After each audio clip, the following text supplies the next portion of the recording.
Welcome back to the Triple Crown Wargaming Studio, where today we are having another instalment of our deep dive series. We are. You're being led through the Dracquol by myself today, Max the Chieftain Hurley. By my side I have Scott the Duke McHugh. Hello. And James the Lawmaster Lamin. So, the deep dives are a series of videos dedicated to the competitive analysis of every army book and supplement in Warhammer Fantasy Battles 8th edition. In the video we'll break down today the Beastmen army book. We'll look at the army special rules. Thank you guys. I need the jazz hands in this video.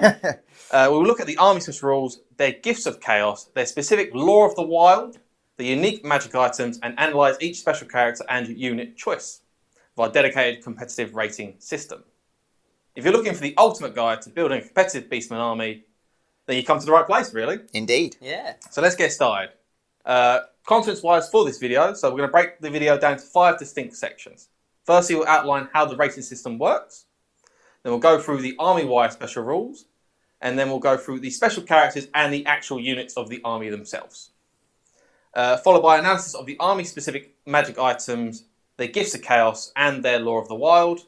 Then finally, we'll discuss some sample competitive army lists, both in a non-comps environment and 2 army lists that are comps with Triple Crown comp rating system. If I get my words out. You got it. The Triple Crown, yeah. So the Triple Crown comp pack, as you know, I'm sure, because you're all members of the Knight of the Realm, can be found on triplecrownwargaming.com under the download section. Indeed.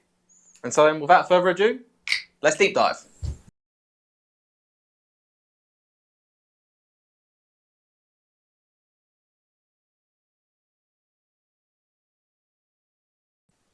So here is a brief explanation / recap, if you've seen our videos before, of how the rating system works. Firstly, we divide every unit in the army book into battlefield roles. This creates a system that accurately represents how competitive a unit is at its job. Just because it won't kill 50 models in a game doesn't mean it's not competitive. So the battlefield roles are as follows. You have your battle line units, which are the regiments that form the fighting line of an army. You have your flanking units. These are the shock units that you use for hitting enemies in the flank in support of your battle line. Then you have your range units, which are your dedicated shooting units for the army. You have your chaff units, which are the units you use for hitting lone targets like war machines and sacrificing for battlefield advantage. Then you have your support units. These are the uniquely Warhammer units that offer buffs and damage unlike anything else. And finally, you have your characters, which are what it says on the tin really, it's your special characters of the army. There are 15 different criteria for scoring. However, each of the battlefield roles are scored on the 6 criteria which are most relevant for their role. We'll outline which criteria are used for each battlefield role, and the full details of how each criteria is broken down for scoring can be found at triplecrownwargaming.com.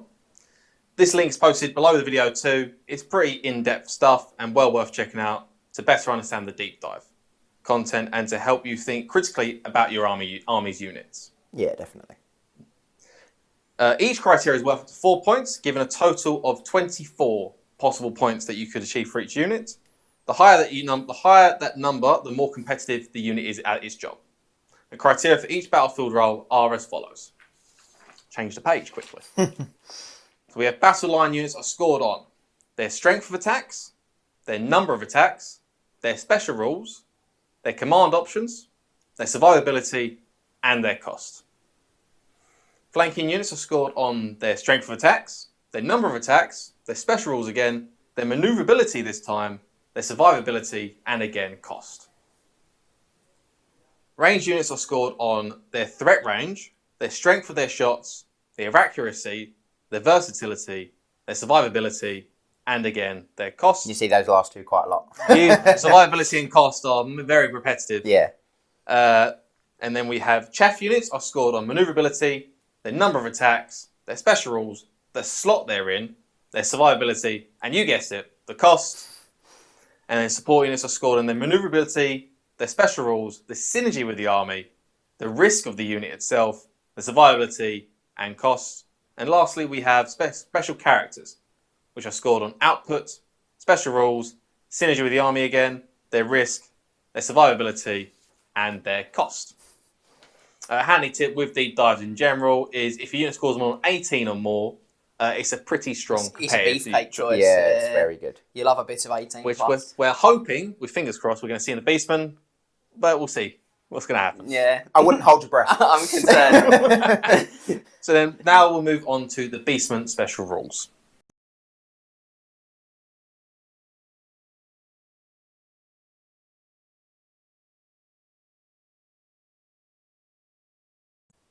So now that the formality is out of the way, we can now begin the deep dive itself. Before we begin, I want to mention that an addition that Triple Crown Comp makes to the Beastmen Army book is that we include the option to take Marks of Chaos on a lot of the Beastmen units. Not all of them have the option to take. It's mainly your ranked up units. So your Gauls, your Bestigors, your Ungors, your Minotaurs, and your special characters. That's regular characters. And regular, not special characters, yeah, your regular characters, sorry. That's what I'm here for. And a few of the like the chaffy units as well. A lot of the big monsters can't take it, and a lot of like the just big stuff that really can't take it. It's covered in the Glotkin. It's Glotkin, End yeah. So Times it's book. Warhammer Glotkin. It's also in Warhammer End Times Archaon, yeah. if you have that instead of Glotkin. So that gives you the list specifically of the ones that can take marks, and that's the units that we allow to be transferred. I actually thought it was all of them before I checked those books out. No, I didn't realise if it was all of them, then there could be some serious combinations you can make Yeah, with some of the stuff in the there'd book. be a lot of certain units would get a lot better, I think. Yeah. So the marks themselves, they do the exact same thing as they would in a Warriors of Chaos army. So if you're familiar with playing Warriors of Chaos, which I think are a bit more commonplace than a Beastman army is, then you'll pretty much know what these marks do. But for those that don't, I'll go over them now. So you have the Mark of Khorne, which gives a model frenzy for that lovely +1 attack and unlovely maneuverability or leading issues, as I'm going to call them, being led around by the nose. You have the Mark of Nurgle, which provides a -1 to hit in close combat. The Mark of Slanesh, which provides immunity to fear, terror, and panic, which is a lovely little bonus for a Beastman. For Beastman, For Beastman, that is quite big. And then you have lastly, you have the Mark of Zinch, which gives a +1 to an existing ward save, or if you don't have one, it's a 6+ ward save. It's mentioned that this does affect parries as well. I think that was probably FAQ way back when. It's not a Beastman specific FAQ, is it? It's probably in the Warriors FAQ. Warriors FAQ than anything else. Wall save's a gold standard rule, isn't it? So, it really is. It's always worth to be honest, I actually think for Beastmen, all of them have got the chops. Got their place. Yeah. But if you thought that was it for the Beastmen and their bonuses for Marks of Chaos, you'd be wrong, because Triple Crown Comp lets them all be taken for free on every single unit. That is normally allowed to take them. Yeah, they can always have to take them. they are free. I have my two boys here to correct me on my many grammatical errors that I'm probably making. We don't normally let Max take the lead, and you're going to see why. Yeah. What, when he's walking the dog? Oh, I wouldn't even trust him with that. Well, I'm going to ignore that. As we all said, the caveat of these is that not every unit can take them. And so that's all that. I believe I've pretty much gone over what we need to go over the Marks of Chaos. One last point is that the Marks of Chaos, they do always improve a unit's rating system. Majority of it improves a unit's rating system. So you gave a model Mark of Khorne, it would have +1 attack. So push his score up by 1. Pushes the score of attacks up. If you give them the Mark of Zinch, it'll give them +1 ward save, which increases the survivability. Push their score up by 1. So on and so forth. We don't mention in every single unit entry. No. For that, their score's going to go up by 1. But if you want to, just whatever rating we give it a +1 if you can give it a mark. Yeah, easiest way. And so now that that's the Marks of Chaos out of the way, we'll move on to special rules proper. Yep, and I'm going to take what is normally your position. It is usually my position. And pick up the Beastman book. I'm not usually in the driver's seat. No. 1, because I don't drive, and then 2, because these guys don't let me take the charge this quite often. Can you blame us? Yeah. And now, onto the special rules. There aren't many. In fact, there's only 2. Yeah. There's only 2 generic special rules for the entire book. And the first we're going to have up is Primal Fury, which I feel is probably the one you see the lot if you ever played Beastmen. Yeah. Yeah, that's the army, isn't it? That's It's what makes them Beastmen. Beastmen, really? Yeah, Bretonians have the ward save and the lance formation. the Empire ward save, have detachments. Beastmen have Primal Fury. This is their It's this what is makes their them- It's what makes them not furry orcs. So, Yeah. Right, so I'll continue on. Let these guys do their little banner there. So Primal Fury is that at the beginning of every round of close combat, a unit must take a leadership test. If it passes, it gains the Hatred special rule. In addition, if it passes on a double 1, it also gains Frenzy. It's just good. Yeah. If you can pass that, and it's not that it's every round of combat. It's not just the first round. It beats out a lot of other hatreds because it's every round. Yeah, and it does specifically say they'll reroll hit rolls, even if it's not the first round of combat. Although it is worth saying that you only take it for a unit that's engaged at the start. Yes, yeah. So I mean, you can roll it if you want for a unit that's unengaged. They can hate something they're not in combat with, but that'd just be a bit of time wasting. But then also the addition of Frenzy on double 1, it can really help out. Some units don't have that many attacks base. It's like a unit gore. We'll get onto that. The addition of Frenzy does mean that they can be, if they do win the combat, they can be led. They have to overrun or chase. So it's a bit of a weird one though. Do they retain the Frenzy end of the close combat phase? So no, they're not actually subject to the negatives. They not unless in the next turn, but unless they charge that turn, or if their opponent flees. Yeah, they'd have to pursue basically. But they can't be sort of redirected in the following turn. No. And it also does note as well, I don't know if you've got it on your cheat sheet, that you can use the General's Inspiring Presence as well. We're about to get onto that bit as well. So a lot of people will be saying the Beastman leadership is so poor that the rule itself won't come into effect often. I raise you that a Beastman, if you take a Beast Lord, in which you can, because they're relatively cheap, as it is anyway, their leadership 9. You're going to get a 12-inch Inspiring Presence, and your main battle line units aren't going to be spread out as much. You're running straight towards the enemy, screaming in your goatee language, and then just going for that. So if your unit's out of your general's leadership, then what can I say? But it's probably dead anyway. Hatred isn't going to help. I find this quite a contentious thing actually. I see a lot of Beastman players say to me, "Oh, I have to stay by the general."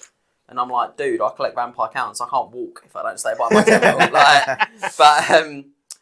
But I think it's a bit of a misnomer. I think that Beastmen units are best employed supporting each other in sort of checkable type formations where one can support the others in the flanks and things like that. Yeah. And so actually, it's not a big limitation or restriction having to stick with your general. It's actually really, really smart because the army is going to play really at its best like that. That's just the way they are. They're much better if they can go in numbers than if they go individually. See, you could buy the general's leadership with potential BSB as well. Yeah, you're more than likely going to pass Primal Fury, which means at the end of the day you're getting hatred every round of combat. Yeah. You look at say a warrior priest in a unit of halberdiers, and you think, oh, I don't want to be in that first round of combat with halberdiers with warrior priest. Think of that now with Beastmen. Think of that with your bestigors. Think of that with your gores with say additional hand weapons. It's scary. It is really scary. And again, we go back to those marks just for a moment. Yeah, marks, run it with those. Yeah, marks of Khorne. Mark of Khorne in particular with that hatred, just dishing out. Dishing out so many attacks. A note to be pointed out that I have put on here on my little cheat sheet as well is that not every unit does have Primal Fury. The main units that do have Primal Fury is the Gore units. Yeah. So your Gores, your Ungores, your Bestigores. It may be the Centaurs as well, if Scott will double check for me. Yeah. Your characters get it. Characters do get it as well. Centaur do have it. Centaurs do have it, and another bit we don't include, but I'm include it here. Some of the characters do have a rule called Manbane, which allows you to re-roll your Primal Fury test if you're in combat against an Empire or Bretonnian army. Ooh. So if you don't have a BSB, didn't know they had that. Yeah, it's just Beast Lords, Wargores, and a couple of special characters. Yeah. Right? So if you're playing against one of those armies, and for whatever reason you haven't taken a BSB or he's died. Unfortunate. Manbane can help you out. That's Primal Fury. It's a solid rule. Tied up, it's a good rule. I think in any army, if someone said to you, you can have this rule if you pass leadership test and get hatred, bite your arm off. Yeah. Whereas a Chaos, bite your arm off. Oh, I'd love it. I'd love it in my Warriors. I certainly think Bretonnians bite your arm off. Tomb Kings, I'd bite your arm off. Yeah.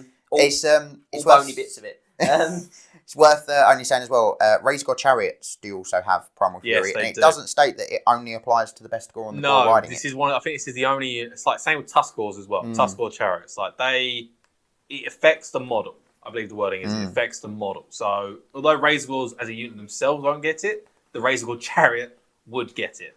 Cheeky. So the Gore in the back is prodding the Razor Gore, pulling it so much that it finally succumbs to hatred. I'm not sure that'd make the Razor Gore attack the enemy more. I think it'd make him turn around and attack the Gore more. I don't know. They seem a little bit dense, Razor Gore. Maybe he did it. It's a magic spear. That's all I'm saying. It's a magic spear. It's a magic spear that he prods him with. Okay. Now the Primal Fury's out of the way, finally, we can move on to the second generic rule, which is Beastmen Ambush. Less good. Less good. It's not great. I will say it can have some uses sometimes, not all the times. So I'll start off. So units with this rule can start off the board, and from turn 1, so they can come on from turn 1, you roll on a table, which is always a good sign, which decides where they turn up from. Yeah. It's more of a fluff rule, this one. Like, Beastman fluff is that they instinctively attempt to encircle an enemy army, and then to get the battlefield line. So you're facing the Beastmen at the front, all of a sudden you've got Gauls on your flanks and your rears as well. It's a fluff rule. Didn't transpire so well into crunch-wise. No. But, the fact that it's a random table, I haven't got it written down. Yeah, Scott can read off the results for me. So, like Max said, you roll for this from turn 1. So, on a 1, the Beastmen lose the scent. The unit enters from the table edge of the opponent's choice. On a 2 to 3, the unit is still getting into position, so you roll again in the next turn. On 4, the unit arrives on the table edge to the Beastman player's left.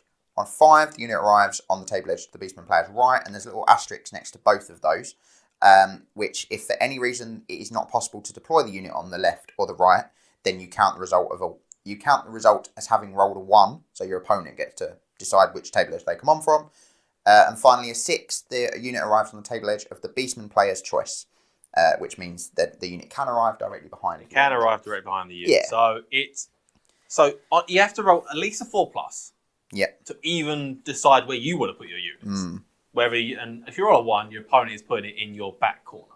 Yeah. The furthest back corner. Does it specify the board edge or the position on the board edge? Board edge. Board edge. So he just says, well, I'm going to place it on your board edge there. You can put it anywhere along the board edge. So that does. But I mean, that's basically, unless they've gone heavily denied flank, and if you don't know what that is, check out the 20 Tactics video. Realistically, if you roll a 1, they're going to place it on your board edge. Yeah, of course, yeah. Which is not good. So, the fact that you have to roll on a table is the first issue we have with Beastman Ambush. The second is a bit more to do with your army composition. Oh, I think it's a much larger issue. It's a much larger issue. So, to even put a unit into ambush, you have to have an identical unit of the same type. So, if you want to put a unit of Gore in ambush, you have to have a unit of Gore on the table. And that unit on the table has to be equal or larger size than the unit that wants to ambush. Yes. So you're spending more points to put on the table to put a unit off the table in ambush. In that regard, it just makes it that much less. It's bad. It means you can't. To be honest, I don't think I'd ever do it with Gore. I might do it with Ungor Raiders. I can see it with Gore because Gore are as we go. They're better than Ungor. I would do it with Gore rather than Ungor. I would maybe do it with Ungor Raiders rather than a herd of Ungor. I just wouldn't take an Ungor herd. And then who would? But Beastman Ambush, there's so many issues with it. Yeah. You could be playing an army that has an artillery hill. And if you, for whatever reason, in your army have written a unit that's going to be ambushing, then that artillery hill is under threat. But you can't charge the turn you turn up. No. So the enemy has a turn to reposition to try and get rid of this unit, to try and panic it off the board. Because, to be honest, you're only moving on from the board. You're not going to be far from it. You're not going to be far from it. If you are running, you're likely going to be running off the board. And if they don't have an artillery hill, if they don't have anything that's specifically susceptible to combat in the rear, it's a wasted unit again. You can charge units in the rear, but if you're not timing it right, it's... I guess the best thing for it is that you don't have to put on your army list that this unit is ambushing. You could have 2 units of 30 Gore and go, oh, you've got 6 pieces of artillery on that hill. I'm going to put this unit in ambush this game. Oh, you've got nothing that I want to particularly close down really quickly. I'm not going to bother. So you've got the flexibility. Yeah. But I think the bigger problem is if they do have an artillery hill and best case scenario, they put it in a corner. So you've got 2 table edges essentially that you can turn up on that will get you close to that artillery hill. You only roll that a third of the time. Yep. And you can't influence this roll in any way. You can't re-roll it with anything. You can't add on -1. There is a way to re-roll it. There is a way to re-roll it. We'll talk about later. There is a way to I'll re-roll be honest, for me, the tactical issues, I'm really keen on breaking down specifically for me. The ones that I think really stand out with this as a problem is, firstly, is you have no real control about a rival, which I think we've all alluded to. But say you want to use this as a sandwich manoeuvre. You want to bring some gore on behind, some gore on in the front. You know, you've got 2 slices of gore bread and you've got some nice enemy filling. If my gore bread, you know, that's coming on from ambush shows up on turn 1... Yeah. They've got plenty of time to deal with that before the second slice arrives. It's nice to have your unit turn up from your enemy's board edge. Maybe not at a time that it's not good. What I need is for that to come on maybe from a flank on the right side of the board. You know, maybe turn 2, turn 3, when I've got a good chance of bringing the 2 pieces together. So that's problem number 1. Number 2, we talked about the artillery hill thing, and I think that definitely works with Ungor raiders. I don't actually think that works with Gore. I'm going to be controversial with you guys. Because you can only put 6 into an artillery. Because you've got a massive unit. Even not a footprint this size, 15. That, I haven't got a lot of work to do to stop that being able to come on anywhere near my artillery. Yeah. I put my artillery in a little block together. I stick, you know, a unit of chaff in front of that. Maybe another unit of chaff in front of that. And they are coming on some distance from my artillery. I've got plenty of time to redirect them. I've got plenty of time to do the damage I need to do against them. And if I'm using artillery like a Hellblaster volley gun or it takes 1 turn and Elvish bolt throwers or organ guns, I'm just going to slide my chaffer type units out of the way and I'm just going to be like bam bam. I did think for a second you said Elvis bolt throwers. No, okay. Got me. I was like, what? Oh, Elvish. Right, yep. Okay. So again, got me for a minute. The king of bolts, not the king of rock. I think that those are massive issues for it that jump out immediately. Then you've got the same problem you have with any ambush, anything that uses the main rulebook ambush. There's a reason you don't see ambush units. It just might not turn up. Bad. Yeah, I roll a 2 or a 3 every turn of the game, and I've wasted those points. I do think when we talk about the option for re-rolling it, the thing becomes quite different, and we will talk very specifically about that later.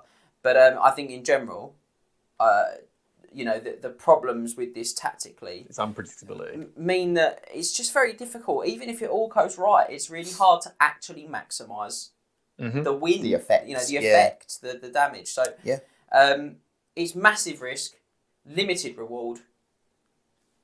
It's not worth it. Just stops the rule being really effective, I'm afraid. Yeah. And that ends my paragraph because I was going to go into all that. Yeah, so apologies. That's fine. So as James said, it's all the things that we've all just discussed there, really. The fact it's a table is my main issue. Random unpredictability and randomness does affect us a lot. That's my main issue. You want the sort of best builds for competitive armies have little to no random elements in them whatsoever. There are some random elements in the game. We play a dice game. There's always that random element. There's things you can do to affect that, but generally that's the most random you really want. To play competitively, you work hard to stack the odds in your favour, don't you? And anything that could be random that's unnecessary, like ambushing my Beastmen units, is probably not going to do that. So from a competitive standpoint, which is the point of the deep dives, it's a poor rule. From having a really fun game, you know, with you know, Empire or something like that, or Wood Elves, and really trying to enjoy yourself, I'd probably use it loads. It's very cool, You know?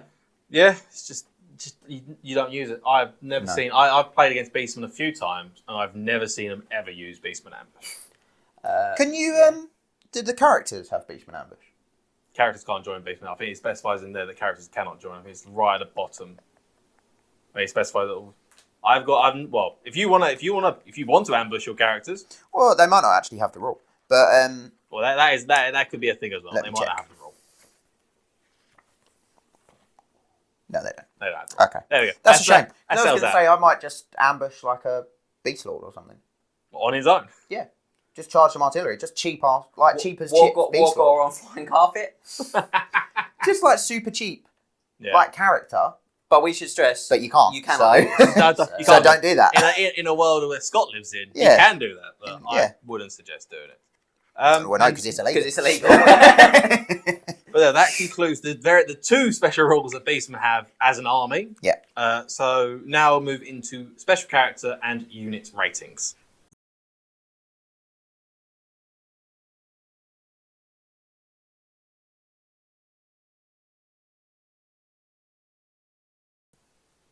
So now we're going to move on to units and special character ratings. But before we do that, we're going to address the cow in the room, as it were, which is generic character profiles. And I'm going to hand over to James, and he's going to help me out doing that. Okay. So with generic character profiles, you're going to find we don't rate them in this deep dive. And the reason for that is because when you look at something like a Beast Lord or a Wargore, it's the very choices you make for equipment and for upgrades on those types of characters that define their competitive value to you as a gamer or on the tabletop.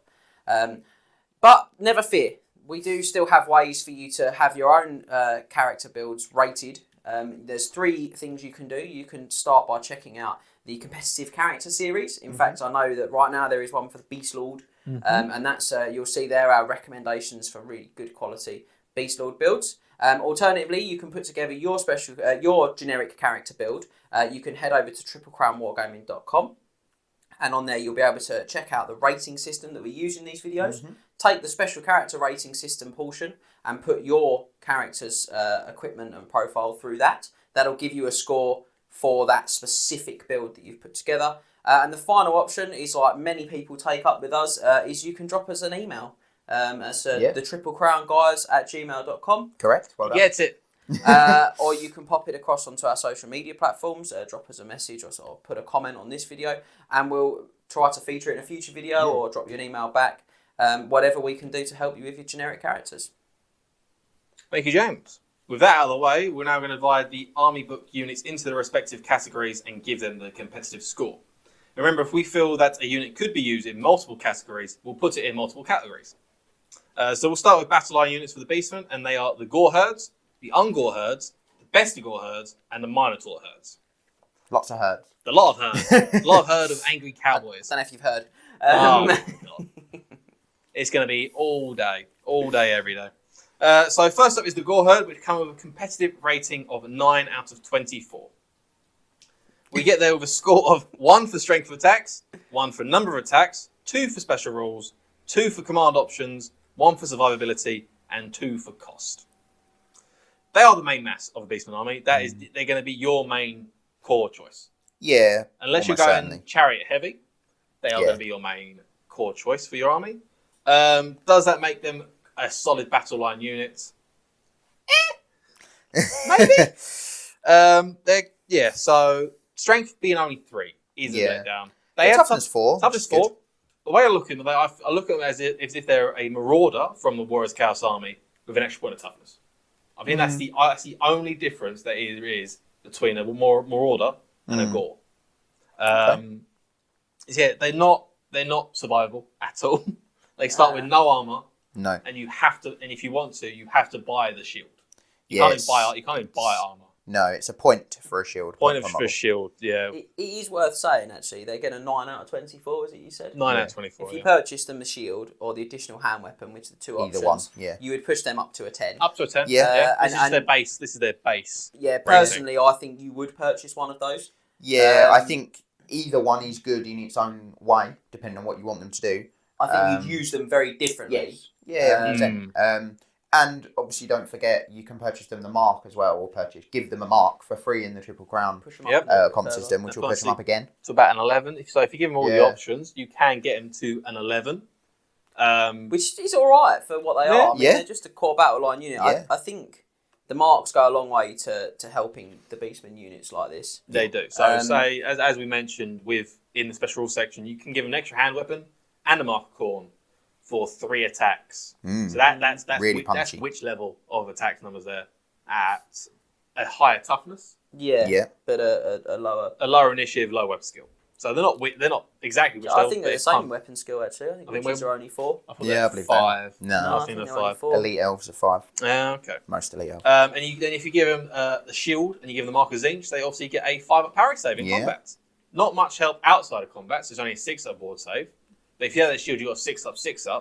It's not bad if you're able to take the shield save as well. Yeah. You probably wouldn't take these on mass in not a Beastman army. But no. I think you've got to remember that there's not a huge amount of choice. There's not. No, not really. So Nurgle is another good mark for them. Nurgle's just a solid mark for any combat unit, I feel. Yeah. But yeah, that's that. And then also make note, they are also weapon skill 4. So for baseline infantry units, not a lot of core units are weapon skill 4. Not really, no. There are only 7 points a model. 7 points a model as well. They're about right, I think. Yeah, it's not bad. So if you look at, like I said, with weapon skill 4 as well, like, elf units have weapon skill 4 for their core. Yeah. Obviously, like Empire don't, Bretts don't.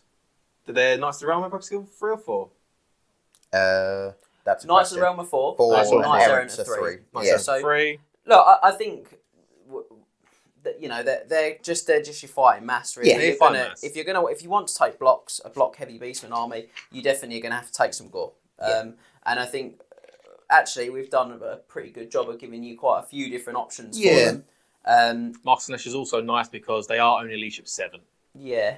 So unless you have that general's inspiring presence or the BSB bubble, there is a possibility they could run it, but it's above average dice to fail the leadership test. So maybe not so the one I take. Of the 3, but I'd go Nurgle or Zench on defensive, so shield, Nurgle Zench, and I'd go Mark of Corn and 2 hand weapons if I was going to go that route. But either way, you can pump them up, like Max said, from 9 to 11. All right. You're going to see them. They're solid. You're going to see them in a Beastman army, or you're going to use them if you are the Beastman player. Yeah, they're the best of the 2 core blocks, I think, as well.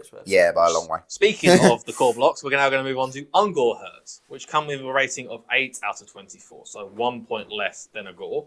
They get the 1 of strength of attacks, 1 for number of attacks, 2 for special rules, 2 for command options, 1 for survivability, and 1 for cost. That's a lot of 1s in there. It is. They are just too expensive, I think. What is there?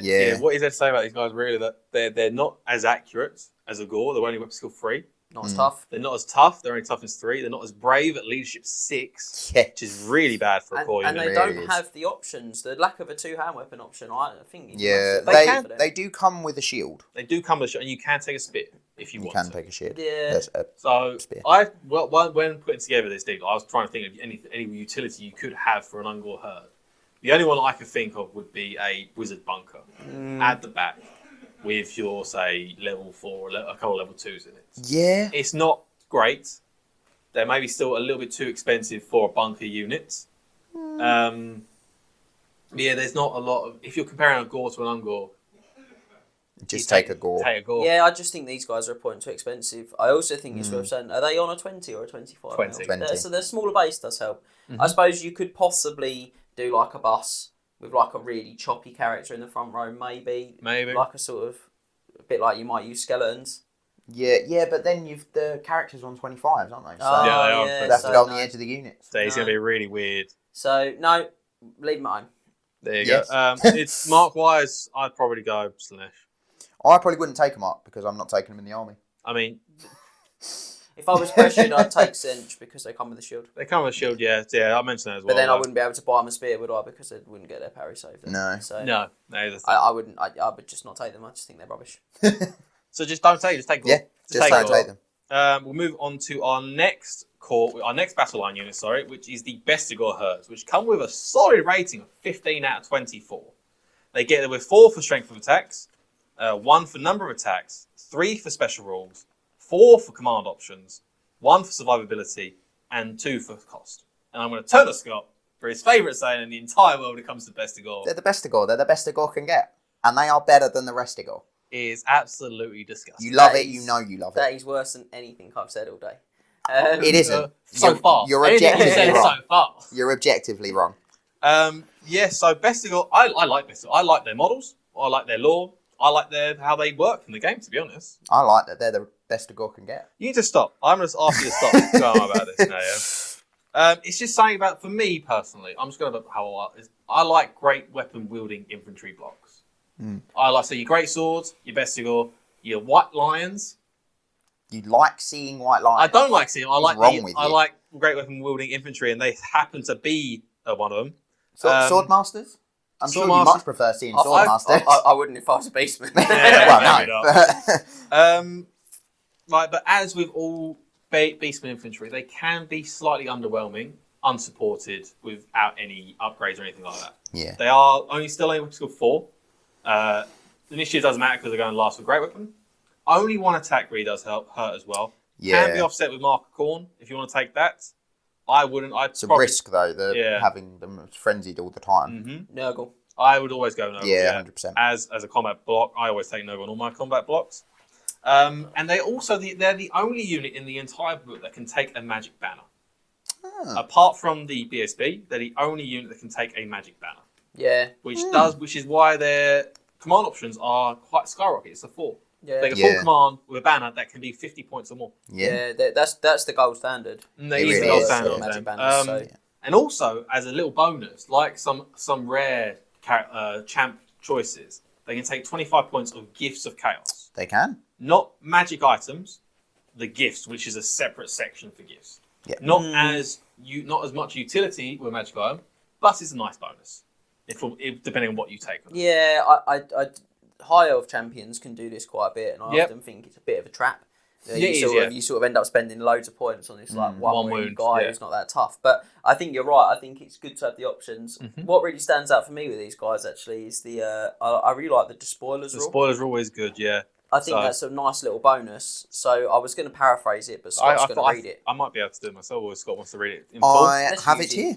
So when a unit of best scores completely destroys an enemy unit in close combat, or defeats an enemy unit which then breaks and flees, the best scores automatically sees any banner the unit had. Place a token with the best score to represent this. Each banner the best score sees in this manner adds 1 to their combat resolution in subsequent combat rounds. Should the best score unit ever flee, it will drop any banners seized in this way. So it's good. It helps them win combats in the late games. So if you say someone chucked in a unit of chaff that happens to have a banner, for whatever reason, they chuck it in there, you take it, they got +2 to combat rest for banners. Yeah. So it's a good rule. I think it's good in the late game, in the protracted grinds, when the combats are close and you finally kill that first unit off, and suddenly you're going, oh, that's a free one for me, that's a... All of a sudden, you win, you get one banner, and all of a sudden you've got the war banner from the main rulebook for free. Yeah. You got an additional +1 combat. And they can take. They could take the war banner. They can take the war banner as well. What I will say is that it was FAQ. I don't know. It's probably not come to mind. You don't get the benefit if it's a magic banner. So you can't steal the banner of the World Dragon or anything like that, and then get the benefit of the banner itself. That had to be FAQ'd. I'm not sure why. Not sure. I mean, that's amazing. I want to play those people who ask Games Workshop enough for them to have to FAQ that. I mean, to be honest, it's not specified. It says you seize any banner. So you can argue, but then it's been FAQ to say you can't. So you can't do it. Right. They are without doubt the best infantry units. By a mile, yeah. By a mile. Yeah. They come with heavy armor. You'll always see like 38 or 40 in most army lists as well. You see big units of these guys all the time. Yeah. They come with heavy armor. They're more survivable than any of the other options you can get. Yeah. So you can give them markers in each if you want for the 5-up, 6-up. Can be nice. I'd probably go Nurgle. Yeah, but I would always go Nurgle on these guys. With weapon skill a 4, hot take, I think. Yeah. Unless you find elite infantry, you're always going to be hit on 5s, and only with a 5 arm save, you want as much survivability as you can get. In protracted grinds. So that's that. What was their rating? Sorry, just quickly. 15. 15, yeah. So 16 with a mark. 16 with very a mark. solid. Yeah, that's it. And then lastly, with a resounding moo from the distance, come charging the Minotaur herds, which gets a competitive rating, sadly, of 13 out of 24. Oh dear. We get there with a score of 3 for strength of attacks, 3 for number of attacks, 3 for special rules, 2 for command options, 1 for survivability, and 1 for cost. Everyone's favourite cow-headed, giant, monstrous infantry unit. Muscle beats, I like to call them. They are so cut, like. They are the biggest you can get when it comes to cow. You see the videos of those big, muscly cows on the farms, and they're like that. So I thought you were going to say we see the videos of your brother when he's doing CrossFit, and he's just like, we don't mention bench pressing me. we don't mention him. Yes, I always like the idea of using the battle line. We'll get onto that later on. They are incredibly glass hammer. They are an incredible glass hammer. They don't have much for save, do they? They come with light armor. They do come with light armor. So they start with 6+. You can buy them a shield. Doesn't particularly help with the save itself. I probably wouldn't go there. They're frenzied, so they can't parry. Which Frenzy is a huge can't parry for them. Yeah. So if they could parry, I possibly would buy the shield. They don't start frenzied. No, but they don't start frenzy. You do get a parry save in the first round of combat, but then they have the blood greed special rule. So for every round of combat that they win, for the first round of combat they win, they gain frenzy special rule. For each subsequent round of combat they win, they gain an additional +1 attack from their frenzy. If they lose a combat, they lose all their bonus attacks, as you would with frenzy. And the other caveat with blood greed is they can only pursue 1d6 inches. So as they stop to feast on the flesh of their fallen foes. That's not that bad though, because while stuff gets away, you don't get dragged around quite as easily. D6 inches does it does actually it offsets the frenzy overrun.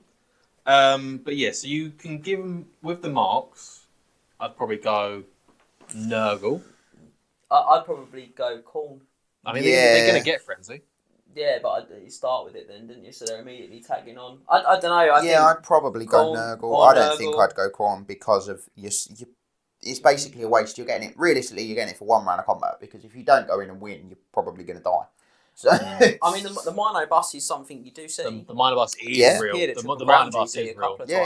But what doesn't that win its first round of combat against? Oh no, I'm not saying that. So I probably you would do go see Nurgle. them. I think, like you say though, that the survivability is a problem. The cost is also pretty. I know you feel quite strongly about the cost. Though. They're 55 points. I feel like it's 5 or 7 points too much. Not 6. I want to give that range. It's either 5 or 7. It's definitely not 6. I mean, you look at a say like a Knight Chaos, a Chaos Knight. Sorry, not a Knight Chaos, a Chaos Knight, or a Dragon Prince or a Grail Knight. They're more survivable. They've only got 1 wound, but they are a lot less points though. I think if you compare them to something compare to like a Crypt Horror, I was about to say Crypt Horror, Ogre Ball. Ogre Ball. Yeah, I mean Iron Gut or Ogre Ball. How many points can they take great weapons? They can take great weapons, and they start at strength 5. Yeah, so again, that would be a temptation for me. They can also take additional hand weapons. So or the ad hand, So you'll get them up 1 more again with either of those choices. And then another thing we've got to say is that the Minotaur Champion, the Blood Kind, it can take 25 points of magic items. Not gifts of chaos like the Bestigour, actual legit magic items. Not even restricted to magic weapon either. No, it's just magic items in general. So that's really good. It opens up a lot of utility with main rulebook magic items, Beastmen magic items. There's a lot of stuff you can do. I think people don't usually take it. No, that's huge. But I think you have 25 points. There is some cheap 25 point stuff you can take, which does help them out. I will say their command is very expensive. Yes. Because it's an old book, so it's not the standard 10-10-10. No. Their champion and their standard are 20 points each. Yeah. That's a lot of points. Part of those overcosting problems for them, isn't it, I think. Yeah. And they can't take a magic standard either. No, which I think is a big hit for them. The fact they can't take it is pretty severe. There's a lot of phenomenal options, though, on that magic item, on that champion. Oh, yeah. Well, I think we'll explain. We're going to go through one of them, which stands out for me. We'll go through later on. But other ones, top of your head. If you've not got any, if you've not got any characters in there, other tricks. I like sort of striking for +1 to hit, 15 points. That's really good on a guy who's got a lot of attacks at strength 5. I'm trying to think. There's probably others that jump out. If you wanted to go just waste the points, take Potion of Full Holiness, give him Devastating Charge for that one guy. Extra attack. I mean, you could give him the Potion of Strength, make him strength 8 for a turn. Yeah, I'm not sure I would, but you could. I think you're going to be best betted with the weapon options: +1 attack, +1 to hit, or other tricksters shard. I think other tricksters. There is an item that I think is 25 points, but I'm not going to embarrass myself and say that it is, which is a Beastman one, and I think we might be on the same wavelegth with the one we're going to discuss. Is it an armour? Later. It's an armour. Yeah, we'll discuss so that we're later on the same plate. We're on the same plate. Scott's looking at us like, what are they going on about? We're on the same plate there. Scott has no idea about Beastmen at all. That's why I've got the book. Yep. So I think, but yeah, I think you're right. You can push these guys up. From what are they? 11. They're 13. They will go up to 15. 15 with a mark. The weapons and the marks, but they're still going to be a load of points. A load of points. Yeah, if you want a decently sized unit, I think you're taking 6 to 9. I'd take at least 8. Yeah, I'd take 8. 6 to 9 unit, and then you are in the realm of getting into territory of minor bus, and then they will need to be supported. Yeah, well, it's your army then. Yeah. The minor bus is basically your army. You build your whole list around them at that point, and I think that's a big problem for them as well. Is that if you're going to take them in a number that actually will be effective, they're basically your That's army. all you take. Yeah, Essentially, you take them and core and some characters. But Minotaurs are cool, and they're fantastic models. I really do like I them. do quite like the models, actually, for their age. For their age, yeah. And then that concludes Beastmen Battle Line units. There's not a lot, only 4. No. But as we delve deeper into the forest of the old world, the army opens up, and we have a whole lot of flanking units. We have Minotaur herds again. We have Tuskgore chariots, Razorgore chariots, the Razorgore herd, the Centaur herds, Gorgons, Cygors, Giants, and Jabberslives. A whole 9 units to break down from there. And then we'll start with the returning Minotaurs. Return of the Bull. Return of the Bull, you could say. So I wouldn't say it. James would say it though. So the Minotaurs in a flanking role, they get to 12 out of 24 this time. So less than the battle line units. We get the strength 3 for strength of attacks again, 3 for number of attacks, 3 for special rules, 1 for maneuverability, 1 for survivability, and 1 for cost. So they are worse as a flanker than as a battle line unit because of that maneuverability. yeah, they're issue. slow. Yeah. They are the movement's 6, but they're a big unit, big footprint of a unit. Yeah, they're slow for a flanking unit. They're not actually slow. They're quicker than anything that's not mounted, basically, in the Beastmen army. But they're slow for a flanking unit. It's hard to get them in the flank. It's hard to get them around. They've got no special rules to help them manoeuvre. In fact, they've got special rules that slow them down with blood bleed and stuff. So, Yeah. You know, actively not great. I will say, as a point of craziness on this, if I was going to run them as a flanking unit, which I think the score suggests to me that I shouldn't. It does. But if I was going to, I would run them 1 wide, 3 deep, and I would put a champion in the unit at the front.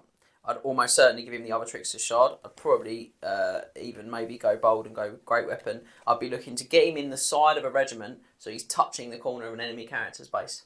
And just kill a character with And then that allows me the old double bubble of 2 units beating on that character across the corner where he's rerolling his ward saves. And or that guy just goes in and he's like, all those attacks go straight on that one character. You heard it here first. That's quite... Units of 3 Minotaurs, one wide, 3 deep. I've only heard one crazy man specify that sort of thing, and it was 6 Ushabti with bows, 1 wide, 6 deep. That was not me, I should point out. I'm not that crazy. Equally as crazy, Nick Gowan. Yes, that was... Yeah, but honestly, I think that can work. I had a very similar thing for a while with a vampire on a Hellsteed, with a lance, the other Trickster's Shard, and a long time ago now. Vampires can do it well with their Vargas as well. Yeah. They can run them in a similar sort of role. And it's a shooting in the side. Very effective because it allows you to put the other Trickster's Shard on the enemy without putting the other Trickster's Shard on the friendlies. Yeah, there you go. Yeah, that's probably not how I would run them as a flanking unit. I would probably go 3 or 4 in a unit, win 1 rank, give them additional hand weapons, probably give them Mark of Corn, and just sprat them on the just side. have 5 attacks from each base. That's a really good idea. Just have 15 or 20 attacks. That's straight 5. Deal with it. That's the more traditional approach with like this sort of unit, rather than that mess over there. I wouldn't bother with the additional ranks because you're losing the equipment that you pay for and the mark. You're losing the benefit from that straight away because they've got 3 attacks I can reform anyway. after the first round of combat once I've killed that character. Yeah, no, I know. But I mean, if I was to do it in my sense, of course, I wouldn't bother with the additional ranks. No, I'd go 3 or 4 wide. Yeah. 100%. So contention from... No, not at all. I think that's the thing. One of the things with Beastmen, I think we probably haven't stressed enough, is that, you're seeing the scores of these units. They're not heady heights right now. They're not. No. This is not going to get much better for them either. No, they're not going to start really. pulling up trees. And, you've got to be willing... You've got to be willing to think about using units in different ways. So, I mean, with Minos, they're a really good example of something you can use you can use them in the flanking role. You can use them in the battle line role. I think they're better as a battle line. But if you're going to use them in the flanking role, here's a couple of different ways you can use them to try and maximise your meal, if you like. Yeah. It's the beauty of something like this is that you can. There are options to use them in this sort of role because they're just at the end of the day they are very killy as well. They do pump out a lot of attack. 4, strength 5. They're strength 5 base, which is really good. Yeah. You can buff them up with, say, Lore of Beasts for strength 6 base. I mean, I also think that I really want to give as many options as we can. Yeah. Beastmen in general are not the greatest. So anything you can come up with that might give a different way round and some ideas, he's going to help our Beastmen brethren, the other members of the herd. My Beastmen brethren. Your Beastmen brethren. As we were saying with the battle line units, you can push them up with upgrades. So with marks and the additional armaments and shields or great weapons, they go up to 14 out of 24. So which is okay. Yeah, not bad. Yeah. And so that will end the tour of Minotaurs at this point, and then we'll move on. The Minotaur, if you will. I mean, and you had to go at me for the best goal can get. Yeah, let's go. Alright, so now we move on to Tuskor Chariots, which come with a competitive rating of 13 out of 24. We get the strength with 3 for strength of attacks, 4 for the number of attacks, 2 for special rules, 0 for maneuverability, 2 for survivability, and 2 for cost. So this is the first of the 2 chariots you have in an army of Beastmen. And this is the core chariot as well. So you can get that fabled chariot army if you really wanted to go for that. It's perfect place in the core. But what's there to say about the Tuskor? It has a decent strength of 5 on the chariot itself. And it's perfect with impact hits, decent arm save of 4+, and a decent movement of 7. It's a lot of decent. But it's not standard. It's not bad, but there's nothing really that's sort of incredible. It's crewed by 1 Bestigor and 1 Gore. So there's only 2 attacks from the guys up top. The Bestigor does have a great weapon, so he is strength 6, gives you a little bit. The Gore is strength 4 on the charge because he's got a spear. They're cheap. They're 80 points. They are 80 points. Yeah, they're their points though. They are their problem. Points. They're not. Another issue is their toughness 4. They are very 4 times is nice, but toughness 4 is 4 wounds as well. 4 wounds is very nice as well. It's just toughness 4. You are getting wounded on fires by strength 3. Yeah, and then a lot of the shooting that's threatening you is going to be strength 4. Yeah, I don't think 4 wounds is enough for him to be all right. I think 5 would be much nicer. 5 wounds, you're pushing into realms of Gore Beasts and Brazen Chariots. Yeah, I just never think chariots have enough wounds. I'm a high elf player. That's not a bad chariot stat line for what we get. But to be fair, I think you're spot on. I actually think movement 7 is not enough. It's not enough for a chariot. For saying they can't march. Certainly when the rest of the army is going to outpace it on a march. I do rate them though. I would definitely take some. I'd probably have a couple in my core in most games, just to throw in and throw away because they're not too expensive. My issue with these is I'm spoiled because I always use Chaos Chariots, the Warriors of Chaos. Yeah, they're so good. They're just really good. When you compare a Tuskor Chariot next to it, it's just not. It can't stand up with that. And you ain't got many attacks from the guys up top. The Tuskors themselves are strength 4, 1 attack each. Yeah. Weapon skill 3, I think. Weapon skill 3. They are weapon not skill great. 3, yeah. As with all chariots, they're best used in conjunction with a ranked up unit to break the steadfast. So the impact, you have to get the charge of it to get the impact hits. Otherwise, you're just dead weight. It's just... You throw a sort of a big unit of Gore or even Bestigor in to something in the front. You throw a chariot in the side, preferably, so it's got less attacks coming back. On the corner. Or on a corner, yeah. Cheeky. You get those impact hits. You're not having too many attacks come back at you. That's probably its best use. Can the chariots take marks? I believe they can. I believe they can. Yeah, I think the big thing actually is you've got to take core. You've got to take core. That is something. We've talked about ungore herds being poor. Gore herds are all right. You're going to take You're Gore. going to probably take them. So you're going to want to take some chariots because they're going to fill. You've got 600, or assuming you're playing 2,500 points, you've got 625 points to spend. So you've got to spend it on something. Yeah, wherever you're playing, it's got to be a quarter of your army. So, Tuskor chariots, because they're core, you are going to see a lot of them. That's the thing. That's what makes them worth taking. Yeah. So then we move on to the second chariot of the army, which is the Razorgore chariots, which comes in with, again, 13 out of 24 rating. We get there with 3 for strength of attacks, 4 for the number of attacks, 2 for special rules, 0 for maneuverability, 3 for survivability, and 1 for cost. Yeah. They're just really expensive. They are. They are 145 points, I believe it is. They are, yes. And I will say this, I put it at the beginning. It's the beginning of peak time, baby. We're getting to my favourite units of the army. Dear, oh dear, oh dear. It's big time. So it's a much. I'll move on. It's a much. It's a beefier chariot.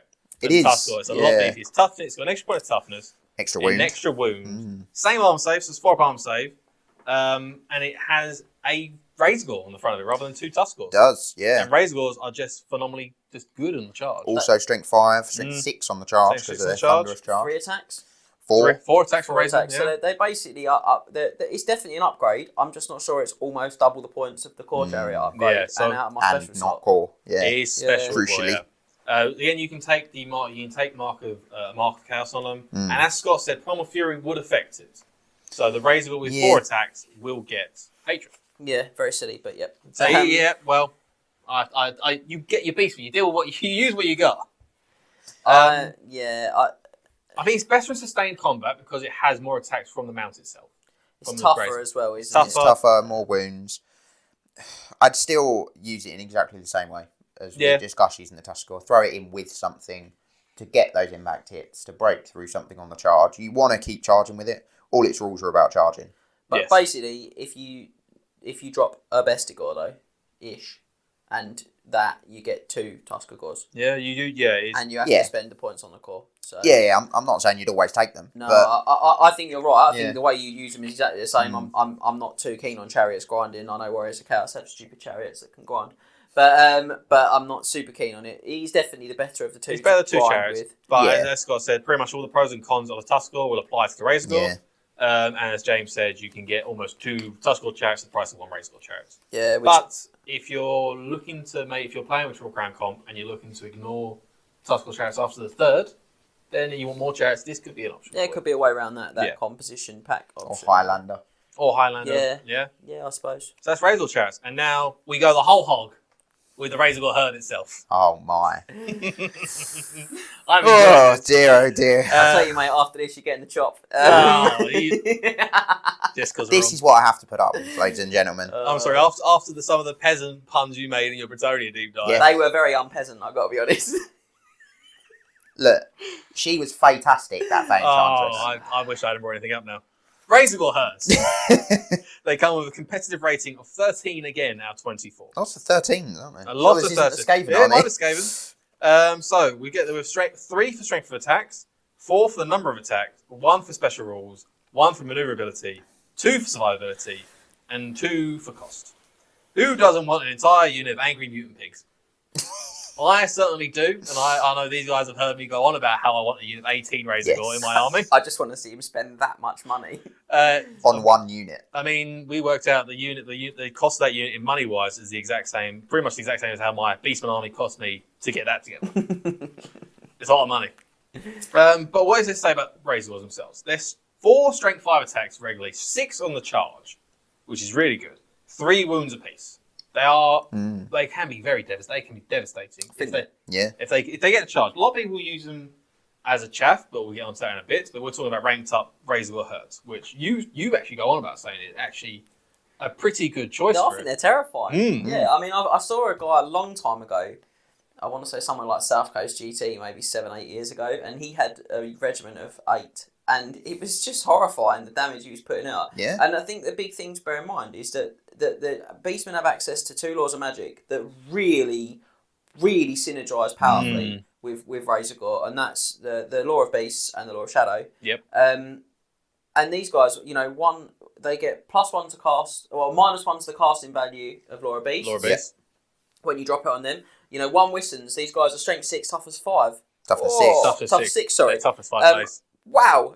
Strength 7 on the charge if you got that off. Really horrible. Law of Shadow, signature spell, lower your No opponent's cost. weapon skill. That's one of their few weaknesses, really, is their weapon skill. Go on to that now. Yeah, and again, the same with initiative, which you can do off mana cost. The 2 of those get the big buff there. So, again, lowering your opponent's strength when they're toughness 5 with Shadow, really powerful. Yeah. Again, we go back to Law of Beasts, and you've got things like, what's the one you are a massive fan of, Scott? Curse of Amrahir. Curse of Amrahir, thank you. -1 to hit against the pigs themselves. -1 to hit against pigs, and then you're taking dangerous terrain tests. And when you inevitably run away from the pigs. Run away because you get battered by the output of the piggies.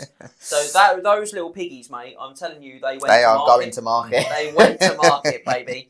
And they did big damage. And they didn't run all the way home. No, the guy did really well with that army. I'm not surprised. And they are terrifying. He also had two individual pigs as well, which were lucky. It was a really good list. I'm really sorry if that person is watching this video, and I don't know your name. I just saw your army and saw you crushing face with it. So congratulations. The downsides of the pigs, as James said, they have mediocre weapon skill, weapon skill 3, not great, and they also have a very bad leadership of 6. Yeah, and a poor initiative of 2. Poor initiative 2. So, and they can't take a mark. This is one of the units that can't take marks powers. You Shame. can't offset leadership 6 with Marks Slanesh, which is upsetting. But that's the argument for the bigger unit, I think, because the bigger unit, you'll think about protecting it more. You want to keep your Beast Lord in range, your BSB around. I'm trying to think. Is what you can't particularly put a character unless you put a Doomball in there with the pigs. I'm going to be honest. now. Doomball is something I'd really strongly consider. I know we don't normally discuss generic characters, but he does give them frenzy. He does give the pigs frenzy. The issue with Doomball, it will lower the movement, because the movement of a pig is 7, the movement of Doomball is 6. I think you can live with that. You can live with that. For frenzied pigs. Or you can do the exact same thing with a Gorball BSB with a +1 movement banner. So you keep your movement 7, and he also does give him frenzy as well, because he has the exact same. Yeah, or there's loads of good options on that when you start bannering them. Racer standards. Consider the character cows, if you will, for to lead your pigs. I just want to bring people's attentions to the equipment that's listed on Razor Gore yeah, this is great. I love this. Tusks, hooves, and a bad attitude counts as hand weapon. You're right. The bad attitude is a hand weapon on the pig. But then, amazing. Then just my last point of it, as we just said, you really don't want to fight a unit 6 or 8. No, let alone a horde. Yeah, they're a choice that people don't take in big units. No. And for the life of me, I just do not know why. Please feel free to put in the comments why I'm wrong, but I would take a big unit. Are they monstrous beasts? Yes. I think I'll stomp as well. They can't be stomped on. And that's massive. Oh. Yeah. So that's Razor Gores. I really like Razor. I like the models of Razor Gores. I really just want to buy the Razor models. No one's stopping you. Do it. No one's going to stop you when I get paid next. Do it. If you want to see Max buy lots of Razor Gore and use them on the channel in a battle report, please put the comments. Comment, like the video, get everything. it on. Put it on. Tag us. Harass him. Just harass him. We give you permission. Harass him. Painting my actual 2,500 points of Beastmen yet. Well, you know what? You're never going to be finished. If you take like a unit of like 18 or 2 units of 8, there's a lot less to paint. A lot less to paint then. Moving on swiftly, we're going to go on to the Centaur herd now, which comes with a competitive rating of 12 out of 24. They were 2 for strength of attacks, 2 for the number of attacks, 3 for special rules, 2 for maneuverability, 2 for survivability, and 1 for cost.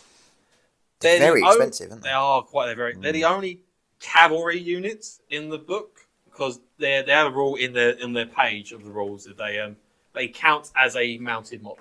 Yeah, they get +1 to their armor save. They get +1 to the armor save. They're mounted on the regular cavalry base, so they have a 4+ armor save. I believe, so they come with light armor. They come with a shield, and they got their counter cavalry. So they have a 4+ armor base. They do. Which is really good. But as Scott just alluded to there, it's good for Beastmen. Yeah, it's not good. It's good for Beastmen. It's good for Beastmen. They have the drunken rule, which actually gives quite a good few bonuses. To I like this. Yeah, it's not bad. So Centaurs love to drink almost as much as they love to fight. Roll a d6 for each Centaur unit at the beginning of the game to see the effects of their rampant alcoholism. Amazing. The effects last the entire game. On a 1 or a 2, sober for once, the unit gains +2 initiative, maximum initiative 4. On a 3 to 4, hangover from hell, the unit may re-roll failed primal fury test, but suffers -1 movement. On a 5 to 6, drunken bravado, the unit is stubborn. So the drunken rule is actually really, really solid on them. Yeah. Where do they fall down? At the cost. Yeah. 25 points a model. Yeah, they're not survivable enough either. Not for 25 points. They're not. No. 4+ armor save. They're not great. No. If you want a decently sized unit, it's a point sink. Yeah, it really is. So a unit of 10 isn't going to be enough. No. 250 points isn't going to be enough. So you're looking at maybe 15. Maybe 11 and Goros, which we'll discuss later. We'll discuss Goros, I could stretch to. Do you know what I mean? But I am stretching. This and they're also in a slot that is also occupied by Minotaurs and Bestigors and Razor Gores. As we just discussed. And it's not a compulsory slot. And you're saying that people often forget is that I've got to take something from the Lord or Hero slot. I've got to take something because I've got to have a general, and I've got to take 25% of my army as core. Those are compulsory slots. these guys are not.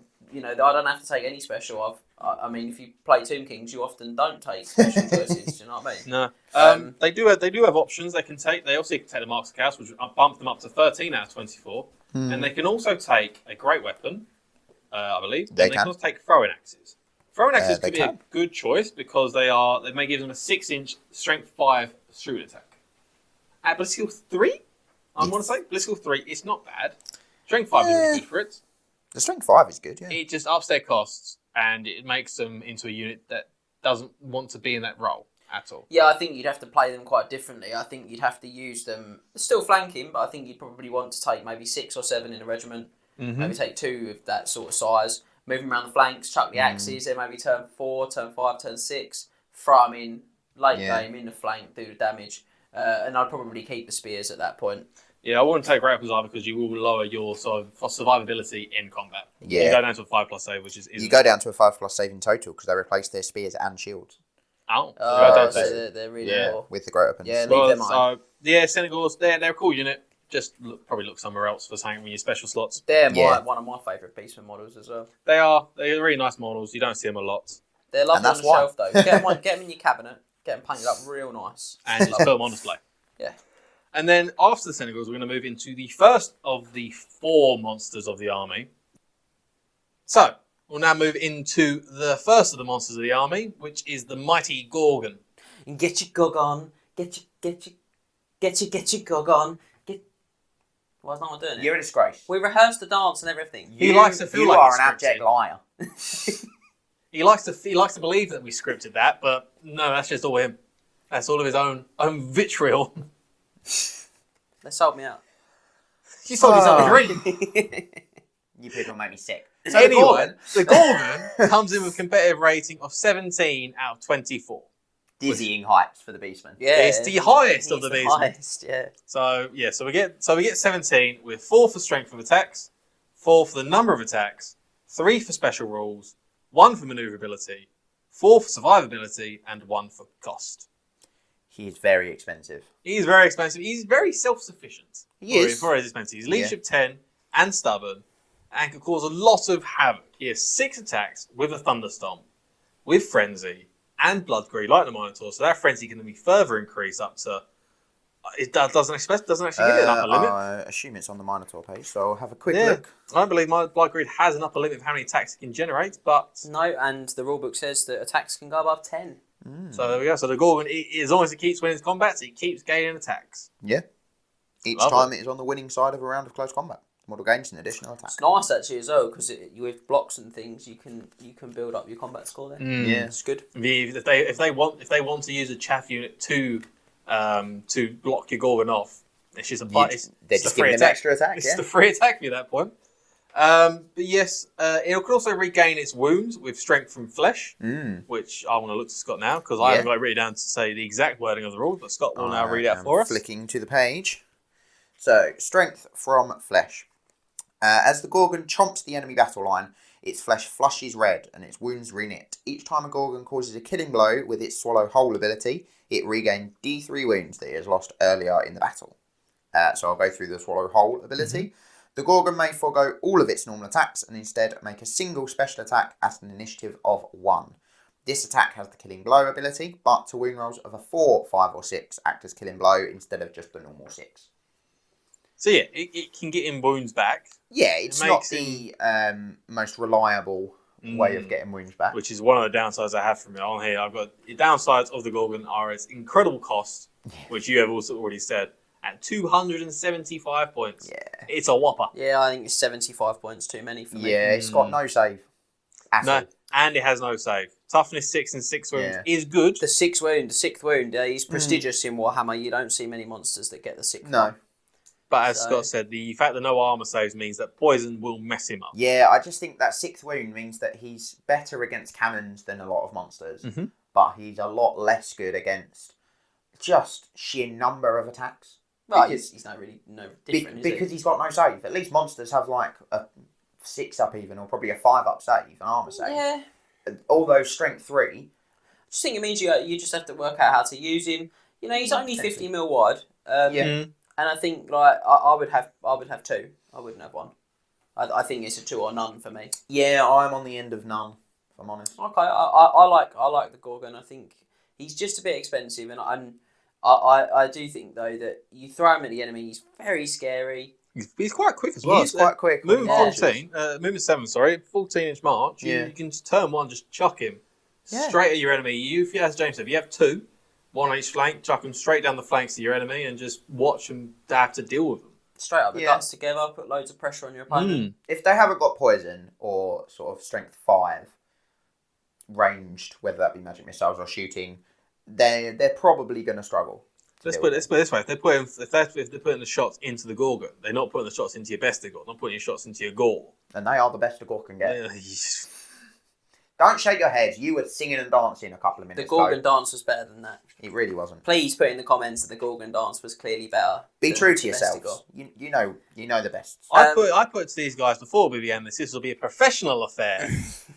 And then we decided you'd be leading it, so that went out the window. Yeah, as we all know now. No, I think that they're all right, actually. I think they're okay. And I think when we talk about magical items and other options, there's going to be some things that I think might make us look at the Gorgon again.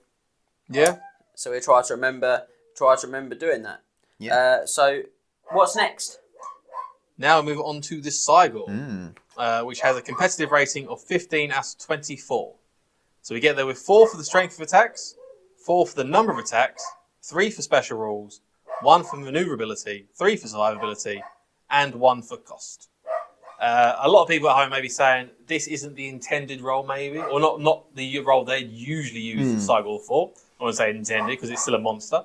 But we're going to treat it as a flanker because at the end of the day, as just said, it is still a monster and can still cause a lot of destruction or a lot of damage in the flank. Still mix it. You can still mix it. It's not as killy as the Gorgon. Still got Thunderstomp, though. Still got Thunderstomp. It's not as self-sufficient. It's still got Stubborn, but it's only Leadership 8 at this point. It's not Leadership 10 Stubborn. So maybe the general being around would be a benefit for him. But he does have he has a few special rules that does separate him out from the pack. So first off, from the herd, you could say. I can mix it too. You take it. But no, so a lot of people use him for his stone throwing ability, which is just he's a moving stone thrower. He can move and he can chuck a piece of magical menhir, I believe they call it. Yes. At the enemy with no minimum range. I think it's maximum range of 36, 48, or is it not specified in there? It's not specified in there, so 60 it'll be a inches throw. then. Yeah. 60. So he can absolutely hurl this thing down range. And it's just a legit stone thrower. It's strength 9 on the hole with multiple wounds D6. Or strength 3 on the blast. Yeah. A lot of people I know that use Beastmen use the Cygors as their long-range monster killing potential. Yeah, I think the problem with him is he's sort of neither Arthur nor Martha. He's got this issue where you're paying a lot of points if he's a stone thrower. He's a glorified stone thrower for the points. You're paying a lot of points if he's a monster because you've paid all those points for the stone thrower stuff in him. So you can't really march him full pelt at the enemy because you want to throw stones. You don't really want to leave him sitting at the back because you paid all those points for that stat line. So it becomes like a bit of a difficult issue for him. I think the way I see him being used is in sort of one of two ways. You either have 2 of them to sort of entice the enemy to engage with you quicker, so they're not just going to sit off you, or you move up with your blocks, but you just keep your blocks sort of. You don't move the blocks as far. You just move them up 7. He's good with the chariots because he's the same movement as the chariots, so he can move at their pace and chuck the stones as he goes. And that's why you sort of chuck stones for 2 or maybe 3 turns, depending on how quick or slow your enemy is, and then you throw him into combat with the rest of you. I like the magic res on him. He's got magic res too, which is very nice. I do like that. And he is also an anti-magic monster, or a kind of anti-magic monster, as Scott will now explain because he has the book in front of him. Yeah, so he's got 2 sort of anti-magic rules. So the first one is Ghost Sight. The swirling melee of combat is an indistinct blur to the Cygor, confusing and disorientating. Enemies imbued with magic, however, it can see with unearthly clarity. When fighting enemy wizards, models with any sort of magic item or magical attacks, undead, or creatures with a ward save, the Cygor may reroll any failed to hit rolls. There's quite a lot of stuff. It is. Because all creatures with a ward save, or a model with magical attacks, you start like burning that list down, and or undead, or there isn't a lot that he isn't re-rolling hit rolls against. Hey, the real Empire State troops, the sort of core core ranked up units that are basically demons or undead. The good thing about it is that the Cygor is only weapon skill 2. Yeah, so he does need those rerolls. So the weapon skill is weapon skill because he fluff wise he is blind to non-magical stuff. He only sees the realm of chaos. So he definitely needs a bit of Laura Shadow in his life, doesn't he? Yeah, Laura Shadow would be nice, but weapon skill 2, the rerolls are very nice for the weapon skill 2. I mean, if you play high elves, they've got a high wizard. Basically, all of their units have got a ward save. Yeah. Yeah. And then we move on to... His second sort of anti-magic rule is Soul Eater. Cygors are intensely unsettling to enemy wizards, for they know the Cygor craves their soul above all else. Enemy wizards within 24 of one or more Cygors must take a leadership test at the beginning of the magic phase. If the test is failed, the wizard has lost his nerve. Any spell he fails to cast this magic phase will result in a miscast. Note that there is no unusual effect if the spell is merely dispelled. Yeah, it's a bit of okay. It's not super great. Temperamental purely because of the fact you can rely on a failed leadership test. Yeah. And then you've got to rely on them failing to cast a spell, which, to be fair, doesn't happen that often. No. It's one of those Brucey bonus rules that I can imagine you're like game 3 of an event, turn 5, and you're like, oh yeah, you have to take leadership. Oh, you've actually failed it. You know what I mean? Like, okay. And you've rolled a double 1 and you failed to cast the spell. Oh god. Also down the other goes. Yeah. I would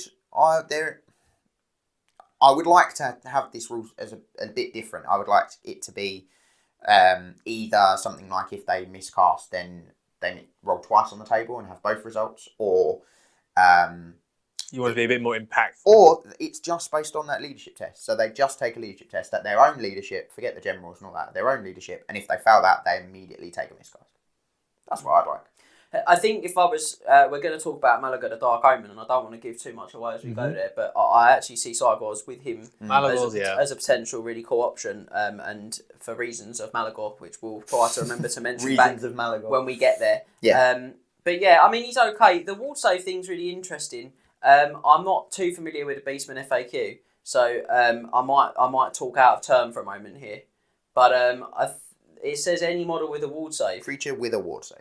That's really, really dangerous wording, because suddenly, like, I've got magic resistance. So against spells, isn't a ward save. Gives you a ward save against spells, though. But I'd say his attacks, so he wouldn't get the reroll because his attacks don't cause him to use the ward save. Now that one is a contention, yeah. I don't think that Magic Res wouldn't count as a ward save because of that reason. Mm-hmm. I think Magic Res wouldn't count as a ward save because the special rule is magic resistance. The special rule isn't ward save against spells. Do you know? This isn't ward save. I mean, to be fair, if they've got magic res, they've possibly got a magic item that's giving it to them to reroll anyway. But probably. The thing. botwood wouldn't matter actually either because it's a magic item. That's the thing. Ward save won't matter because it's also if you've got a magic item, I'm rerolling. Yes, although it is models, not units. Yeah, it's a bit of a weird one, isn't it? But I have seen it in which in the FAQ they did say if a unit is carrying a magic banner, does a cycle gets a reroll hits against the banner, and they said yes. So he can attack the banner. So the banner. So you can be like really weird and be so like, you can say, I'll attack the banner. I'll attack the banner bearer. But then like the next guy just picks up the banner. So you're just going to reroll hits against the unit with magic banner. You hit. So the FAQ does help say you can reroll if you have magic banner unit. The FAQ makes it more stupid, not less. Okay, excellent. Arguably, they've created more questions for themselves. You heard it here first. But cycles and flanking roll, not often seen being used like that, but they can be used in a pinch. It's sort of half of what they can do, isn't it, really? I think this is the problem with them. Like you said, we'll talk about them again in a minute. They've been either half and half in that section as well. Yeah. So then we move on to the last specific Beastman monster of the army, which is the Javaslife, which comes with a competitive rating of 15 out of 24. Same as the Cygor. We get there with 3 for strength attacks, 4 for number. I'm not look at it. 4 for the number of attacks. You're not missing much. 1 for special rules, 4 for maneuverability, 2 for survivability, and 1 for cost. Now sorry, his total was, I was doing the hand gesture. 15. So 15 is better than I thought it was going to be. I put on it, the only way this thing scores so high is because it has fly. Fly, yeah. Because it flies. If you took that away, it would be rubbish. 11. If you took a fly away, it'd be an 11. Yeah. Poop. So it's not as tough because it's only toughness 5 and got 5 wounds. Yep. Nor does it have any standout rule. All its rules are either very situational or based on leadership tests. It's interesting because I possibly think about him more of a support unit, the Javaslife. than as a flanker. The problem is he's not very good at that either. No. So we didn't bother putting him through it because when we did, his score was just not. It was really poor, non-consequential. So I think again, he's just not very good. So I'm really sorry, guys. He's just not very good. The Aura of Madness, because it's based on a leadership test. It's not like the Terrorblast where it's leadership with 3d6 leadership or the Castle Exiles, which is 3d6 leadership. It's just a base leadership test, which is affected by your general's leadership and your BSBs. Mm-hmm. Most leaderships are going to be in the 7, 8, or 9 ranges. So if they roll a double 6, you're only really going to be getting 3 wounds from Aura of Madness. Yeah. Yes, it affects everything within 12 inches, but you're not going to be doing much. Does it affect friendlies as well, though? No, it's only enemies. Okay. No, there's only one unit in the book that negatively affects your units, which it shouldn't exist anymore. Yeah. But no, so it does that. It has a shooting attack, just it shouldn't have a shooting attack. Shooting attack is very... It's 1 shot, strength 5.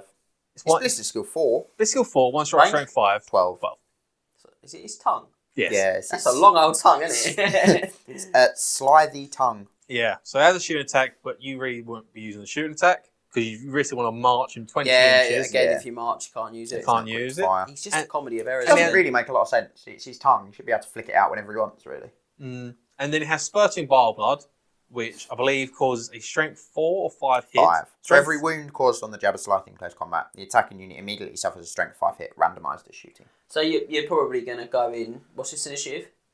3-2. So you're probably going to go in with a good, decent unit. You'll probably take 5 strength 5 hits and remove the Jabba Slythe. Yep. Swim skill 4, which isn't bad for a monster. Yeah, it's not terrible. It's not good enough, I don't think, but it's not bad. How many points are they? 275. There's Cygor and Borgen. They're at least 100 points too expensive. Yeah. Yes. I'd maybe take these if they were like 180. Yeah, 175 rings a bell in my head. As soon as you sort of talk about what it does. So overall, it's just not worth taking. Not for 275 No, points. not really. Sorry, guys. Maybe again with Malagor, the Dark Omen. Malagor, the Dark Omen, Malagor. As the Bretonians would say. Beat me out. You beat me on that. The Dark Omen. I mean, maybe with Malagor, maybe at a stretch, but again, I think I'd probably invest in a Cygor before I invested in those guys. So then, after, just don't really take the Jabba Slythe, and after that, we move into the final flanker. After 9, there's a lot of them. We move into the classic Giants. We are Giants. I can sing these songs all day. Just stop. So this also comes with competitive rating of 15 out of 24. Same as the Cygor and the Jabba Slythe. I just cannot believe it's that high. Sheer amount of attacks. 4 for the strength of the attacks. Its number of attacks is weird. I'd give it a 4. It's odd because of how it attacks. I think that's super generous. Well, you say that. It's got a Thunder Stomp, which is an extra one anyway. Yeah. And the amount of attacks it does do. So some of the attacks do put out a lot. Yeah, it's weird. It's difficult. 3 for the number of special rules. It's an old giant, so it still has I don't know if the new giant rules have long shanks anymore. No. I don't think they ever all that sort of stuff. They've got 3 for special rules, 1 for maneuverability, 2 for survivability, and 1 for cost. Yeah, it's just probably 25 points, maybe even 50 points too expensive. It's 200 points. So 225 points. It's 225. I thought it was 200. No, 225. Oh, really? Well, regular giants are 200, so that one's more at least 50 points too expensive in this book. Yeah. So, if you know anything about giants, you know the cons that come with a giant. No armor, toughness 5, so it's got quite a low toughness regardless. It can be shot off. Terrified of crossbows, isn't it? Terrified of crossbows, terrified of handguns. Terrified. To be honest, I'd say just terrified of bows in general. Well, bows are still 6s. Yeah. It's those strength 4 shots, things like, something like Iron Drakes. Just forget about it. That's just one turn, that is. But but if it can get into combat, some of its attacks can cause a lot of carnage. It's a funny old thing, isn't it, the giant? What I will say about this is an old style of giant. So whereas the new style giants, if you roll the pick up and result on its attack, it's basically the giant attacks off of a chart depending on the size of the thing it's fighting. Yes. So if you're fighting a monstrous infantry or bigger, it rolls on one chart. If it's the smaller monstrous infantry, it rolls on another chart. Correct. So some of them are it just inflicts D6 strength 6 hits on the units, I believe. Whack with club. I think it's whack with club. Scott, right. So there's lots of results. Some of them are duplicated. So I'll go through the tables quickly. So if this obviously is an old book before unit types sort of were a thing. So it doesn't say monstrous infantry. It says fighting big things like ogres, kroxigors, minotaurs, or similar sized. So monstrous infantry plus or larger. That includes chariots and war machines as well. So 1 is Yell and Ball. Yell and Ball is the giant yells and balls at the enemy. This is not pleasant, as giants are deafeningly loud and tend towards poor oral hygiene. Neither the giant nor models in contact with him actually fight if they have not already done so this round. The giant side automatically wins the combat by 2. The giant is only initiative 3. So you can win the combat if you find great weapons or undead. Yell and Ball, I rate that because like if he's the chances are he's gonna be struggling to win the combat. Probably. If he's going on his own in particular. He's possibly going to take in some wounds. They're going to have some static combat resolution. Yeah, some ranks. Just saying, well, I win by 2. Have it. Yeah. That's not too sad. Just to win the combat by 2 is quite nice. Yeah. So 2 to 4 is Thump with Club. The giant picks one model as his target and brings down his club with a single mighty strike. The target may attempt to avoid the blow by passing an initiative test. Use the lowest if the model has several different values. If the target is struck, it takes 2d6 wounds with no armor saves allowed. That's disgusting against like a dragon, isn't it? Because the dragon, you use the Star Dragon. If a double is rolled for the 2d6 wounds, the giant's club embeds itself in the ground and the giant cannot attack at all in the following round whilst he recovers his weapon. But, I mean, yeah, devastating. Goes through it. Yeah. Once through. All the way through. And then 5 to 6 is Chomp. The giant inflicts a great bite. The giant takes a great bite out of his enemy, automatically inflicting D3 wounds on one model in base contact with no armor saves allowed. If the giant was wounded earlier in the battle, he may immediately recover as many wounds as he inflicted with this attack, as his altered metabolism heals up the damage. Not bad. No way of getting out of it. You just pick a model, they take D3 wounds. Kill a character. You could, yeah. Most characters wound 3 wounds. Is that the bigger chart though? That is bigger. The big chart. So monstrous infantry. Monstrous infantry types, yeah. And then the smaller chart? So the smaller chart is for anything smaller than monstrous infantry. Basically, you've got 1 is Yell and Ball, which you went through before. 2 is Jump Up and Down. The giant jumps up and down vigorously on top of one enemy unit in base contact. Before he starts, the giant must test to determine if he falls over, which I'll go through in a second. But giants can trip over. If he falls over, work out where he falls and calculate damage as already described. Any wounds caused by the fall on either side count towards combat race. Assuming he remains on his feet, the giant bounds up and down on the enemy unit, guffawing madly.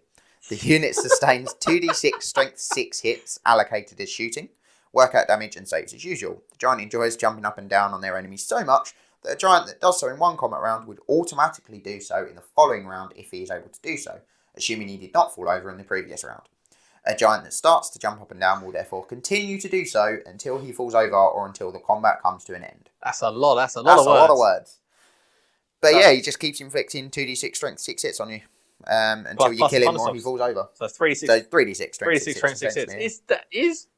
Oh yeah. There's no doubt. When they get in, they can do damage. Yeah, they've just got to get there. Yeah. And the last result is. So there's 2 more results. Two. That is number 2 on the chart. Number 3 is pick up and. Yeah. So the giant stoops down and selects a model. Giant player's choice that is either in base contact or touching a model in base contact. Giants have very long reach. The target may make a single attack to try to fend off the giant's clumsy hand. If this attack hits and wounds the giant's attack fails. Otherwise, the giant grabs the model and the player rolls a d6 to see what happens next.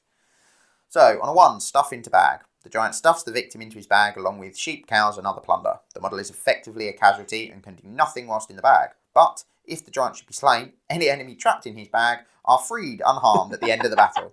Victory points are not awarded to the enemy for freed models. So this is the end of the battle, so you don't get them immediately. You don't get them back. So they are technically dead. You don't want to get to you don't give away the VPs, yeah. Oh, hilarious. On a 2, throwback into combat. The victim is hurled back into his own unit like a living missile. This causes a wound on the victim with no armor saves allowed and d6 strength 3 hits, which you can save as normal on the unit. I would think that would hurt a lot more than 1 wound on the victim. Yeah, or d6 strength 3 hits. Yeah. Hurl is number 3. The victim is hurled into an enemy unit within 12 of the giant, randomly determine which. This causes a wound on the victim with no armor saves allowed and d6 strength 3 hits, which you can save as normal on the unit. If there are no enemy units in range, treat this result as a throwback into combat instead. I just like the fact that if he survives, the guy would still be in the front row of the unit started, even though he's been hurled over there, and then he's going to actively barrel his way back. Squash. This doesn't really bear thinking about. Suffice to say, the model becomes a casualty and is removed from the game. Number 5, eat. The giant gobbles his victim up, swallowing him whole. The model is removed from the game as a casualty. And 6, pick another. The giant hurriedly stuffs the victim into his bag or under his shirt or down his trousers if they're really unlucky, and attempts to pick up another victim. The second victim makes a single attack as above to avoid being picked up. If the giant rolls a succession of 6s, it is possible for him to amass a collection of trapped foes in his pockets and bags, not to mention down his trousers. Trapped models are effectively casualties, exactly as explained in the stuff into bag result. Oh, if you continue to roll 6s, you just stuff an entire unit into your bag. Hilarious. What's the final result? That is the final result. You can do it with cavalry. Hilarious. So that was number 3 on the small things chart. Number 4 to 6 is swing with club. The giant swings his club across the enemy's ranks, smashing them into a bloody pulp. The giant inflicts D6, strength 6 hits on the target unit, allocated as shooting. It's a lot of attack options. Probably the worst one, though, to be honest. Yeah. I will say this, though. When you compare this giant compared to the newer giants of the Orcs and Goblins and the Ogres, the pickup and the results for the Orcs and Goblins and Ogres, all the results result in the model dying. Yeah. It just dies. You don't get the victory points back. Yeah. So this one's more expensive. This one's more expensive, and its pickup and result, you will survive it. You can survive it. Yeah. Whereas the Ogres and Orcs and Goblins giants, they're just dead. You get picked up, you're done. Look, we've talked quite a bit about giants. I mean, yeah, there's 2 whole pages of rules. And I'm going to be honest, I'm going to just step in, because they're not competitive. No, they're not. They're fun. They're really a good laugh, but they really aren't competitive. Yeah. And this is fall over a lot as the well. least competitive of the giants available in Warhammer. It's just 225 points. They're cool to see, but as James said, don't take them. There are more competitive options in your rare slot. There's more competitive options in your core slot. Savage. More competitive options in your Ungor herd slot. Whoa. But yeah, the 15 definitely flatters them. I think. Yeah. I would leave the giant at home. That's the last of the flankers. Still basically the worst of all the monsters we discussed. It is still the worst monster as a rest. It's the cheapest. Best would be the Gorgon, then Cygor. I would say Javis Life and God Giant are tied. Yeah, they're not good. They're not good. So now that the flankers have been herded out of the way, we move into the few shooting choices. Let me have my fun! We move into the few shooting choices that Beastmen have with Ungor Raiders and the Cygor again. So we'll start with Ungor Raiders, the other version of an Ungor unit. They have a competitive rating of 8 of 24. Not great. There was 2 for threat range, 1 for strength for shots, 1 for accuracy, 2 for versatility, 0 for survivability, and 2 for cost. The score probably says it. They only have a short bow, so it's only an 18-inch range. They're saved by the fact they can march and shoot because they're skirmish. They skirmish. That is the only thing that saves their range. Yeah. 18-inch range with a strength 3 bow. You're not doing a lot. If you're taking a big unit of Ungor Raiders, good on you. But I mean, you have my vote of sympathy. So I'm going to be honest, I didn't, until I bought a Beastmen Army book, which obviously was quite a few years ago, but I didn't actually realise that you could take Ungors that weren't Ungor Raiders. Yeah, I'm going to be honest. didn't realise that for a long anything time. But Raiders. No. So I think that they're better as a chaff choice. I know we're going to discuss We are going to discuss them. That's their role, really, isn't it? Yeah, I mean, they shoot at the end of the day, they do, so it's legit to try and take them as a range unit. But Beastmen, Beastmen are not a good shooting army. They're not. I've just got on the last bit here. You bang the Marcus Nesh on them because it's free and they don't panic because they are still Leadership 6. Yeah. Marcus Nesh is the one you take on them. But then don't take them as shooting, take them as chaff. They can be used as an ambushing unit, possibly, but they're too little strength for too little. Yeah, attacks. I wouldn't even be confident that they could charge a war machine and kill it. No, I wouldn't. I'll be honest. I think what you could we're talking about Empire war machines. We're not let alone like Dwarven war machines. Yeah. I think if I was going to look at the ambushing again, I think something we didn't mention that might be worth just touching back to is ambush can be a good like denial hammery type gameplay. Yeah. If you like to play that sort of like not conceding victory points, it can be can be helpful in that way of sort of shepherding units around the table out of arcs of sight, getting them on in the late game potentially. I still think it's lack of reliability. Still not very good, but It can be if you like to play that way. I wouldn't. Potentially. I think Beastmen need all their points on the table because you've got to get the most out of every point. You do. So then that's Ungor Raiders. Don't take them shooting. We're going to move into a slot they are going to take into. But before we do that, we have the Cygor again. Yeah. This time coming in with a competitive rating of 17 of 24. The same as a Gorgon. So yeah, she's better if you just sit him at the back. Sit him at the back. So we get there with 3 for threat range, 4 for strength for shots, 2 for accuracy, 3 for versatility, 3 for survivability, and 1 for cost. This is the slot where most people use their Cygors. Yeah. Because they just take 275 points for a stone throw monster. Yeah. So you could look at the exact same pros and cons from the Cygor in the flanker role apply here in terms of its stat lines. But it is the monster killing threat range that you have now. It's the only one you have. Of just chucking stones. I suppose the answer is to say, well, look, it's a stone thrower that you're not going to get the victory points for very often because it's got a decent stat line. Yeah. To actually kill. I suppose that would be the way I would, if I was going to play it in that role, that's how I'd mentally break down its kind of positioning. 12 points for just the stone throw, though. Yeah, I agree. It's got, what, 67 inch threat, though? 60 inch range. Plus it can move 7. Plus it's a 67. So the fact that the stone throw does offset the fact that it's ballistic skill 1. Yeah. So that makes no right. And the best thing about it does still keep the anti-wizard rules. You've still got all the anti-wizard stuff. So you've got the 24-inch miscast bubble, possibly. I do think a Cygor is best employed in a sort of 50-50 role. Yes. You move him up for 2 turns with the rest of your army. And then when the rest of your army hits, he just charges in as well. Chariots, Cygor, little combo. Yeah, yeah. Because then you get a bit out of his shooting. You get a bit out of his monstrous stat line. And on turn 4 and turn 5, you're unlikely to be shooting too much anyway. Cause probably all everything's in combat. So you do want to keep him going forward, I think. So what we're saying is use a Cygor as a shooter at the beginning, and then as the late game goes in, possibly think about moving him up. A bit like Hove is 50-50. Other breads are available. to be honest as well, I think he might even be able to bump that to an 18. Because his threat range, obviously, we knock one off of artillery because they can't move and fire. Possibly, so it could be an 18 but or 24. Actually, he can, so he might even squeak up to 8. I wouldn't know without having the no, I'm going to make an executive decision to keep him at 17. No, 100%. So we're not saying anything else, but there could be a possibility it could be an 18. Yeah. And then that was shooters. That was quicker, wasn't it? Yeah, nice. A lot quicker than flankers. So now we're going to move into a section the Beastmen have more options for, and that is the chaff units of the army. These include Ungor Raiders again, Chaos Warhounds, Harpies, units of single Razor Gore, and the Chaos Spawn. We'll get into that's a Chaos Spawn, 100%. We'll get into him in a second, but we'll start with the Ungor Raiders again, coming with a competitive rating of 10 of 24 now. Better than the 8 they had. That's an improvement. Yeah. So they get there with 2 for maneuverability, 2 for the number of attacks, 0 for special rules, 4 for slots, 0 for survivability, and 2 for cost. So this is the right place for Ungor Raiders, I feel. Yeah, definitely. So if you look at Ungor Raiders, you say they're a chaff unit that have a shooting attack. Yeah. So they're in a slot. I'm spawning now. This is the right place for Ungor Raiders in a slot where they're there to die.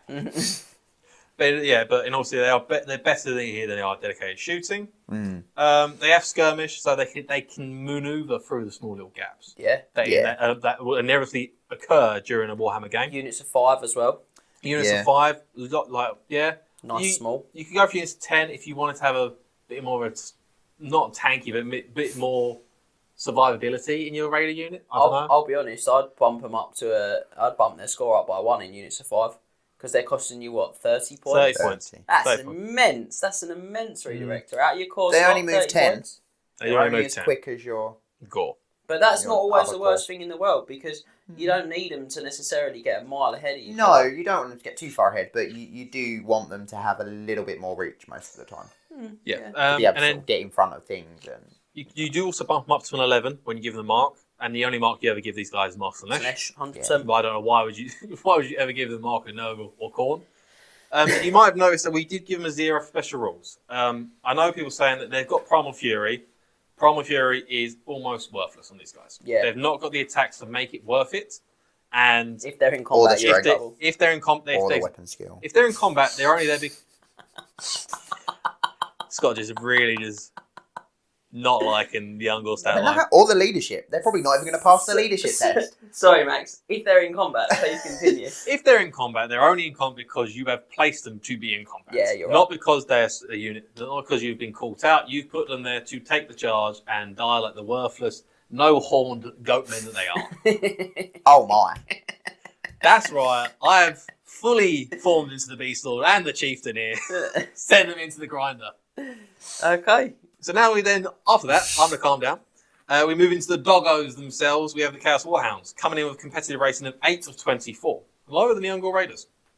You get there with 1 for maneuverability, 1 for the number of attacks, 0 for special rules again, 4 for slots, 0 for survivability, and 2 for cost. Worse off the Raiders purely because dogs don't have skirmish. Yeah, and they don't have a bow. So Don't have a bow, so they don't have many attacks. attack. So they don't have the movement shenanigans. They do have 2 more points of movement. If they had Vanguard, which they can't get, which is really frustrating, they would be actually a really good choice. They also can't take a mark. So they're worse leadership than the Ungors, at least 5. They are. So they are more prone to running away if your general isn't anywhere nearby. Yeah.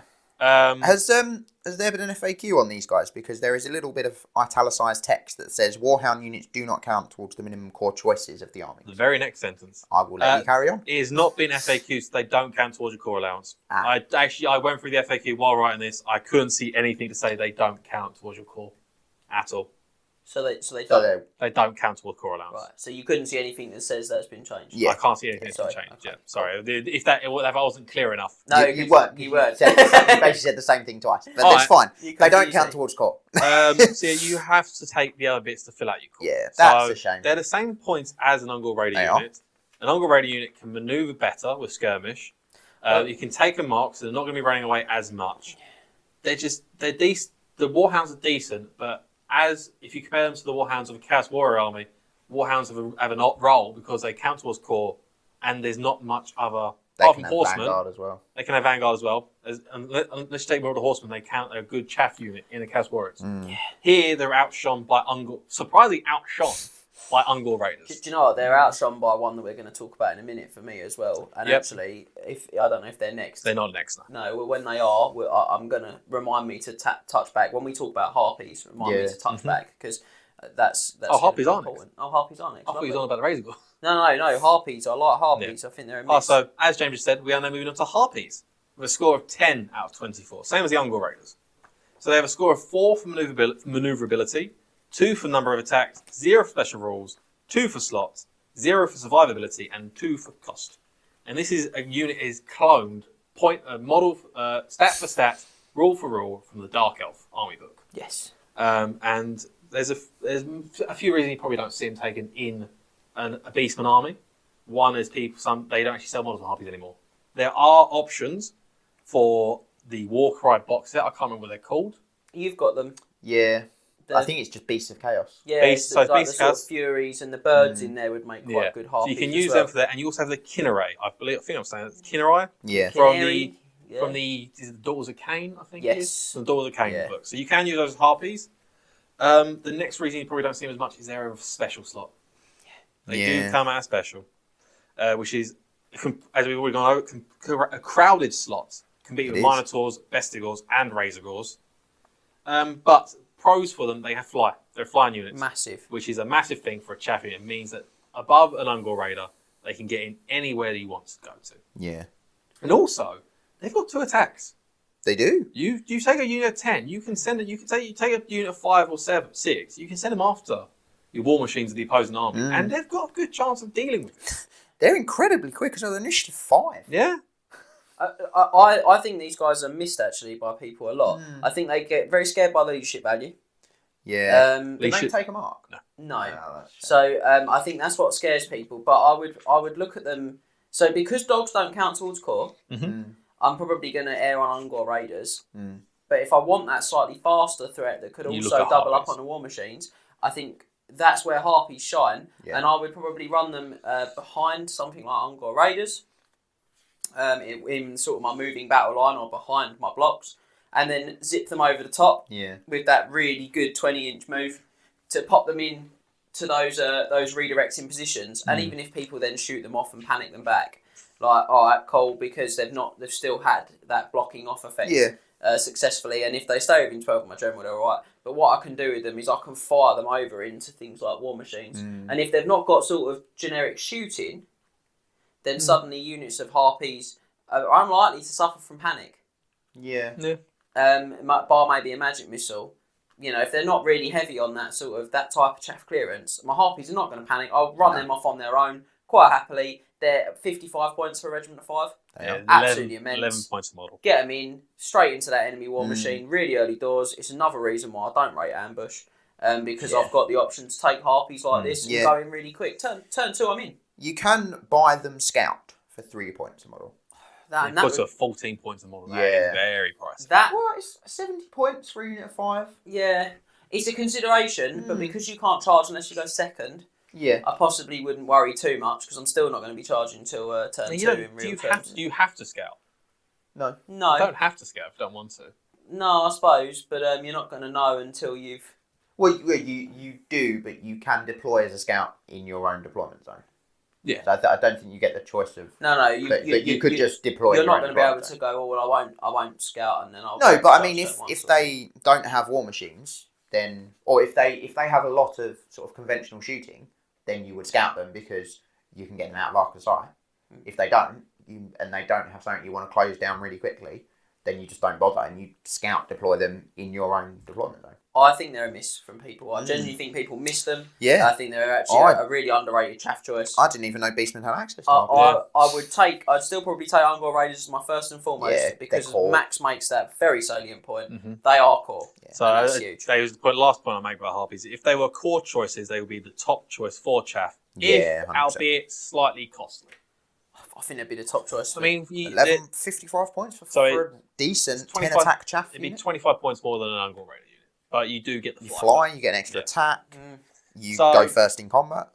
Harpies, I ended there because apparently James got to go on for ages about Harpies, apparently. I ended there, but Harpies, good choice for chaff. Yeah. So now we move on to Razorgore again, but this time in only units of 1 model. They come with a competitive rating of 12 out of 24. Pretty decent. They get for 1 for maneuverability, 4 for the number of attacks, 1 for special rules, 2 for slot, 2 for survivability, and 2 for cost. A lot of people use, people call them Pumagors. Other Disney movies are available. But a lot of people use these in the units of 1, and I can see why. Yeah. I can see why. They're survivable. If you lose 1 Ungor Raider, they're more survivable than a unit of 4 Ungor Raiders. With a toughness 5 and 3 whip. It's better. But other things, the issues with them is that they come out in the special slot. If you're using special slot for chaff, it's not great. They do get around the leadership 6 because they're only used to 1. So if you have no other models in the units, you can't lose a model you take a panic. Keep them away from things that will cause panic. 6.5 inches away from stuff. Yeah. So you can get around that with that. But the same pros and same cons of just a herd of them apply here, I feel. I think the single base is really good for chaff. Single base is. Yeah. I think another reason you see them quite regularly is because people do tend to take a block of gore. They do tend to load up on chariots, and so they don't get far away from their core allowance. You might see a couple of these and a couple of units of Ungor Raiders. It's quite common to see sort of 4 chaff choices for a Beastmen army. They're on a 40mm base or a 50? 50 is still small though. They still fit into loads of little gaps. Yeah, it's the size of 2 cavalry. People use 5 cavalry as chaff all the time. Exactly. So nice and flexible like that. Yeah, so the usual things is, as I said, leadership, no access to marks of chaos, and they come from special.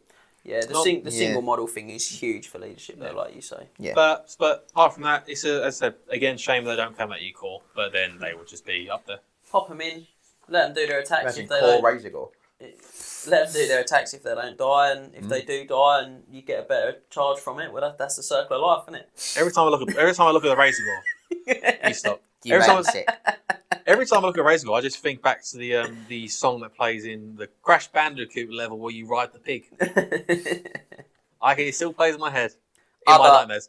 Other computer game franchises are available, including Total War Warhammer, which do have Razorgore. And then lastly, we move into the last chaff unit for the Beastmen, which is Chaos Spawn, with a rating of 10 out of 24. We get there with 2 for the maneuverability, 2 for the number of attacks, 2 for special rules, 1 for slots, 2 for survivability, and 1 for cost. This thing is no words can be said for this. It's such an unreliable unit, in general, let alone for chaff. It has random movement 2d6, which isn't reliable enough to protect your battlefield positioning and all that, and get in and do the redirecting you want a chaff unit to do. It's 55 points, so you can spend those 55 points on, as you said, 5 harpies or a single razor gore. Mm-hmm. And the most heinous crime of this thing is that it's in your rare slot. It's a rare choice. It's competing with Cygors, Gorgons, Jabberslives, and Giants. I don't know why you would take it. Yeah, for me, I think its number of attacks is actually decent. I think D6 plus 1. And a stomp. You get... I think it might count as a War Beast. Oh, is it a War Beast? It doesn't say that. I'd have to check the rule, but I think it might count as a War Beast. Okay, even D6 plus 1, you're averaging probably 4 attacks. 4 to 5. The biggest issue with me for using this as a chaff piece is its 2d6 random movement. Yes. Because you have to move in a straight line. You can't change your facing after you've moved. Nope. You don't know how far you're going to move. It just does not work for me as chaff on any level. It doesn't work. I don't think as much. No. As any sort of It's not strong enough or have enough attacks for a flanking sort of role. It's best, I think, to try and kill other people's chaff with it. Yes. And I think if you can charge things like, if you can get the charge with its random move on things like enemy chariots in particular, very good for, or maybe enemy light cavalry and things like that. He doesn't necessarily have to kill them. He's unbreakable. That's his best thing. He's based unbreakable, so he's not going to be panicking. He gets himself involved with something like a cold one chariot or, perhaps a white lion chariot for high or something like that. And they'll get through him eventually, but it's probably going to take them a couple of turns. I don't know. Not a white lion chariot. He's only got 3 wounds. He's tough as 5. That's 5, yeah. It's not great. The white lion's a strength 6. The 2 riders are strength 6, They'll probably kill him in a turn. And the 4 lines. The 4 attacks. 4 attacks from the lines. Yeah, I mean, he's probably flipping a coin for 1 turn, I think. But again, I think that you sort of hit it the nail quite well on the head when you said for killing other chaff.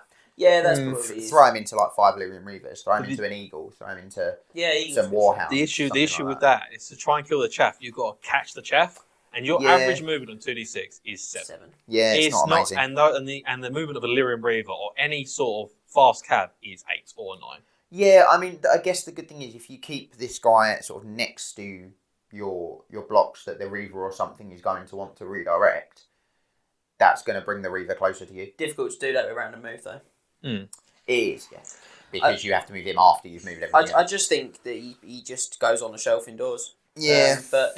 Right, I will say this, though, is we're going to move into it, but you will want to have some Chaos Spawn in a certain scenario. Okay. If you take someone. Certain characters. If you take certain characters, you will want to have some spawn. So not in your army. No, not in your figure case. In your figure case. Yeah.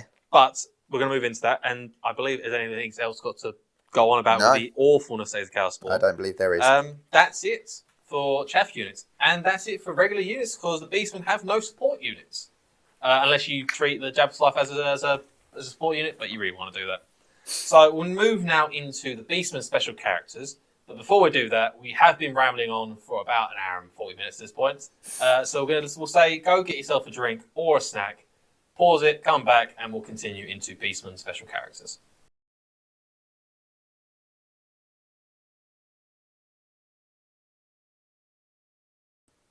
So, you're back from your beverage, and now we're going to go back into Beastmen special characters now. Yeah. Yeah, indeed. Skeletor intensifies. So there are 8 special characters in the Beastmen Codex, or Army Book, sorry, not Codex. And these are Gorthor the Beast Lord, Malagor the Dark Omen, Kazrak One Eye, Taurox the Brass Ball, Morga Master of Skulls, Slugtongue, Moonclaw the Son of Morsleep, Ungrol Fourhorn, and Goros Warhoof. So those all quite well. You did good there. I'm very impressed. So we'll start, and he rolls up, because he's on a chariot. is Gorthor the Beast Lord, who comes in with a competitive rating of 11. You love it. Yeah, competitive rating. I don't love 11. No, 11. A competitive rating of 11 out of 24 for Gorthor. So we get there with 4 for output, 2 for special rules, 1 for synergy, 1 for risk, 2 for survivability, and 1 for cost. So in the Beastmen iBook, this is not the big bad, but he is sort of like the Archaon equivalent. I always view him as. He's dead. Spoiler alert. If you haven't read the Beastmen iBook yet, Gorthor he's dead, but I always view him as like the Beastmen equivalent of Archaon. He's like the herald of their He's infamous, isn't he? He's that infamous sort of thing. He's big bad next to Kazrak, who's still alive, and he's just a bit of a letdown, really. Less Gorthor, more Gorpor. Terrible. All right. Almost as terrible as Gorthor. Almost. His first issue is that he doesn't have a save of any kind apart from a 6-up for being mounted on his chariot. It's just shocking. I've checked this twice. It's just bad. He's got nothing. He has no save. He's toughness 5 with 3 wounds, and his chariot's toughness 4 with 4 wounds. It's just a regular Tuskor chariot. He's not even got a Razor Gore chariot. It's not a Razor Gore chariot. You can't even upgrade it to Razor Gore chariot. So Gorthor, he has no save. And for someone that is on a chariot and needs to be in combat to do a lot of his output, it's a little bit worrying. Yeah. Yeah, it's just not very good. So does he have to be mounted on a chariot? Yes. I believe so. Because, Gorthor the Beast Lord is 350 points. Mm-hmm. Options. Gorthor with all of his equipment and Bagra. I don't know who or what Bagra is. That's the little man on the front of the chariot. Cool. Maybe mounted in a Razor Gore chariot. Replacing both crew for 65 points. Doesn't make it any better. So he comes on a Tuskor chariot, a standard Tuskor chariot, or you can pay an extra 65 points to put him on a Razor Gore chariot. I probably would. It's this. You're not getting the Razor Gore chariot any cheaper. It's the same. I'd probably do it. So yeah, if I really had to take this guy, I probably would, because that's like 8 wounds they've got to kill to get his victory points. Yeah. Not 7. Not 7. I mean, it shows you how much I've never seen Gorthor being played, and it shows you I didn't even know he could go on a Razor Gore. I just thought he was stuck on his Tuskor chariot. So things we can be positive about. He's got an 18-inch inspiring presence. Yeah, the cloak of the Beast Lord. Yeah. It's probably the only defining factors of him. He's 18-inch inspiring presence, only at leadership 9. He's not even got a bonus leadership point over a regular Beast Lord. Other special rules, he has the Sign of Dark Gods. So it allows him to cast a single spell from the Law of Death as a bound spell at half the casting value of the law book equivalent. Yeah. Rulebook equivalent, so not a law book. The issue with this is that it's a random spell. Yeah. So you could get aspects of Dread Knight, and you could be absolutely stuffed with him, or you could get Purple Sun and on turn 1 and not be able to use it. Realistically. Yeah. You can work, but the half the casting value is very good. Yeah. The half casting value, say Purple Sun or any other spells. As a bounce spell, you just chuck maybe 3 dice, 4 dice. Maybe you'll get an irresistible force and not suffer any miscast, or you just get a cheap Purple Sun out. You're probably only going to get to use it twice, though, aren't you? The spell, because you're probably going to be dead by. He's probably dead by that. To be fair, Law of Death isn't, especially because it's a bound spell, so you can't even use the boosted versions of it. It's all really short range. Yeah, and he can't swap out for Sig either. No, he can't swap for a Sig. He can't swap out for Spirit Leech either. So that's his rules. So that's his one rule. He has Primal Fury as per usual. He has Manbane, I believe, as well. Does. Because he's a Beast Lord, so he gets to re-roll his Primal Fury test against Empire and Bretonnia. Which is always quite nice if you play them. And then he has his equipment. So he has the Impaler, which you think for the big bad of the Beastman army, it'd be something special. It's a spear with Killing Blow. Thank you, Scott. If you want to know how you get your head chopped off by a Runefang, this... Read his backstory. How you get your head chopped off by a Runefang. So, it's a spear that calls it Killing Blow. So he is strength 6 on the charge. Yes. With Killing Blow. So he's not bad. It's just 5 attacks. It's just meh. Yeah. He's dreadful. He's worse than a Beast Lord because you can tool a Beast Lord up to do loads of good things. And be survivable. He's got to go on a chariot and he's not survivable. He's got random spells. Anything we discussed earlier on, random is bad when you're building a competitive army. He does have the Skull of Mugra though, which allows him to roll 2 dice for impact hits and pick the highest. Yeah, that's alright. So he does help with his impact hits, but overall, He's 350 points. Doesn't matter when he dies before he gets to combat, though, does it? Yeah, 415 points on the Razor Chariots. He's a lot of points, and you can get, as we know, we've discussed it quite a bit, a very tooled up, survivable Beast Lord on a chariot for the same points. Yeah. Well, for cheaper, to be honest. Yeah, if you really want a Beast Lord on a chariot, you would be going far wrong by not checking out the competitive character series Beast Lord, where we did do a Beast Lord on chariot, and he is terrifyingly good, and I think he features in one of the lists later on as well. He does feature in one of the lists. And we'll discuss him very briefly again here. He's just way better than Gorthor. He is. Just leave this guy at home. Yeah, so overall, could be a lot better, and realistically, you're only really going to use him in a fluffy narrative game, maybe. Yeah, I agree. Just keep him entirely out of competitive play. Points value stops you getting level 4 as well. It does. Yeah. So speaking of level 4s, we now swoop in with Malagor the Dark Omen with a competitive rating of 15 of 24. So it's better. He not gets terrible. I like him. Yeah, I like him as well, to be honest. We get 2 for output, 4 for special rules, 2 for synergy, 3 for risk, 2 for survivability, and 2 for cost. Now, the Dark Omen is a better pill to swallow than Gorthor is. A lot better. We mentioned 3 for risk because you can choose a variety of spells. Because you can choose a variety of spell laws, not a variety of spells itself. So he has access to all the same laws that a Brave Shaman has. I think that's awesome when he's a special character and he still chooses his laws. Yeah. That's amazing. So he has all access to the Law of Death, Wild, Shadow, and Beasts. Full spell, I don't know why I did like that, but hey-ho. So he has those access. He's a proper wizard as well.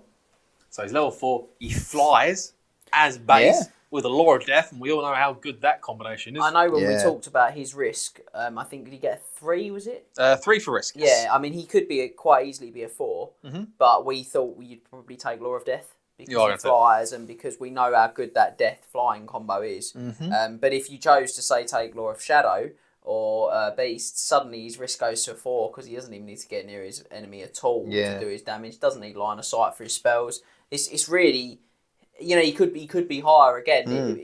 We're just making the assumption you're going close, super competitive. We'll say going death. To maximise his other rules. That's the way it goes. His special rules are also very short range. I think they're both 6-inch ranges for his special rules. For the Something Wicked This Way Comes. Yeah. So enemy units within 6 inches of him cannot use the General's Inspiring Presence unless he's in the unit as him.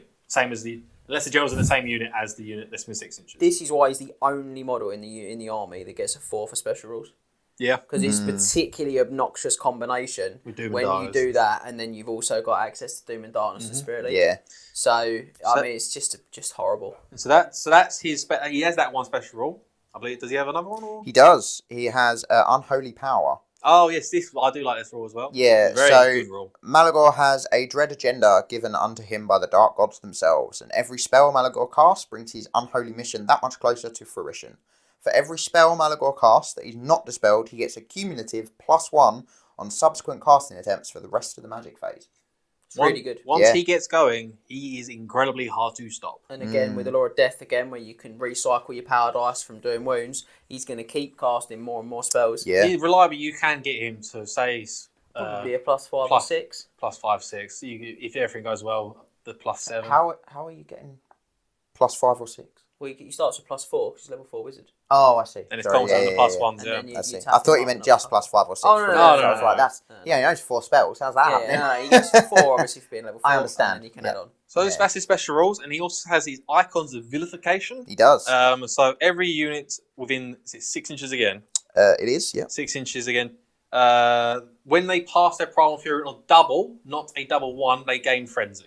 So he's given more chance to get more attacks from your unit. Just pumps that one up as well. It's really good. He's really good, actually. He's really solid. I like him. He's a very solid character. The one downside I do have is, although we spoke about his choices of laws, he is apart from all his upgrades, and apart from all his rules and his one item, he's no different from a regular level 4. And you can he doesn't give them access to anything else. You can sometimes tool up a level 4 to be flying on death. With a ward save as well. Ward save as well. Yeah. Also that. And a mark. And a mark, yep. Also, if you're going to take Malagor, I would consider taking 10 Harpies for 10 ablasive wounds. Just to fly around with him.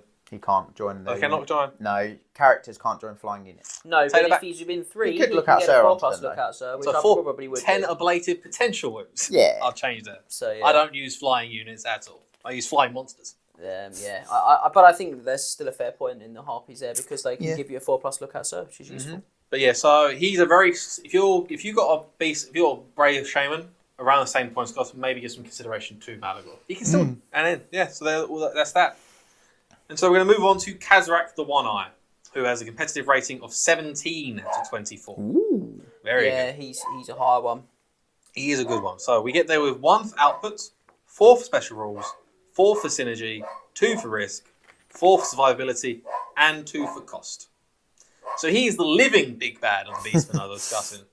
And just from 1 rule, he basically changes a lot of the army. This is where we're on about. He gets to... So his 1 rule which is Bestial Cunning. It is. He allows any unit arrived from Beastman ambush to re-roll the dice. Yeah.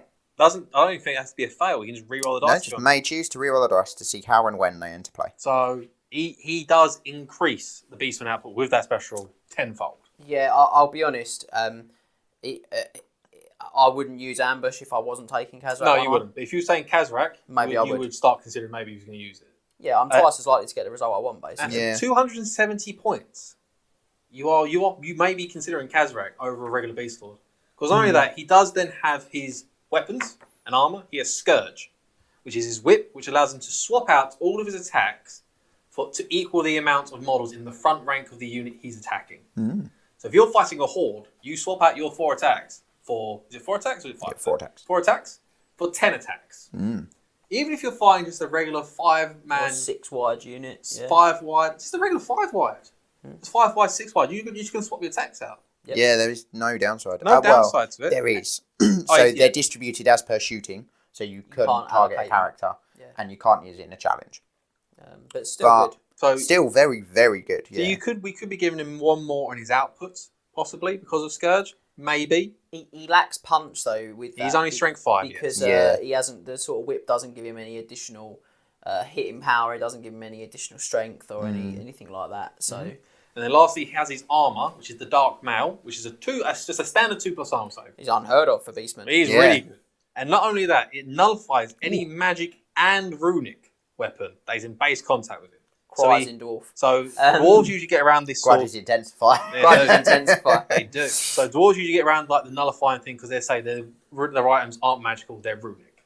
This just goes, no, it's all off. Turn the light switch off, you've got a hammer. Let's go. I mean, realistically, that means at worst he's going to have a 4+ armor save against... No, doesn't it? I'm talking absolute rubbish. What am I on about? Ignore me. Don't worry. It's not the weapon. Yeah, ignore me.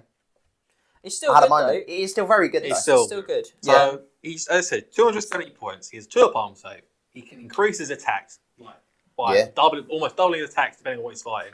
And he helps Beastmen with their ambush. It's worth bearing in mind, just to touch on the plate quickly, there's not a lot that ignores armour when it's a 2+. Yeah. That nullifies all that armour that isn't magical. Yeah. So the fact that he can knock off the magical weapon is really good. And it'll be good in ways people don't always think about as well. Things like, well, I'm going to hit you with my blood letters and I'm going to go for the killing blow. No, you're not. That's the Hellblade that gives you that. That's a magic weapon. So, there's nice little... It's the plague sword that gives you poison. The plague bearers. So there's nice little Brucey bonuses in there with it. It's a great item. I think most lords in Warhammer would kill to have access to an item like that. Yeah. So if you're considering a beast lord, consider Kazarak for your army. He'll do you proud, I feel, anyway. Yeah, I think he's all right. I think he's definitely the best of the special character lords. Yeah, he's not particularly more expensive than a fully tooled up beast lord either. No, he's not. Really. He's around the same sort of point. But I do think he's prescriptive, and I do like that word when we're on the channel, but I do think he's quite prescriptive. I think if you're going to invest the points in him, it's obvious to do that with an ambush theme. With an ambush plan. So I think a plan bush, if you will. So if you're going to do that, you really do need to think about your build very specifically and say, well, look, we're going to have duplicates of these units. We're going to move on this. And I think it changes up the value of certain units quite a lot. Suddenly... things like Centaur, potentially become a bit more, commonplace maybe at that point. A bit more valuable. Yeah, you would have to build around him. Right? 100%. You have to build around him. He's definitely a build around job. That's Kazarak, and now finally, charging into the scene, we have Taurox the Brass Bull with a competitive rating of 12 out of 24. With 2 for output, 2 for special rules, 1 for synergy, 1 for risk, 4 for survivability, and 2 for cost. The reason that the bad boy himself scores fairly low is that he offers nothing for the army apart from being an absolute murder stick. Yeah. Yeah, he's a big beat stick. He's quite tough to get rid of, but you're right. He all his points. He doesn't give you any special rules. He doesn't give you any buffs to units. All his rules, they are only for him. Yeah, and he gives his unit frenzy because he is a Doom Ball. Yep. So he has Slaughterer's Call, so he gives his unit frenzy, and he has Blood Greed, so then he can increase his rules. Apart from that, he has a 1-up armor save as standard, which is just top notch if we compare it to Khazra again, with a caveat though. So if an attack rolls a 6 to hit and a 6 to wound, and then you fail your armor save, you instantly die. The likelihood of this happening is almost non-existent. It's not good, is it? You've got 1 in 36 of getting the 6 to hit and the 6 to wound, and then it's got to get through that impressive 1-up armor save. So unless you're ignoring armor save, you have a massive strength. It's probably not going to happen. Yeah. I might be scared if I was fighting like an obsidian blade. If you're fighting a Rune Fang. Witch Elf on a cauldron or something like that. The Rune Fang doesn't work against it. It doesn't roll the wound. It doesn't roll the wound, yeah. That's fair. So yeah, the spicy. I mean, you should be fairly worried about a Rune Fang, though, to be fair. Yeah. It's just... not for that reason, but... You just kill him anyway.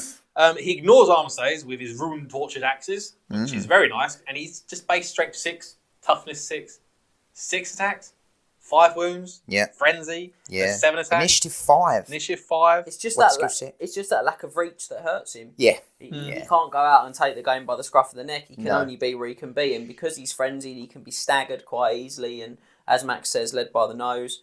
It's that those are immutable weaknesses. But he is a good choice, but I'm not sure I would spend the points on him. You usually see him paired. If you're taking a Doom Ball in your minor buff, people will usually just swap him out.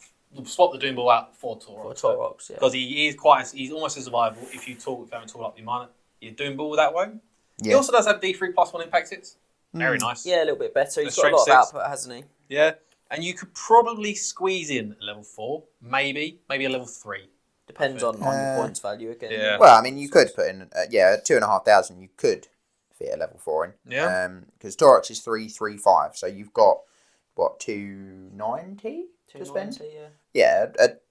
A sort of bald level 4 is 235. So you've got. Yeah, you're alright. Yeah. So you've got 55 points. So then you can put in 4 water as well. Or something, or 5-up water cheat. Does mean your general's only going to be leech bait because Taurox is only leech bait. But if you're taking a minor buff, that is the caveat that you usually have is that your leadership is only 8 at that point. True. Yeah, true. But if you're considering the minor buff, give a fault to everyone's favourite metal cow. Okay, full metal cow. The full metal cow. So we've now finished with special character lords. I'll let him laugh to himself. You carry on, mate. So now we're going to move into the first hero of the book with Morgul, the Master of Skulls. Morgul, as the Bretonians would say. Probably. It might do. He comes in a rating of 13 out of 24. We get there with 1 for output, 3 for special rules, 1 for synergy, 4 for risk, 3 for survivability, and 1 for cost. This is a weird character to rate, I found, because his rules, they're just odd. Like he's base unbreakable himself. He's just unbreakable at that point as well. That's not the rule. That's not the rule of weird to rate. It is good, but I think Unbreakable can't join units. Non-unbreakable characters can't join unbreakable units. Unbreakable characters can join units. Can they? Yes. I know that he's on a big base though. He's on a big base. He's on a bigger base than the regular beast lord. He's on a 40 mil. He's on a 40 mil base. That's the way his model is. But that's not the special rules that we're on about. So Scott has a book. I could paraphrase them, but Scott could probably read them out for me. Yeah, absolutely. So the first one I've got is Aura of Transmutation. There's a lot of background text to this. The rules don't actually start until towards the end of it. Morgul cannot be harmed in any way by missile attacks or spells unless the model, which is the source of the attack, is within 12 inches of him. Furthermore, at the beginning of each round of close combat, all enemy models in base contact take a strength 3 hit with no armor saves allowed. Fluff-wise, because Morgul is the essence of chaos. So anything that comes around him or anything that attempts to get near him is transmuted into something else. Like smoke, flowers, frogs, that sort of stuff. Birds, bats, or frogs. There you go. Is what it says. Birds, bats, or frogs. There you go. You heard it here first. So he's immune to stuff like a gold statues, because he has to, unless we're within 12 inches. Yeah. He's immune unless the purple sun's within 12 inches. Can't be hard about that, because the model casting has to be within 12. So he's immune to all that stuff. He's immune to cannonballs as well. So even if he was out not in a unit, he can't be killed unless within 12 inches. He's very survivable because of this rule. Yeah, if you're careful with it. Surprisingly survivable, I think. Weirdly survivable, isn't it? Yeah. And then we have his next rule. Yeah, so Spirit Essence of Chaos. Let's jump past all of this blurb to see where the rule actually starts. At the beginning of your magic phase, you must remove a friendly model within 12 from play. Then roll a d6. On the roll of a 3+, you may place a Chaos Spawn within 3 of the spot vacated, provided there is space, and you have the appropriate model available. When the spawn appears, it must be placed more than an inch away from other models. So this is the model that was on about in which you want. If you're going to take him, you're going to have some spawn characters. Yeah. So it's not optional. You have to remove a model, and even when you remove a model, there's no guarantee you'll get a spawn. You have to then roll a 3+ once the model's been removed from play. How does that work if there aren't any friendly models within 12? It was FAQ. If there's no friendly models, it doesn't take. Okay. You don't have to choose him. You don't have to choose him. You can't do himself. But it does sound like what small units of Slanesh marked Ungor Raiders were made for. Or possibly a unit of Ungor Herd, just as a factory. I can see it like that. Yeah, sure. Just I'm trying to help him out. Yeah.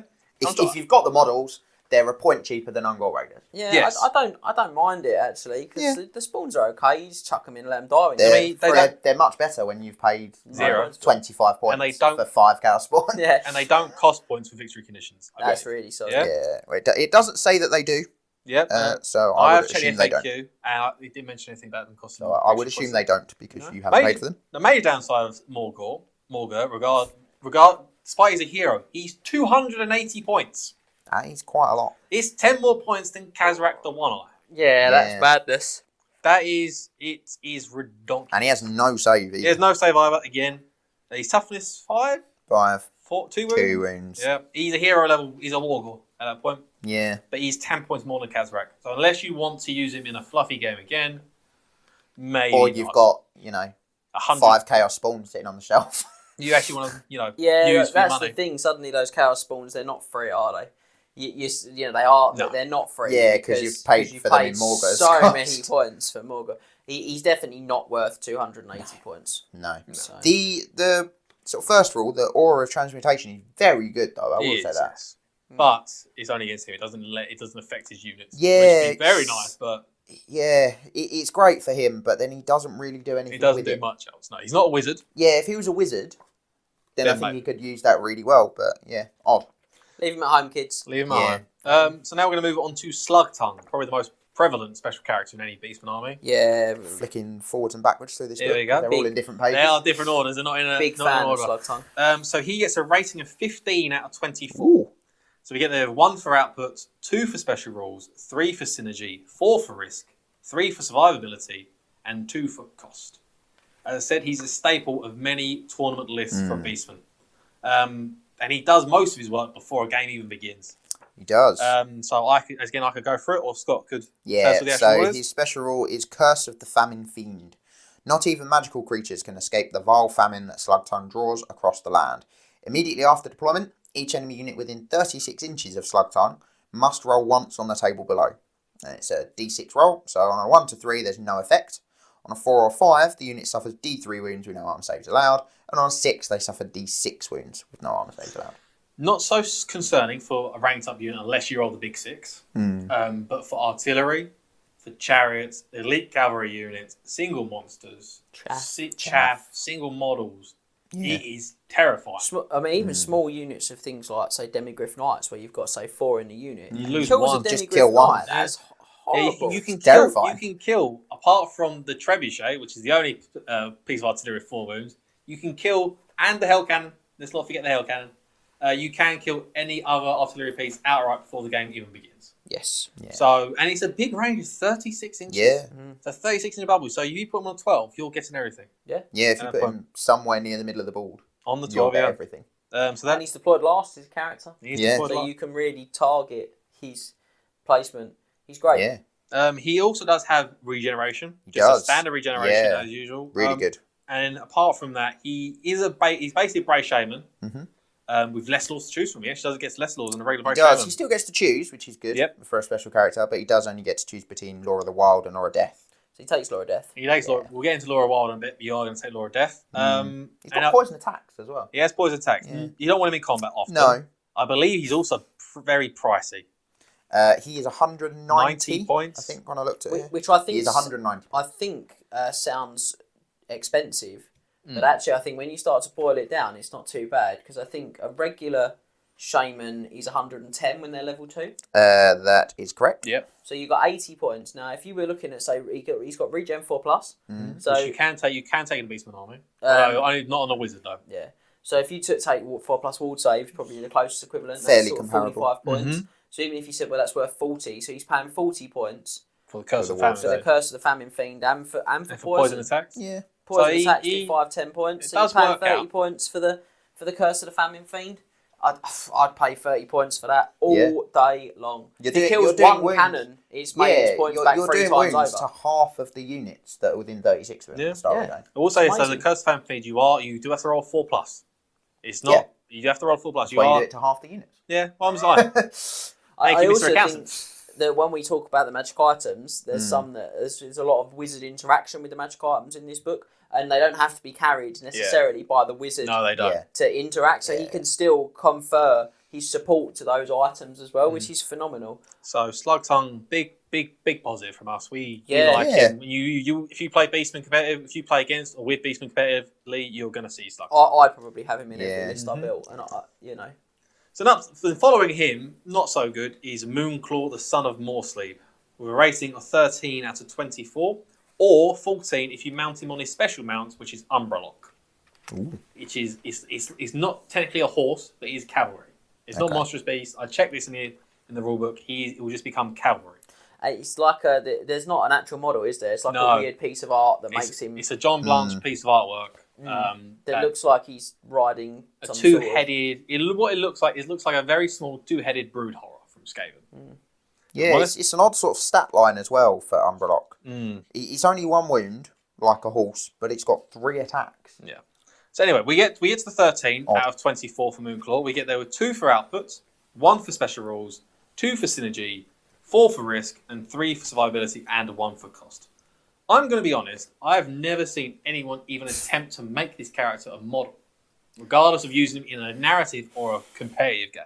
I'll be honest, I think it's always a turn-off for people when there isn't a model. Yeah. I remember when the Tomb King book came out, we all went through it as competitive gamers, looked at it and was like, wow, the Horror Titan is just amazing. He's possibly the best unit in the whole book. And we're going to tournaments, you're like, no one's taking him. Why isn't he's not expensive. He's has a huge impact on the game. What's going on? And again, they didn't have a model for him, so I didn't bother making one.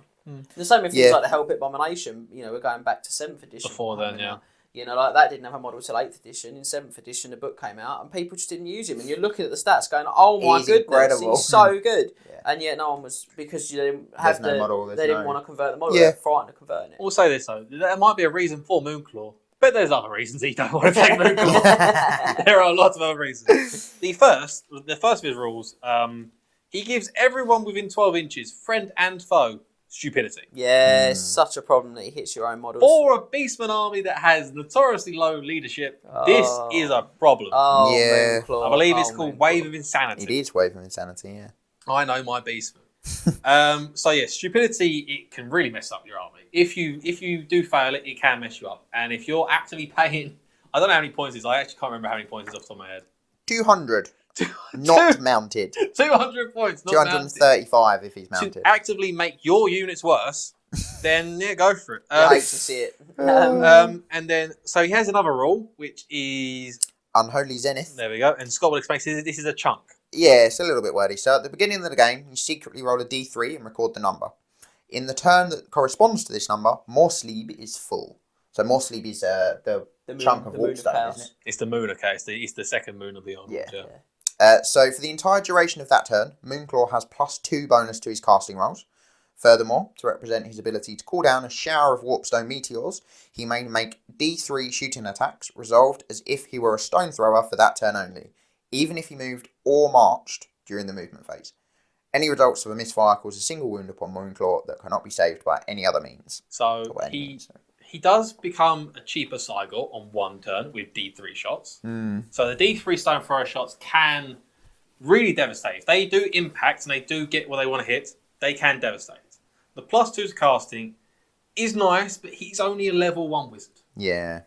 It's not going to make a world of a difference. What laws can he take? Wild or Shadow. Wild or Shadow. So you're probably going to take Shadow. So he's a Melikov's Mystify Miasma, isn't he? Yeah, so he's going to take Melikov's. So the casting buff, as I said, isn't great for him. The stone thrower is good. Just have all those stone throwing shots coming in. Even if you just put him at the back of the board. But that he's 200 points. It's just that I rolled a 1 for the stone thrower and it scatters 10. And I've only got it 1 turn. Or it's that he's in combat that turn, he can't shoot it. Yeah.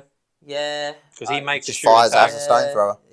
So as we point out, as Scott told us, he's 200 points unmounted. Yeah. If you're going to take Umbralock, which I think is 35 points. It is, yeah. He does have a ward save and magic resistance too. He has a 5 off ward save. 5 ward save. There's 5 ward save. Decent save. You want to run him around on his own, I think. Yeah.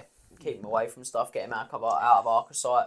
So it's a decent save, but in all seriousness, just don't take him. No. Don't make them all if you want to have the challenge of making Moonclaw on Umbralock. But apart from that, just don't use it. I saw someone do it quite a while ago actually on Facebook, one of the many Facebook groups I'm a part of. Yeah, I did see someone do it. I thought, I've never heard of this character. And now you know what. I'll tell you what, I would, if I was going to do it, I'd probably use the Wild Rider kit from the Wood Elves, and I'd have like a 2-headed stag. Yeah, that could work quite nicely. It's like a mutated of this once glorious beast. Yeah. Just because I think it's got a nice tie over into the kind of fluff of the Beastmen and their sort of ongoing rivalry with the Wood Elves. So then now we're going to move into the last 2 of the characters, but these are different. They're unit champion character upgrades. Yeah. So for the 2 units in which they can be bought for, you pay additional cost for them, and they become the unit champ for that unit, and they cannot leave said unit. So the first one up is Ungroll Forehorn, with a rating of 8 out of 24. And that's possibly 8 points too many. Yes, he's shocking. Right, so watch this trend. We have 3 for output. 1 for special rules, 1 for synergy, 1 for risk, 1 for survivability, and 1 for cost. I'm going to read out the first line here. Think of how often you see Ungor Hers. Then think of how often you see Ungroll Forehorn. That should give you an idea of how bad this character really is. Okay. He's not great. He lets his unit reroll Primal Fury tests against Empire, Bretonnia, same as Manbane from the Beast Wars and Warlords, and also against Beastmen, because he's sub-faction, or not, he's sort of faction lead in the fluff, is outcast and hated Beastmen from other tribes. They all band together, and they all collectively want to kill all other Beastmen. So that's why it works that fluff-wise. It's just not a good rule in general. You don't see Beastmen that often anyway, but that's what it is. And if you do, you don't want to charge them with an Ungor Herd. You don't want to charge them with an Ungor Herd either. I mean, they're not great in combat, but they're not that bad. And then the other bit about this rule is that the unit he's in cannot use the general's leadership. So they are stuck at leadership 7. Yeah. He boosts their leadership slightly to 7. So yeah, and then additionally, the fact that he can't use general leadership, which is the at the beginning of this deep dive, we said you want your general to give you leadership 9. Yeah. Oh, I can't use leadership 9. Looks like you're relying on Master Nesh on that unit then, but it's just poor. Please just make it stop.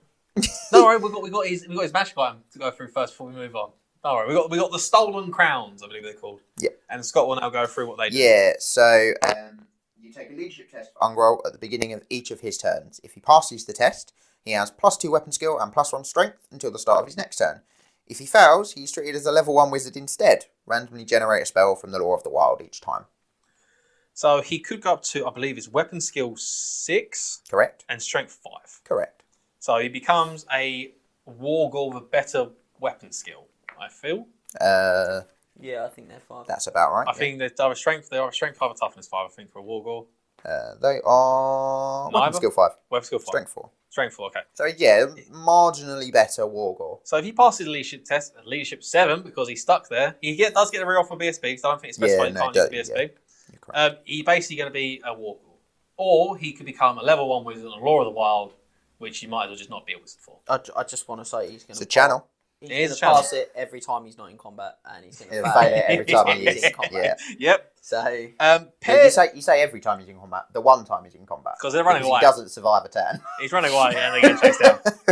So that's the end of Ungroll. Compared with the unit that he has to go in, you just don't take him. He's so many points. He's 75 points. Plus the 6 points that you have to upgrade one of the Ungor to a half form. So he's 81 points. Plus the 5 points for buying an Ungor in the first place. 86 points for Ungroll 4-horn. Staggering. Yeah, just don't take him. No. 8. I think 8's the lowest character we've seen so far. Yeah. I think 8's the lowest score in the entire time. I think it is, yeah. 7. I think it was 7. 7. I think my episode was 7 for Ungor Raiders and shooting. Oh, maybe, yeah. Yeah. And then lastly for special characters, and the last unit champ character we have is Goros Warhoof, who is a upgrade for a Centaur unit. I've just looked at how staggering and expensive he is, but we'll get to that in a minute. Yeah, he's another pricey boy. So he has a rating of 13 out of 24. We get there with 3 for outputs, 4 for special rules, 2 for synergy, 1 for risk, 2 for survivability, and as Scott alluded to, 1 for cost.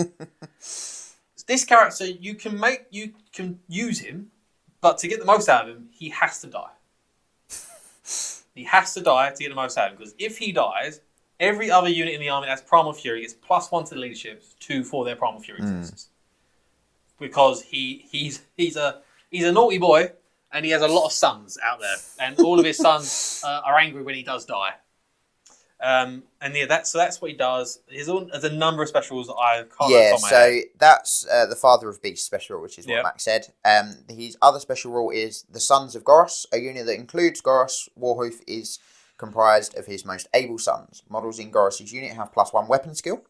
Such is his kin's devotion that Goros can always make a lookout sir roll, provided there is at least one other member of his unit still alive.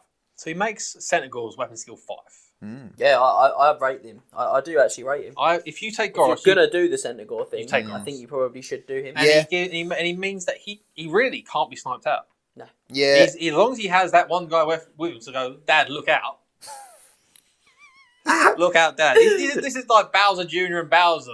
Other Nintendo Nintendo games are available, but he's a bit more of a step up from there. It really is. He's got the Drunken rule as well. Like he does have Drunken as well, so he does have benefits from that. He also has the Man Smasher. He does, which is a great spiked club.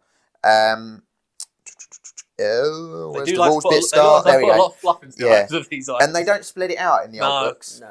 Very unhelpful. Each unsaved wound caused by the Man Smasher is multiplied into D3. He's strength 5? He is strength 5. How many attacks? 4. What's web skill? Web skill 5. He can kick it out. He can beat, and when you start getting a bit of a +1 strength and toughness from Wisdom's Wild form on him. Yeah. Stick Savage Beast on his character.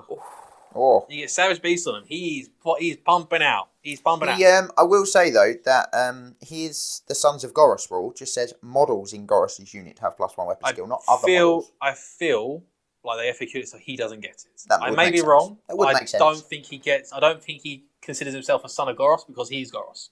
It's fair enough. It makes sense. And then we have the Skull of the Unicorn. Skull of the Unicorn Lord. Oh, Close enough. This gives Goros magic resistance 2. However, such is their desire to avenge the Unicorn Lord that all units in a Wood Elf army hate Goros and his unit. I mean, that's... Who cares? For one army out of 15 armies out there? Who cares? They're always strikes first. Yeah, there was... Yeah, they're hit rolls against him anyway. That is fair. They do. So it's a tree man. It's a tree man and the an tree eagle. spirits. Yeah, that re-rolls now. Dryads have hatred anyway, don't they? I think so. Yeah, oh no. But as Scott said, he is pricing. Don't tell me. Top of my head. Are we going for just his points to upgrade to him? Just his points, just the base. He's 155 points. That is correct. Get it. Plus, you have to pay 14 points to upgrade a Centaur to a Gorhoof. 169 points. Plus, you have to pay 25 points for a Centaur in the 194 points. William? Staggering. 190. You get slug total for that. Yeah. I mean, this is the problem with a lot of the Beastmen stuff. It's just the points, just the cost. I will say, if Goros is taken, all Centaur units count as core instead of special. All Centaurs are just his unit. All Centaur. If Goros is taken, Centaurs count as core units instead of special units. Does mean that you can go full cavalry with Beastmen. That makes a big difference for me because suddenly that 190 points is coming out of 190 points you have to spend. Are they fast cavalry? No. Okay.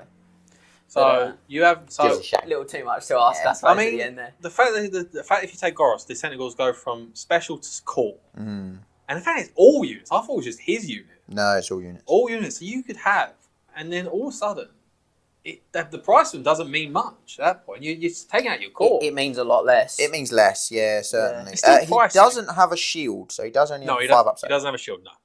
So it's that club though, isn't it? That's so scary. If you get the club and you get the buffs on him, lowering your opponent's like weapon skill. He can be stubborn if he rolls it on the drunken. Yes, he can be an extra weapon skill. I think was +2 initiative. Initiative, that was it. Yeah, really solid stuff. That will matter against Wood Elves if you get +2 initiative. So that Goros, he can be worth, and if he does unfortunately die, he then does just help the rest of your army out. Yeah, he's a build around again. Yeah, 100%. I think, but he's more a build around than some of the other characters. 100%. Yeah, Ungrel, but we'll leave him out of it. And that's that. That is Goros Warhoof, and then that is it. We have braved the Forest of the Old World for all the units in the Beastmen roster. Now, before we move on to the next section, which will be the Gifts of Chaos and the specific magic items for the Beastmen army, we're going to suggest grab another beverage if you haven't, and we'll let you off at being made by the civilized races. And we'll move into the magic items and Gifts of Chaos.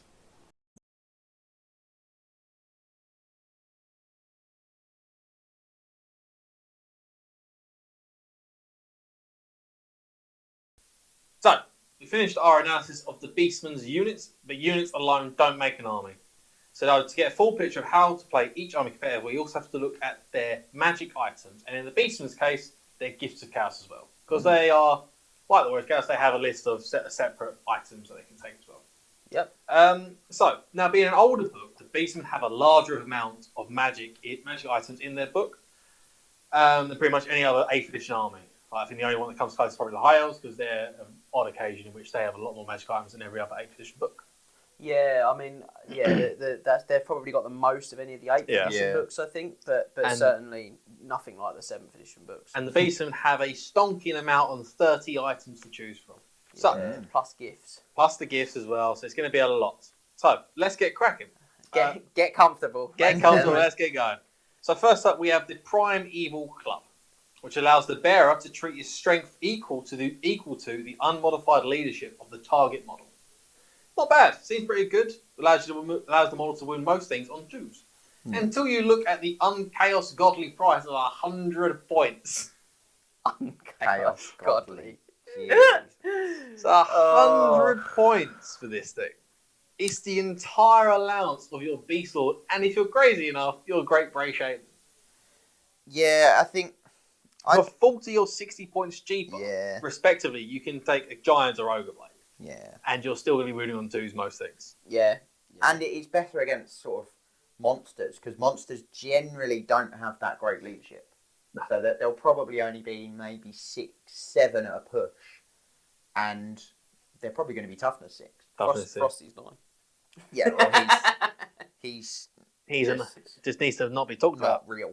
So how dare you, sir? So yeah, you can take on your Beast Lord, just wipe out his entire points. The best save you're going to be able to give at that point is going to be a 4 arm save. 3 up if you want to mount and want a chariot. If you want to be that crazy. As you're here. as you go falling to the wall. Why not? But I would say pass on this item. Yeah, probably. A strong pass. So then we'll move swiftly on to the Axe of Men, which has another colossal price tag of 75 points. It's another big one. For this, you get Killing Blow on the character, and if you kill another character in a challenge, he and any unit he leads will gain Unbreakable and cause terror. Killing Blow's nice. It's not reliable enough. And to kill a character, I believe champions count as characters in challenges? No, they can issue... they can accept challenges as if they were characters. Okay. Not themselves. So you can't gain an easy Unbreakable by killing the champion then? No. So it's 75 points. Again, you're wiping out a lot of your allowance. Yeah. And I forgot to mention at the beginning, the gifts of chaos do come out of your magic allowance slot. It's not it's not like warriors in which there's a separate allowance. It's the same slot as your magic items. So you got to take that into consideration as well with what you're taking on your beast lord or characters. I would, if I was going to take this, Unbreakable's good, and with Killing Blow, and obviously Primal Fury, he's got a shot. He really has at getting that Unbreakable. I would go Talisman of 6+ wall save from the main rulebook, which I've forgotten the name of. Talismans of Protection. I would take Mark of Zinch, as you said. So astutely, and probably an Enchanted Shield. Yeah. Yeah, that's probably the best way you can make this work. But that would give you a 3+, 5+ with those combination. That really scary sort of output combination. She's not terrible, but it's not. Still, it's not particularly probably great. Too many points. Yeah. But although Unbreakable is really hard to point, isn't it? It is. So it's 75 points. You can take it and build that James just explained, but you are risking. I'd probably still not take it. No. So the next up behind that is the Stone Crusher Mace, which has another big price tag of 65 points. These are all really expensive, aren't these weapons? They're getting more manageable though as we go down. This one can possibly be worth it. It grants the bearer +3 strength, so you're 5 points ahead of the Giant Blade at that point. And additionally, when rolling to win against war machines and chariots, including the likes of war waters, steam tanks, screaming bells, all that chariot-sized stuff, you become strength 10. Just a flat strength 10. Or buildings. Or buildings as well. Go wrecking buildings. We're going to go wrecking buildings. And so you're getting the Giant Blade for 60 points, and you're getting the additional bonus against chariots and the like for 5 points.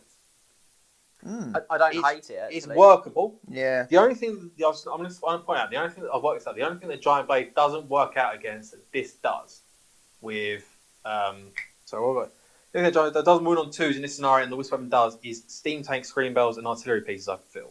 I don't think that's correct. I think I might have gone artillery pieces, you toughness win 7. against the crew. You would against the crew. So in all cases, 5 points, then you're getting the additional bonuses of strength 10. Against like a steam tank, maybe like a Marienburg class land. Yeah, if you ever see one of those things. Yeah. Beats every chariot type thing. So it's a steam tanks, war altars, scream bells, war shrines, cauldron of bloods. Yeah. All that sort of stuff. But if you see a lot of that stuff, maybe the 5 points will be worth it. If not, maybe just stick to the Giant Blade. Thinking again in Triple Crown comp though, we obviously there's common magic items that are in the book here. They're also in the main rulebook. In the Triple Crown comp, we make those the price from the rulebook, not the price from the army book. So you could get Enchanted Shield and Talisman of Endurance. Marcus Zench, she's got a 3-up, 4-up wall save thanks to that little combo. He's got that big old mace. He's a scary boy. If I was going to take the Giant Blade, I'd probably find 5 points. 5 points. Yeah, just up to the Stone Crusher. But you don't see the Giant Blade often enough anyway. No, not really. And there isn't really a lot, like you say, there isn't really a lot where that extra 2 strength realistically, because it's only going to go on a Beast Lord. He's going to be strength make the difference. Yeah, I agree. It's only stuff like in fact, it won't make a difference against. I feel I might have got my math wrong when I was working it will for the armor save. Oh, for armor. For armor, yeah, that's a good point.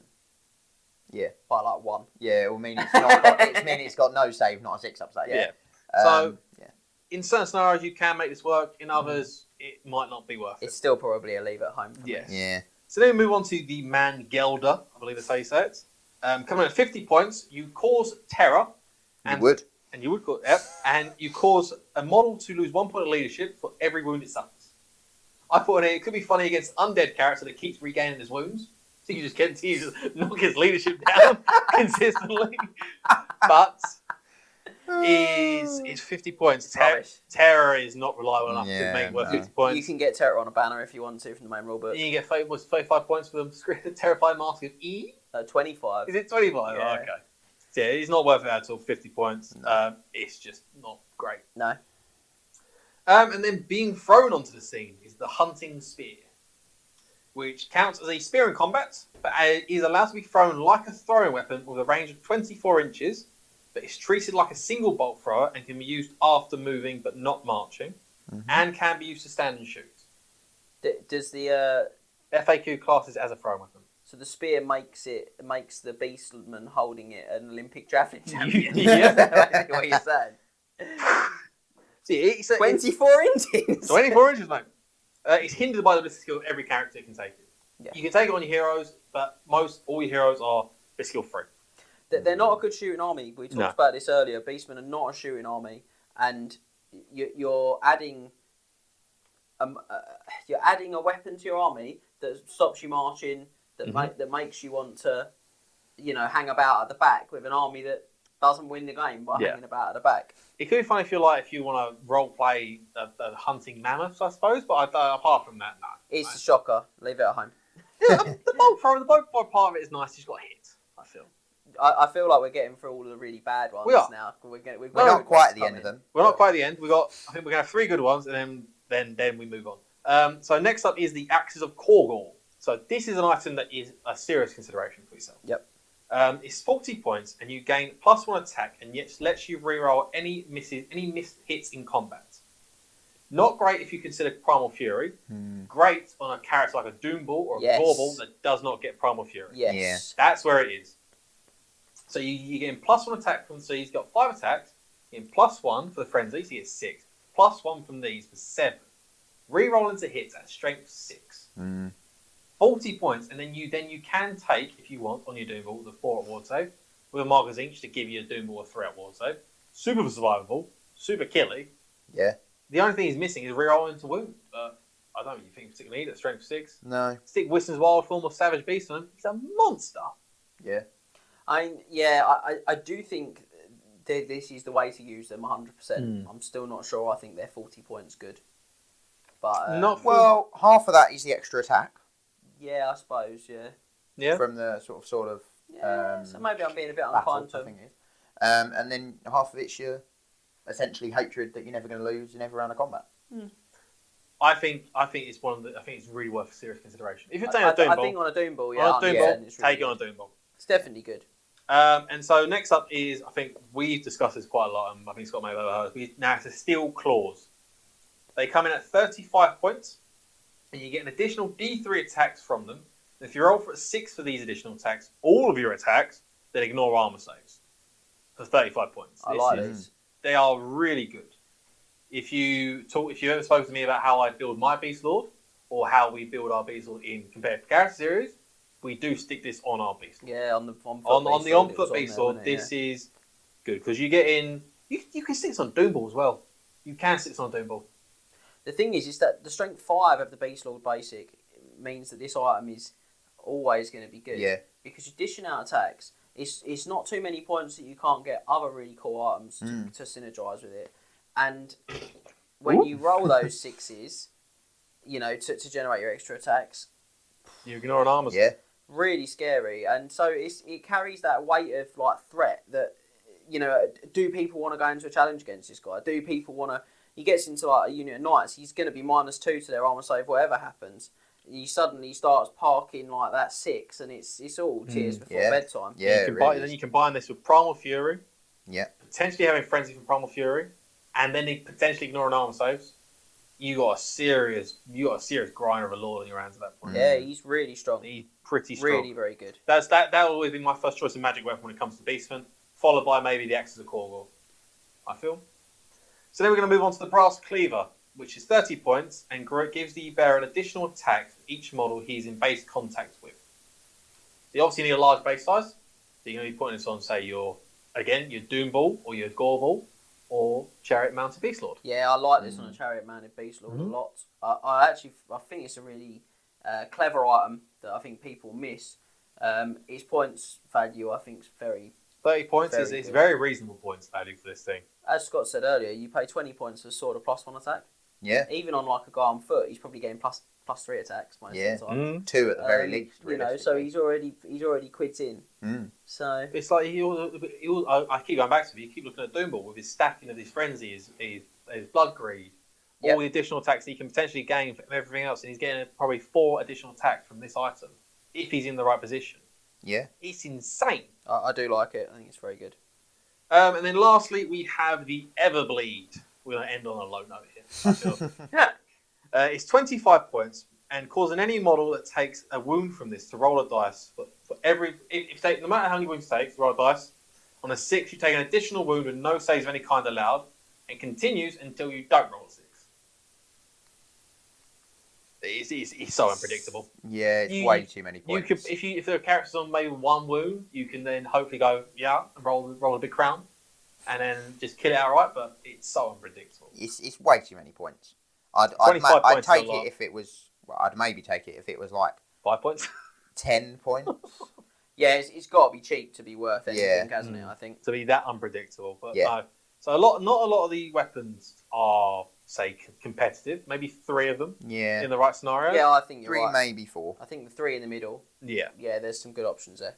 So then, that ends the magic weapons. Pretty quick actually. We get through this quite quickly. And then so we're going to move on to the magic armor. And so we're going to start with the blade blunter armor. It is 50 points and it counts as heavy armor, so you get your 5+ save. At the end of each round of close combat, roll a d6 for each magic weapon that has hit the bearer.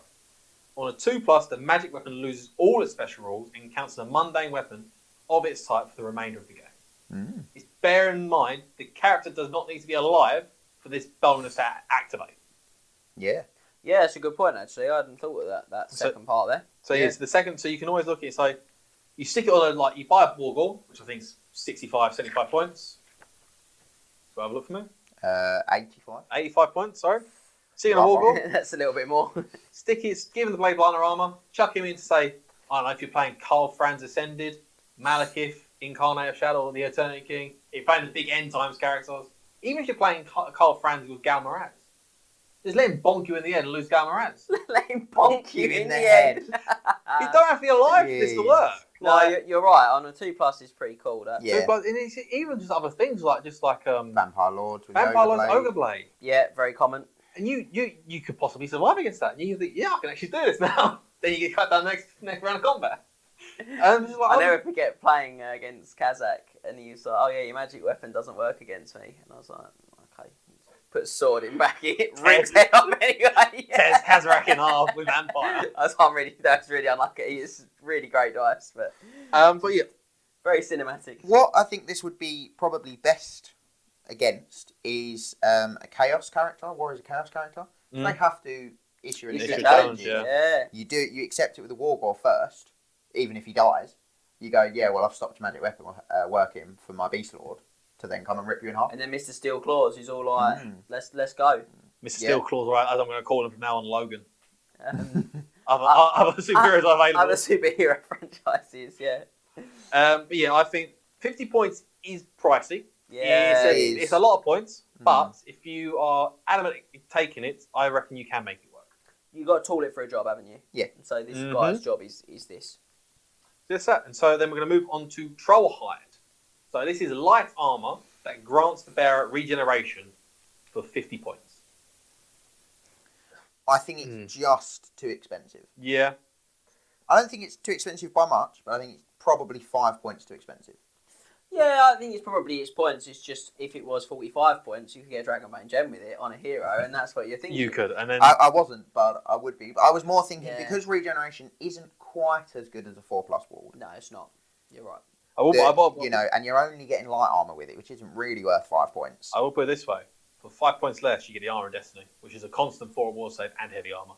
That's the same points, Armor of Destiny. That's the same point. Oh, yeah, same point. Sorry. Yeah, that's a very fair point though for the same cost. You get heavy armor. Although, again, I can have Armor of Destiny. I can have 4+ wall save on another guy, the Talisman of Preservation, and then I can get this one on the Troll. I'm making myself. And if he's in a unit with another piece of armor we're going to discuss in a minute, that regeneration gets even better. It does, yes. So we're going to move on to that in a second, because it's not the next piece of armor, but I know the one you're on about. Yeah, and we're gonna tag back. I now know what one you're on about as well. Look. So Troll Hide, it's okay. The abundance of flame attacks you can see in an army, it can make it a little bit unreliable, but you can make it work for certain. It's a third choice, isn't it? After those other two. At 50 points, if it was 5 points cheaper, to be honest, I think it'd probably be second choice. Yeah. But yeah. So then we're going to move on to the Pelt of the Shadow Glaive, which again is light armor, and it grants a -1 to be hit for the bearer and his unit against all shooting attacks, and a -2 to casting attempts for all spells. So friendly and enemy cast on that unit. Yeah. Which is you get that for 45 points. It's the fact that you get the -2 to cast against your own units. Against friendly units, that's what turns it off. There was this phase at the time these books came out where there was suddenly lots of these types of items that did this, but also affected your own. Like the old Banner of the World Dragon, you couldn't cast spells on the unit, friend or foe spells. Yeah. And I think again the amulet that the Hag Queen has, I can't think of her name now. Crone Hellebron. That used to add 4 to dispel attempts for spells cast on that unit. Yeah. Whether that was friendly spells or enemy spells, but I think that actually didn't change in 8th as well. But I think you're right. I think if you've got a unit you don't want to buff though, then getting that in there is a good idea. Or if you're only going with, say, Law of Death or Law of even Shadow, bar Occam's doesn't actually have any buff spells. Bar Aspect of the Dread Knight, which you don't that's a good point. About. Yeah, that Steed of Shadow, sorry. We're also missing out on the fact that you do get -1 to hit against shooting, which against an army that's as squishy as Beastmen, is a welcome buff, certainly. Yeah, it is a lot of points to come out of your magic armour slot. Now, as James said, if you weren't planning on buffing them, this can be a really good item. Yeah, I think that's probably it. It's worth a consideration, like you say, if you're building around those 2 laws. Yeah, if you're not going Law of Beast heavy. Yep. Although Law of Beast does get around it slightly because they're -1 to cast. Yeah, so you're sort of not too far off. But I still wouldn't take it if I was taking Law of Beast. If you're taking just Death and Shadow, definitely though. I'd definitely look at it. Whether I'd find the points you could if you were going to do. We're going to touch on the Herdstone, so I'm just going to mention it specifically. If you were going to do a Herdstone, it might be worth having a unit of, say, Ungor Raiders that you're putting your wizards into at the back. Yeah. Yep. Then you put that item in there as well, and now suddenly you're not looking to cast lots of spells on them anyway. No. But now they're -1 to hit, they're -2 to hit because they're in a skirmishing unit. Yep. Yeah. And then they're also probably minus to be hardcover cast on, and you're going to hide them. Yeah. Really strong. So you can work around Stacking the bonuses. It's just a lot of points. There's a lot of stacking when it comes to Beastmen Magic items. I agree. And then we move on to the blackened plates, which all 3 of us said, I feel like we're itching to talk about this item. Great. So it's 20 points, and it's heavy armour. They grant the wearer a 2+ ward save against flaming attacks, and the unit he's with gains a 4+ ward save against flaming attacks. Situation, you may look at it and say, this situation, you've got to bear in mind it's got to be flaming attacks. Then you look at the fact you can put it on your Minotaur champions. Yeah, this still is. You can put it on your Minotaur champions, and you're not going to, unless you can think of something else, like the Eldritch Shard maybe, blackened plate will probably be your choice to put on your Minotaur champions. I agree. He's in the heavy armour. He can then take a shield if he wants to. He's got a 4+ ward save. If he's got a flaming, he's got a 2+ ward save, and he just beat face on that character that's got the flaming. If he's in the challenge, it's just really good. It's very good as well with the troll hide we just spoke about. We did. Yeah, the troll hide as well. You can that find helps to offset the fact that I might lose my regen. Yeah. So you've just always got a 4+ save. Yeah, basically against everything. Yeah. Yeah, if you're, I said, I'm in killing blow. Unless it's flaming killing blow. So if you're taking them, as I said, Minotaur units, or if you're taking the troll hide in another character, then this could be a serious consideration for your magic armor allowance. It's staggeringly cheap for what it does. 20 points, yeah. Well, Dragon Helm is 10 2 up ward save and effectively light armor. Yeah. So +1 to your armor, and it's 10 points. So I'm getting an extra +1 to my armor, and I'm giving my entire unit a 4+ save. I think what we should consider more than anything is that with something like a Minotaur, he doesn't get access to heavy armor. Yep. So you're doubling that bubble, and it's a bit like the heavy armors of ward save in the main rulebook. That the best use for them is on something that doesn't necessarily always get access to heavy armor. Armor is so strong, but even on a Beast Lord, I imagine heavy armor on a Beast Lord. I don't know if they come with 12 points, but it's probably. I was going to say, my guess would have been 10. I think it's 12. You are both very wrong. It is 6 points. Okay, so I'm paying 14 points to get all of the flaming protection for me and my mates. Well, 5 of that's a Dragonbone gem. Yeah, I'd pay that all day long, mate. That's 9 points to give 40 gore a 4 up ward against flaming attacks. Yeah, to give boy. 40 best to gore a 4 up ward against flaming attacks. So we're going on about you have to make sure that you are paying a unit that does have flaming attacks. Yeah. Otherwise, it makes no difference. But it's not like you spent a lot of points if you don't. No, you haven't. You spent 20 points. And the 14 more points than you would have done. The Banner of Eternal Flame is very common. It's a very cheap item that a lot of people put on at least one unit in their army list. Because they're probably going to face trolls or something with a regen. So then lastly, for the magic armor, we have the Ram Horn Helm, which is a it's a 6+ armor, which is combinable with any other armor that you can take. And for every armor save passed in combat, I have to mention in combat because that was FAQ to say it has to be in combat. Because it doesn't actually say that in the book. It doesn't say in combat, that was FAQ. So it just picks up the arrow and throws it back. Yep. I mean, that's what people do. He saves from an arrow and then apparently throws his arm so far out that he can do the damage. So yeah, every armor save passed in combat, the bearer may immediately make a single attack at his basic strength for 15 points. This is, in my opinion, 1+ on your Beast Lords or your Doom Balls. If you can easily with this and some of the other items, get yourself down to a 1+ or a 2+ armor save. With a Dawnstone rerollable, you reroll those armor saves, you get more chance of pumping out more Strength 5 attacks or Strength 6 attacks if you're a Doom Ball. And the fact that it's an additional point of armor, you combine it with any other armor you can take. The attack's made at your base strength, isn't it? So again, if we look at the stuff we talked about earlier, the claws in particular, the steel claws really stand out with this item again. Yeah. Because the attack's made at your base strength, but it doesn't say anything about you don't get any benefits from weapons. So having that potential if you roll the 6, armor saves. Yeah, it's just make a single attack at his basic strength for 15 points. So good. So you're getting a benefit of Primal Fury if you pass your Primal Fury test as well. Yeah, really solid. So then you'd be hard pressed to not take this on at least a hero, if not a Lord. Yeah. It's also just cheap. It's so cheap, 15 points. Why not? You pay, like you said, Dragon Helm, you get 10 points. For 15 points, you get this instead. Yeah. So I think it's quite good. But no, that's all the magic armor for Beastmen. So now we're going to move on to the enchanted items of the Beastmen. You don't see a lot of enchanted items apart from the first one. Yeah. Which, for whatever reason, isn't arcane. It's an enchanted item. So it's the Shard of the Hearthstone. If you played against competitive Beastmen, you have, alongside Slug Tongue, alongside the possible 3+ ward save Minotaur, you got the Shard of the Hearthstone. So after you're deployed, before turn 1, you place a sensible piece of terrain, I believe it says, or it says a reasonable piece of terrain. An appropriate piece of terrain. Now, to be fair, there is now an appropriate. There is now. There is. Do a model for the Hearthstone. And now actual Hearthstone model. Yeah, which I think is probably appropriate. You would assume it was the most appropriate. Every wizard within 6 inches generates an additional power dice for 50 points. And it's just so good. I will say, unless it's been FAQ'd, it's at the start of your magic phase, so they don't generate and it's power dice, not dispel dice. It's just power dice. It is just in your magic phase. It's just to dominate in your turn. Yeah. This is the beginning of, say, what I'm going to call the Beastman Magic Battery. Yeah. You can generate, because if you roll average of 7, and you have, say, 3 or 4 just level 1 shamans around that Hearthstone, you get 11 dice on an average roll. And then you got 4 or 5 channels.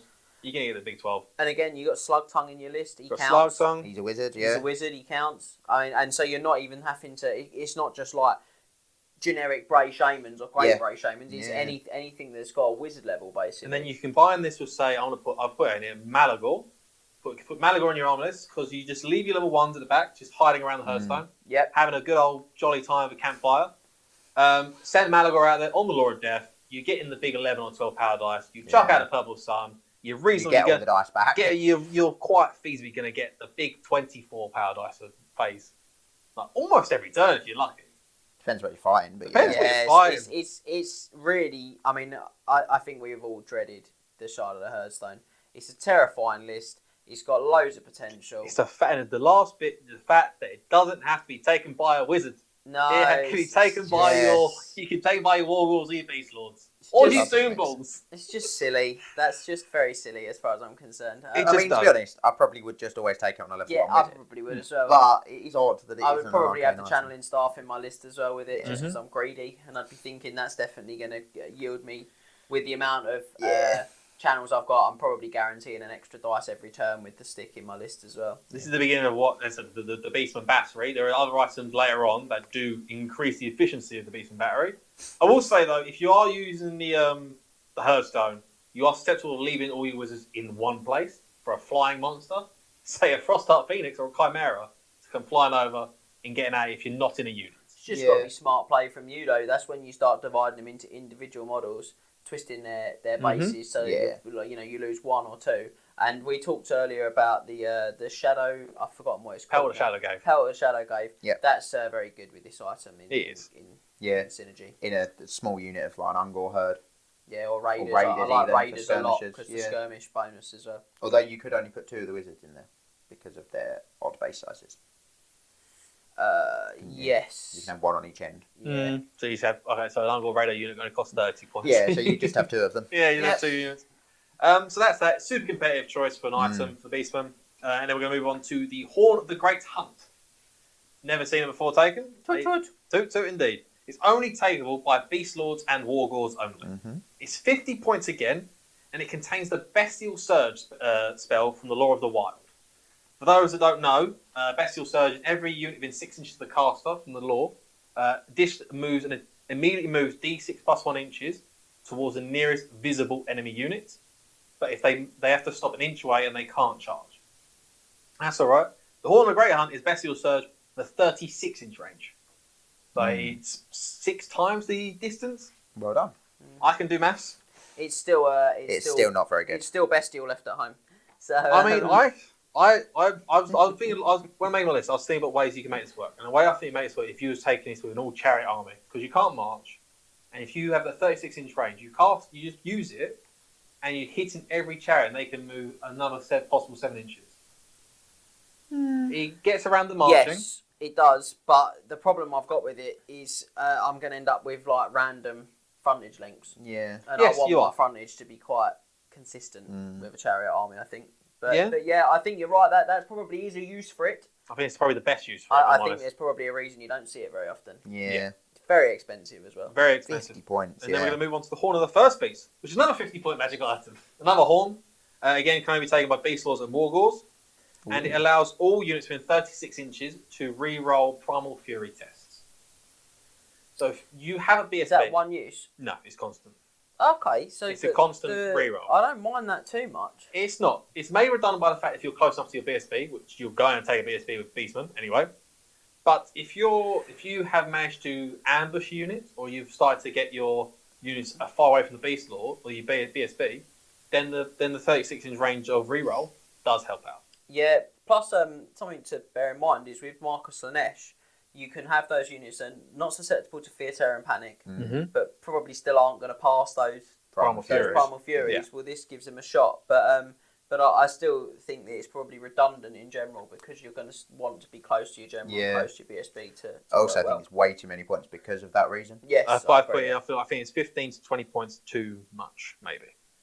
I think it's probably 25 points too. Yeah, it's certainly expensive, isn't it? So probably one for the shelf again. You can have a nice shelf of Beastman horns, I think. Yeah. Speaking of shelf items, we'll move to Stone of Spite. So this is 25 points. Also, we've got 50 points to half it at 25. And it's one use only bound spell at power level 5. Every arcane item, friend or foe within 18 inches of the bearer, immediately explodes and causes D6 strength 4 hits on the holder, and the item is immediately destroyed. Oh my! Yeah, it can be very risky against your own wizards if you have gone very magic heavy and arcane item heavy on your own wizards, but it can also affect it can be very good against like not a lot of wizards have a lot of armor. No, and a lot of wizards are toughness 3. Yeah, let's put it that way. Yeah? Like elf wizards, human wizards, all that sort of stuff. Especially if they're hero wizards as well. If they're hero wizards, won't have a ward save. I don't know if there's any special characters out there that have 2 arcane items. Maybe Teclis. Do you have 2 arcanes? I think he does. So he'll take 2d6 strength 4 hits. I think he does. That is a bad day to be Teclis. Does the Fae have 2 arcane items? It might even be 3 actually. She might do. So she could be hit. Not as bad. These 2, they're not going to be as bad because the Fae has magic res. She does. And you have your botwood. Protect you against probably. So you can very botwood. So, but if you're not expecting it, this can come at a bit of a shock. So what I like about this item is that arcane items are usually few and far between in enemy armies. The idea of actually getting rid of them is humongous. Yeah. It's an auto use of a scroll for me if you've got because you're going to lose it. Because otherwise you're going to just lose it anyway. So I like anything that draws the scroll out like that. But it's one use. We do not like one use bound spells on the channel. At Triple Crown Wargaming, we are not a fan of one-use pound spells. And I think the more concerning thing is you've got to play well to get the most out of it. You've got to not sort of shoot your bolt early. No. You've got to make sure they've not really got the dice to stop you, which probably means making sure they've got no dice. You also make sure they haven't used their arcane items, but a lot of them are one use only themselves. Yeah, you've got to make sure that, and you've got to time it in a way where you don't hit your own. Mm-hmm. Yeah. There's a lot of criteria to meet here to really maximise this one. I think it's got a lot of potential on paper, and the fact that the Herdstone is enchanted is also super good. Mm-hmm. I would, because Great Grey Shamans can take death, can't they? They can, yes. Death. Yes. I see this on a flying death Great Grey Shaman. I don't know where he's got the points for it. I think the Arabian Carpet is an enchanted item itself, though. Yeah, and the carpet's 50 as well. Is an enchanted item itself, so you can't take both together. Yeah, that's a shame. So yeah, Stone Spite can be good. Like, you can see the uses in it. It's the use in it. It's a flip the coin job. Yeah. I think you Maybe. can take it, and it's got potential to be really cool for you, and it'll probably do something really exciting in maybe half your games. Mm-hmm. And then the rest of the time you're going to be really disappointed that you spend 25 points on it. You're going to be disappointed though. Like the other half of the time, it's probably not consistent enough to be worth considering. Because it's one use, and there's always those times you throw 2 dice at it and roll a 4 and don't even get the spell off. Yeah, it's a shocker. Can you imagine if it wasn't one use? If it wasn't one use, you'd take. I would take it. That'd be obscene. Yeah. So then, and now we're going to move on to an item that is a lot worse. We have the Skin of Man, which is only takeable by Bray Shamans. FAQ that Great Bray Shamans can also take it, but I really don't know why you would. It gives the wearer Scout for 15 points. If you want your Shaman to die pretty quickly, if you want your Shaman to die in your opponent's backline very quickly, you can take it. Well, I'm going to put a pin in it. I'm thinking. Go on. What are you thinking? I'm going to put a pin in it. See if there's anything that jumps out as I think about what combinations it might be. Scout a Death Wizard. This is what I've got here. Like turn 1 Purple Suns. What I have got, because it hasn't limited what you can take on your wizard. Yeah. You stick your Shaman on a Razorgore Chariot and give him death. You have a 5 wound Razorgore. Even if the wizard dies off the top of the chariot, you're not taking it for the wizard. You're taking it for a scouting chariot. You've paid the Bray Shaman tax. And you take the Shaman. You probably just give him Laura. You're not going to put your level 4 on this unless the army permits it. Give him Laura Death. Hope for the Purple Sun and just go. Yeah. That's the use I can see of this, but I can't see much else. Yeah, I can see that use for it. I still wouldn't take it. But yeah, sure. If you want a scouting Razorgore Chariot, sure. I mean, who doesn't? Who doesn't want to speak scouting Razor? A big. You know what's really frustrating is that would be really good with that scroll we just talked about that explodes your opponent's arcane items. Yeah. I was thinking about that, but no, they're too enchanted. In the same slot. They are. So no, never mind. What a shame. Please move on. What a shame. So then, last enchanted items is the cacophonous. I say this word so many times with Cacophonic Choir. Cacophonous Dirge. It's 15 points, and enemy musicians in the same combat as the bearer cease to work. Yeah. So I've seen my fair share of drawn combats in Warhammer. I've seen that sometimes see them. That the dual musician doesn't usually help. So this can give you the edge. 5 points, I'm all in. Yeah. 15 points, too many. Yeah, I've got there. If it was 5 to 10 points, maybe I would. I don't want to spend 15 points. 15 points, you get the Ramhorn helm on your character. Yeah. So it's too unreliable and too. Is that a horn? Is technically that a horn? The wording of it is a horn. It's a horn. It's a war horn. Okay, so add it to the collection of horns on the shelf indoors that you don't use. There are a lot of horns. horns. The tusk of a mighty ram horn. Please continue. Well, that's it for Enchanted Items. So now we're going to move on to talismans, and there's only 2 talismans. Oh. So interesting. So we're going to have the first one is the Eye of Night, which is 45 points for Magic Res 2. And whenever a Law of Life, Light, or Heaven spells is miscast, you can force a miscast on the table. Reroll the miscast on the table. So, Magic Res 2 in the book is 30 points. Yes. So you're paying 15 points for a reroll on the miscast table, potentially in your favour, for 15 points. Yeah. But it's only against 3 basic rulebook lore. Yeah, so again, it's one of those where if you're playing those thematic-y games, I think it's a really cool thing. Yeah, the wizard attempting the spell has to be within 24 as well. Yeah, they have to be in 24, sorry. Character with the Eye of Night. Probably leave it at home for me. It's competing against some really good items as well, because just the generic Warhammer talismans are so strong. Just go on here, probably just take the Opal Amulet instead, which is the Magic Res 2. And it's 30 points. And then you save yourself 15 points. Or you could take the 45 points you spent on that and take the Chalice of Dark Rain. It's 40 points, and it's a 1-turn Storm Banner from the Skaven. Okay. At the beginning of the enemy shooting phase, all missile units are -1 to hit, and those who don't use Blizzard skill have to roll a 4+ to shoot in that phase. So yeah, you have a look at the Storm Banner from Skaven if you play against it, or you read about what the Storm Banner does, and you think about it, and then you put that into your army that is almost as squishy, if not more. But both are brown and furry. Both, but brown and furries indeed, yes. So you look at it like it's nice. It's good to have. I think this item's amazing. I think if you're going to go with the Gorgon thing that we talked about earlier, I would probably have this in every list I had with the Gorgon. It's a lot of points for one turn. It's 40 points though, yeah. It's 40 points for a turn. Yeah, it stops that cannon killing my Gorgon. It's worth it. For a turn? Well, the thing is, I'm looking to go... If I go first... Use turn 1, yeah. This is pretty mustard. I'm going to rock up 14. You're going to be like, oh, it's time for my Ogre Cannon. I'm going to be like, no, it's not. And then... No, I'm not. If I've got ogres, I'm going to charge you. And then it's that turn 2 looking at pushing a big charge in. Yeah. Yeah, maybe. I still think it's too many points for one turn. Yeah, it's slightly a Storm Banner. 10 points cheaper than a Storm Banner, but only works once. Yeah, the thing with the Storm Banner, though, is that can only do one turn. It can do more. It's so random. Yeah, I guess so. And that can only be taken on 2 models. I mean, he's the Storm Banner. 3 models, sorry. He's better. Yeah, I just think it's too expensive. If I'm honest. So I think it's too expensive. James says, I see the use in it. I like the idea, but I do think it could be a little bit cheaper. Right? Yeah, it could be cheaper. And that's it for talismans. Very quick. And then we're going to move into... see him go. Very sad. Now we're going to move to the arcane items, and this is where we're going to really start to build up that Beastman battery. Yeah.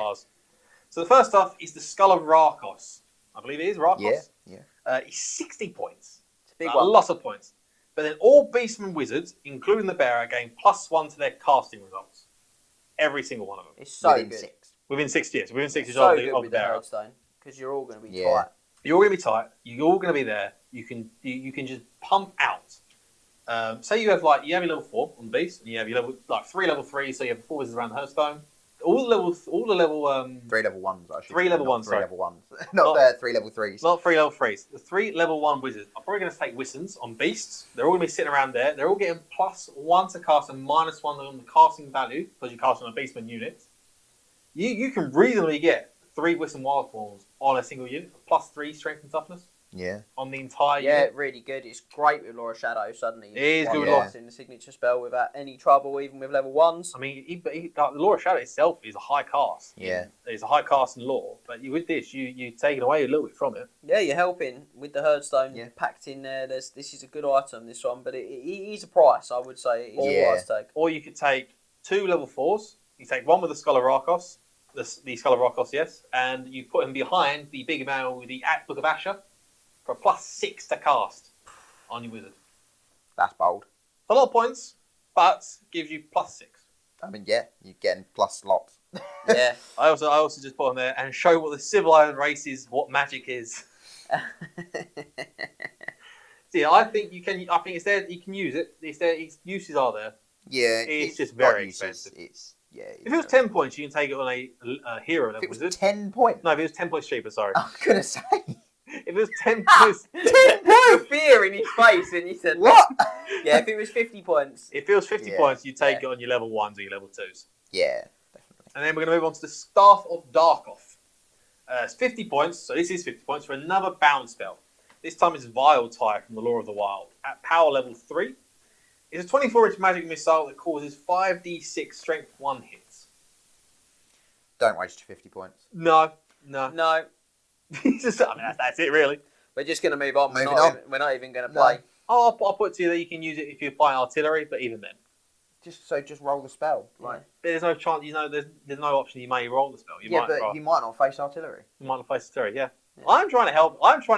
There's nothing good about best it. use for it is to put it onto a fire and use it to warm up some food that you're eating.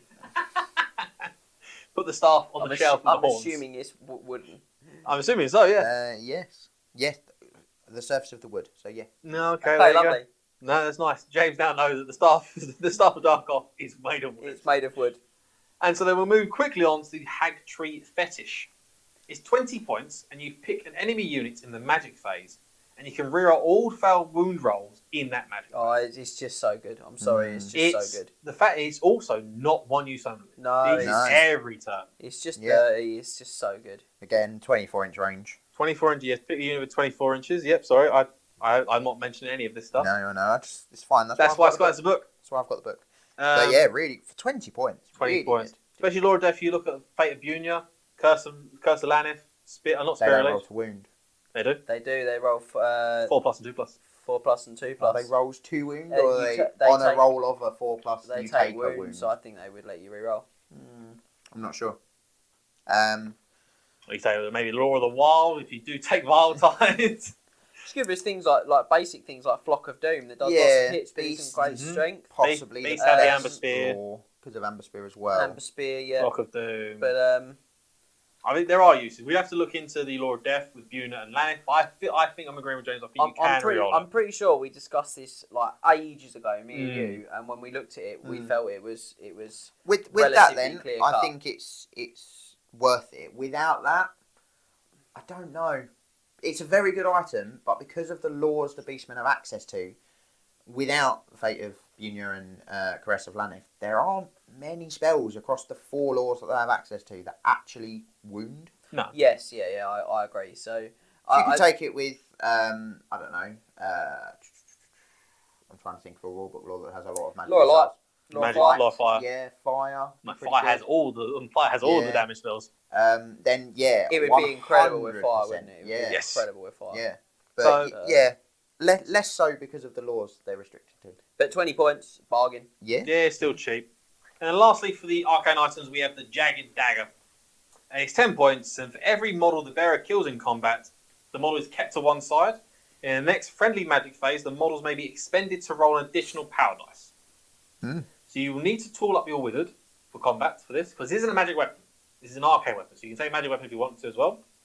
And the other thing that is, it's every wound he causes in combat. every model he kills. Every model he kills in combat, sorry. So, and then you think of it, you can put him on a chariot. The impact hits are added to that? His wounds he's causing in combat, or his models he's killing in combat? The impacts that add into it. The Razor Gore or the Tuskles themselves are added into it. It's the model. I'd have to look at the wording says on the that. bearer. The bearer. But the bearer is the model, though. It doesn't apply to mounts though normally, Okay. because if you have like a ward save, it doesn't apply to your mount because the magic items don't apply. So I'm not sure, but it's a good idea, but I don't think it works like that. What I will say though is it would pair nicely with something like the Sword of Anti-Heroes. Yeah. Because you get +1 attack, +1 strength for every enemy hero in a unit you fight. The Shaman's start with a couple of attacks, strength 4. 2 attacks, so yeah. So, you can get them up to 3 or 4 attacks, but there's only got to be a couple of characters. How often do you not find a couple of characters in an enemy unit? I'm a big fan of that weapon anyway. When you factor in Primal Fury, rerolling the hits, he's going to chip away and probably pick himself up a couple of power dice a turn. Drop a Wistons on his unit himself. Yeah. To get the +1 I strength up. probably wouldn't go Sword of Anti-Heroes. I'd probably go Sword of +1 or 2 attacks. Okay. Just to make the most out of it. Just because you don't want to put him into a unit with characters in, because they're more likely to kill him back than sort of rank and file. Well, I mean, you've got to place your character where he's going to make that charge into a place where he's not going to get attacked. Yeah. I also think that, as you just said, Savage Beast Horus on him is just ridiculous. Yeah. So. And also, with all your combinations there, it all works as it's 10 points. Yeah, It's cheap, it's cheap. It's a very cheap item, it's another very So if good you got one. 10 points, you can stick it on your level 4 and see if Yeah. you can just generate a lot more power dice. So, pretty good. We like that one. We do. And then we're going to move on to magic banners finally. And then I got to point out that, as I've mentioned it earlier on, but I'll mention it again, is that the only units that can take a magic banner are Vestigor units and your BSBs. Your Minotaurs, your Gores, none of that stuff, they can't take a magic banner. That's going to factor in a lot when you consider what banner you want to take on that unit. Yeah. So then first up, we have the Beast banner. This is going to be limited to your BSB only because of the price tag of 75 points. It's a lot. But for that, the bearer and the unit gain +1 strength. It's good. It's good. If you're going to take this, don't put it in a Bestigor unit because the Bestigor's already strength 6. You put in your Gore units. Yeah. Make them strength 4. Give them the Wiston's Wildstorm strength 5. Give them 2 hand weapons. Yeah. And probably run them in a horde frontage. And the reason I'd say that is because it gives you the best chance to keep moving this character around in the unit, so he's less likely to get attacked. Mm-hmm. But you also don't have to consider just the Wargore BSBs. You can also consider the Gorball BSBs, which can then go into your Minotaur unit to get them to strength 6. Possibly a touch excessive though, if I'm honest. I mean, it lets them take additional hand weapons and pretty much wound every infantry unit on a 2. Yeah, I suppose that's a fair point. So you can pump out a lot, and if you really want to put Wistons on them, they get strength 7, just for a little bit of excess. But just consider you have to put on your BSB, so there's going to be limited survivability options for your BSB at that point. Yeah, that's the problem. He's only going to have a 4-up armor save. Mark and Nurgle on him will work out. It'll help him survive. If you're obviously playing the Triple Crown, the Glockkin rules yourself in your normal games. Or the Mark of Zinj, give him a 6-up war save. Give him something else. Yeah, it's got to be Nurgle, I think, for this one. Yeah. So we'll move on to the Totem of Rust. So this item is 50 points. It's a lot. And for all units within 6 inches to lose a point of armor save, and all units in base contact, including the unit carrying the banner, to lose 2 points of armor save. Seeing as the only unit that can carry this banner is a Bestigor unit, which only has a 5+ armor save to start with, why? I really like this banner. I really like it. I really want Want it to work? Yeah. And again, I'm like, you know what? Most things ignore my 5+ armor save and my Bestigor anyway, so why do I care? But it's the getting into combat. But shooting. Where I get bothered more than anything by it is the fact that my Bestigor are -4 to your bloody armor save anyway. They're not. They're -3. Sorry, -3. Strength 6. Yeah. I'm sorry. I'm just assuming that we've got one of the million Wistons that can try and cast up with this army. But they're big minus anyway. They are. So they don't need it. I just don't need this additional minus. No, you know, I don't need it. Yeah, the only other place I'd maybe see it is on a BSB in like a Horde of Gore again. A Horde of Gore? Yeah. Because they haven't got any armour anyway. No. Yeah, maybe if I was looking at Mino Bus or looking at, and I'd put the guy in there, and I'm like, well, they haven't got any armour anyway, have they, the Minotaurs? The Minotaurs are exactly the same, basically, as the Bestigor. They don't need They start with light armour, Minotaurs. No, but as in strength-wise. Oh, well, strength 5, aren't they? So it just means that I'm like tearing through. Like suddenly they're a threat against like knights and enemy monstrous cavalry and things like that. So, but yeah, I really want it to work, but I don't think it does. It also specifically states it does not affect scaly skin. Yeah, it doesn't. You can't rust scaly if you're skin. fighting lizardmen, you're making yourself worse at that point. Yeah, that's a very good point about the scaly skin. So yeah, it's I mean, there's not a lot that has scaly skin and no other save apart from maybe lizardmen. Apart from like the lizardmen monsters. If you're dragons. Dragons scaly skins. Yeah, scaly skin 3+. Yeah. Well, 5+ against this. What I like though is it does work against natural armour. No, not. Yeah. Yeah. So I can rust the bird's feathers, but I can't. You can rust the bird's feathers. You can rust the stone horn. Yeah, basically, you can rust the stone horn's face off. Okay. There was obviously large volumes of iron deposits in the stone. Yeah. Exactly. But yeah, it's 50 points. It's a lot of points. It's only a 6-inch range as well. The 6-inch range. I'm just assuming you're base contact. It's in base contact, yeah. It's not like you're going to go, well, now I've got this, I can outshoot you. I'm gonna say no to this item. I'm gonna say no on your base, on your Bestigors. I'm certainly gonna say no on your Wargore BSB or your Wargore BSB. I agree. And so we move on to the Man-Bane banner, which is 35 points for all enemy units within 6 inches to have -1 to their leadership. I like that. Yeah. It can combine well with Doom and Darkness and Malagor the Dark Omen. It certainly can. But you have to be within 6 inches for the Man-Bane banner to come into effect. But you can stick it on a unit of Bestigors, run them right at the centre, and give them that 6-inch bubble of the just -1 leadership. Yeah, and again, is it within 6 of the banner or 6 of the bearer's unit? 6 of the banner. The banner, so that's a little less But then helpful. you combine it with some of the other leadership that cause an effect. So you got maybe if you do take Moonclaw, Son of Morsleaf, or you take a Jabberlife with his Aura of Madness. Suddenly, -1 leadership, you are starting to state. You then state your Doom and Darkness. Some of those items, those abilities suddenly start to come into effect. He's starting to stack everything together. Yeah, I certainly think that with Malika the Dark Omen, this is a really great set of combinations because you can rob your opponent of their general's leadership. You can knock their basic leadership down, and then suddenly winning combats by 1s and 2s. That is really dangerous territory. Yeah. And I'll tell you where it really will excel is against demons. Yeah. Because those are extra wounds that they're taking. Just an extra demon that goes away. Mm-hmm. Yeah. So 35 points isn't exactly breaking the bank. No, I don't think it's a bad price at all. No. Like that one. So that's good. And then lastly, we have the Banner of Outrage. 20 points. The Bearer's unit auto passes Primal Fury, but then all enemy units also hate the unit that is carrying the banner.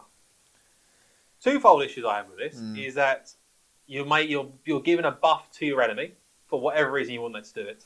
And because you auto pass Primal Fury, you don't get the chance to roll for double ones for Frenzy. Yeah. You can't get that. Honestly, you do not need to give your opponent more. I can't stress this enough. No, you don't. You don't need to give your opponent more opportunity to kill Beastmen. Okay, they literally the last thing I said. Enemy units don't need help killing your goatmen. That's exactly it. They don't need help. They die really quite easily in the vast majority of situations. Certainly against relatively competent enemies. This is a bad choice. I'm sorry. It's just that alone makes it a bad choice. So, I mean, if it's 20 points for auto pass Primal Furies, I still say no because you kind of want to gamble on that double one. Yeah, I agree, to be honest. I do agree. I think that's what you're going to want. And so, yeah. So, another banner, leave it home. So, we're going to say Man-Bane banner can be worth it.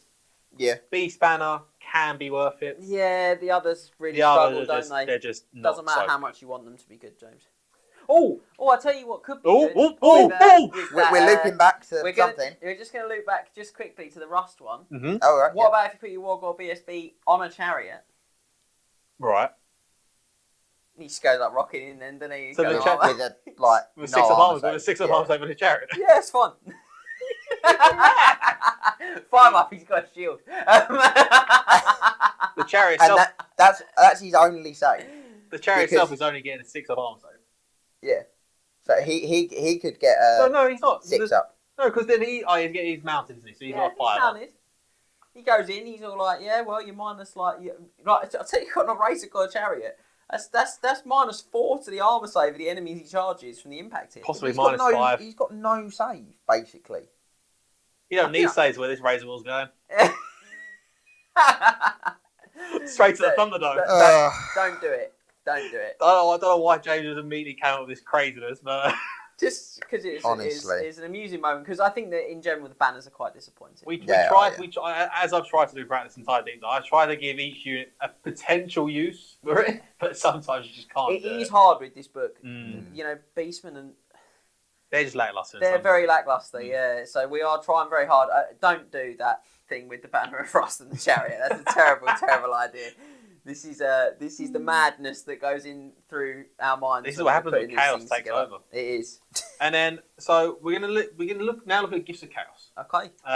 But before we can look at gifts of chaos, there are stipulations. Mm-hmm. Is that as like the Warriors of Chaos, the gifts of chaos can only be taken once per arm. Okay. So you can only take 1 gnarled hide, 1 slug skin, or something like that. The second is that they are not magic items, and they aren't affected by anything that nullifies magic items. That's cool. So that's that. They're like appendages, they've grown. They're like appendages, they aren't affected by Arcane Forging, if you wanted to Arcane Forge it. That's very sad. It is sad. But I also got mentioned they do come out of your magic allowance. So they come out of your regular magic item points allowance. You have got balance. Everything. Yeah, balance it up. Yeah. Mm-hmm. So after that, we'll move on.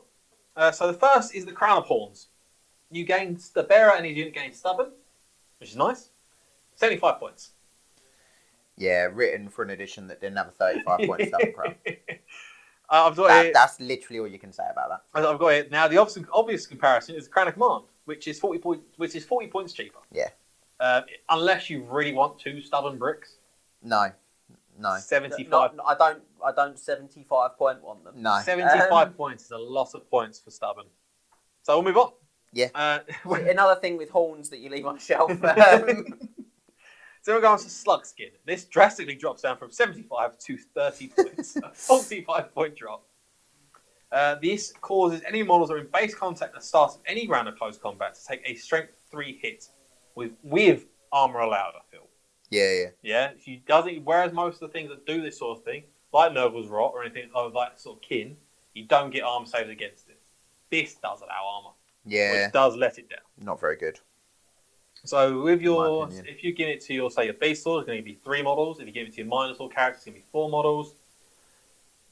Average toughness is 3 or 4, so you're wounding 2 or 1 person, and then with an armor save. I think it's not strong enough. You might doesn't get through any armor. A high elf spearman. You might. You know, we all know how powerhouse they are. And you've killed a high elf spearman, you've got just over a third of your points back. Yep. Just leave it at home, kids. No. Leave the skin at home. Yes. So then we're going on to Many Limbed Fiend. So this is pretty good. It's 20 points. It allows the bearer to make a bonus attack in addition to any other attacks, but it's always done at a basic strength and not boosted by weapons or equipment. So it's not boosted by the Steel Claws and Ignore and Armor. No. It's not boosted by the Axes of Korgor and the reroll hits. Yep. You're just making an additional strength 5 or 6 attack with your character. 20 points. It's not bad. You can further increase the amount of attacks your Doomball can pump out. Yeah, I just think it's unnecessary on most of those other characters, and it's an opportunity lost. It might be good with the jagged dagger on the shaman potentially. Yeah. Give him more attacks, potentially get more power dice. But I think we're stretching. Not stretching. 20 points is too pricey at that point, I feel. Yeah. And then we're going to move on to Gouge Tusks, which are 15 points for armor piercing for the model. That's it. That's cool. Yeah, it's alright. Very good on strength 5 because it means you get -3 to armor. Yeah. Strength 6, you get -4 if you want a Doomball. Yeah, I'll probably put it on a Beast Lord more than I would a Doomball. Yeah, you can put all these on any character. So it can be your Wizards, your Doomballs, your Wargors, your Gloreballs, your I probably wouldn't put it on a Wizard. I'm just saying, the potentiality is there. I think this one's quite good. Yeah, it allows Knight. You can bust Knights, which sometimes Beastmen can struggle with. If you say especially if it's an Empire Knight with 1-up armor save, Bretonnian Knights as well with 2-up armor saves and their ward, you want to get through as much of the armor as possible before you get to their ward save. Yeah, I agree. So it can be useful, but if you've got 15 points, give it a consider. Yeah. And then we're going to move on to Gnarled Hide, and this is my personal choice of gift, the best gift anyway. It's 15 points for a scaly skin of 5+, and it's combinable with any other armor as usual. Yeah, so good, and your banner can't rust it off.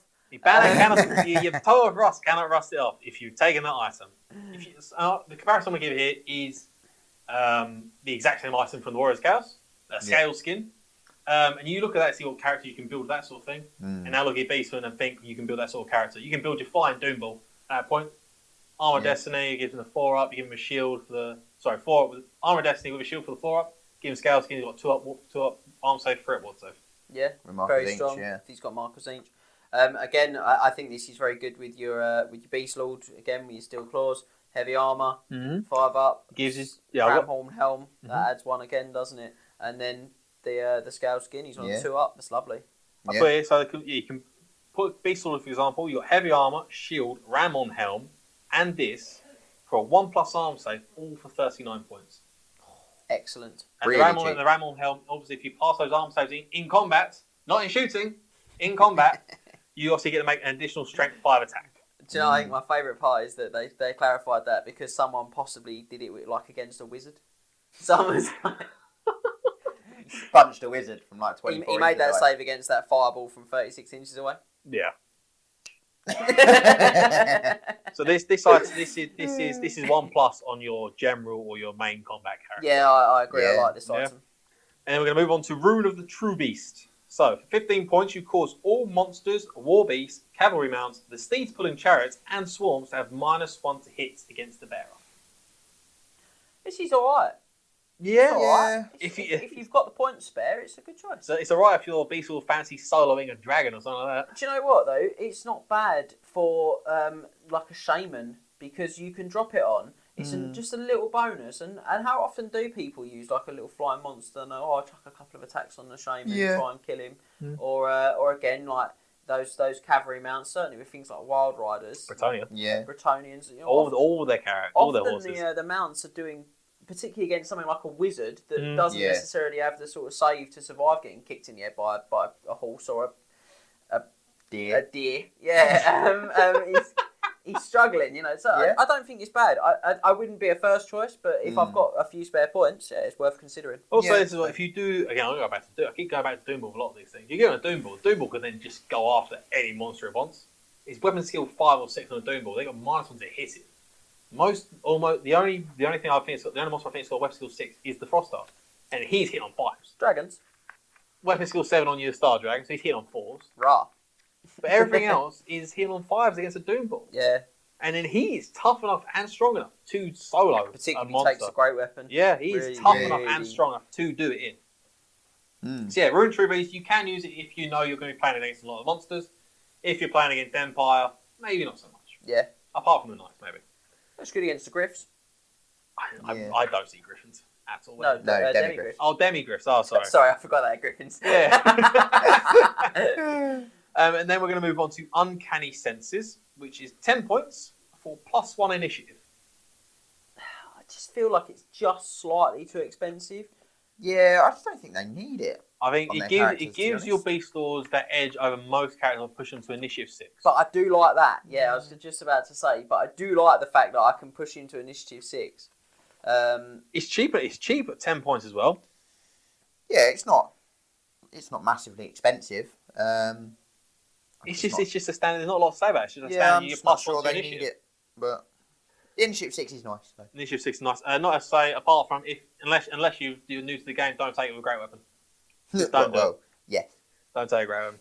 And then lastly, we have the Shadow Hide. This is 5 points for an additional -1 to hit if the model is in a hard or soft cover. Doesn't confer to his unit. It's just the model. So you want to take this on like your solo characters. If you've got any sort of flying carpet character, your chariot mounted characters, to give an additional -1 to hit, maybe. Yeah, I mean, again, like some soft cover is so easy to get into. If you're in a wood, you're in soft cover. Yeah. So again, if you do go down, you have to be in a wood. You just have to be on the other side of the wood. If you do go in that flying, again, if you put a unit, enemy or friendly between you, so it's -1. Yeah. So it's -3 from hard cover, -2 from soft. At 5 points, I'd probably look at maybe dropping it onto that wizard if I was running the old flying with 4 up ward save or something like that. I've got points, so yeah, it's not bad for that. It's 5 points, and then that is the last magic item and gift of chaos item in the Beastmen Codex. So that concludes all that, and then now we're going to move into the Law of the Wild, which is going to be you've got to find in the book. You've got to find the book because it's in a random place. But yeah, we're going to move to Law of the Wild, and it's going to be interesting to see what happens with this one. So make sure you stick around.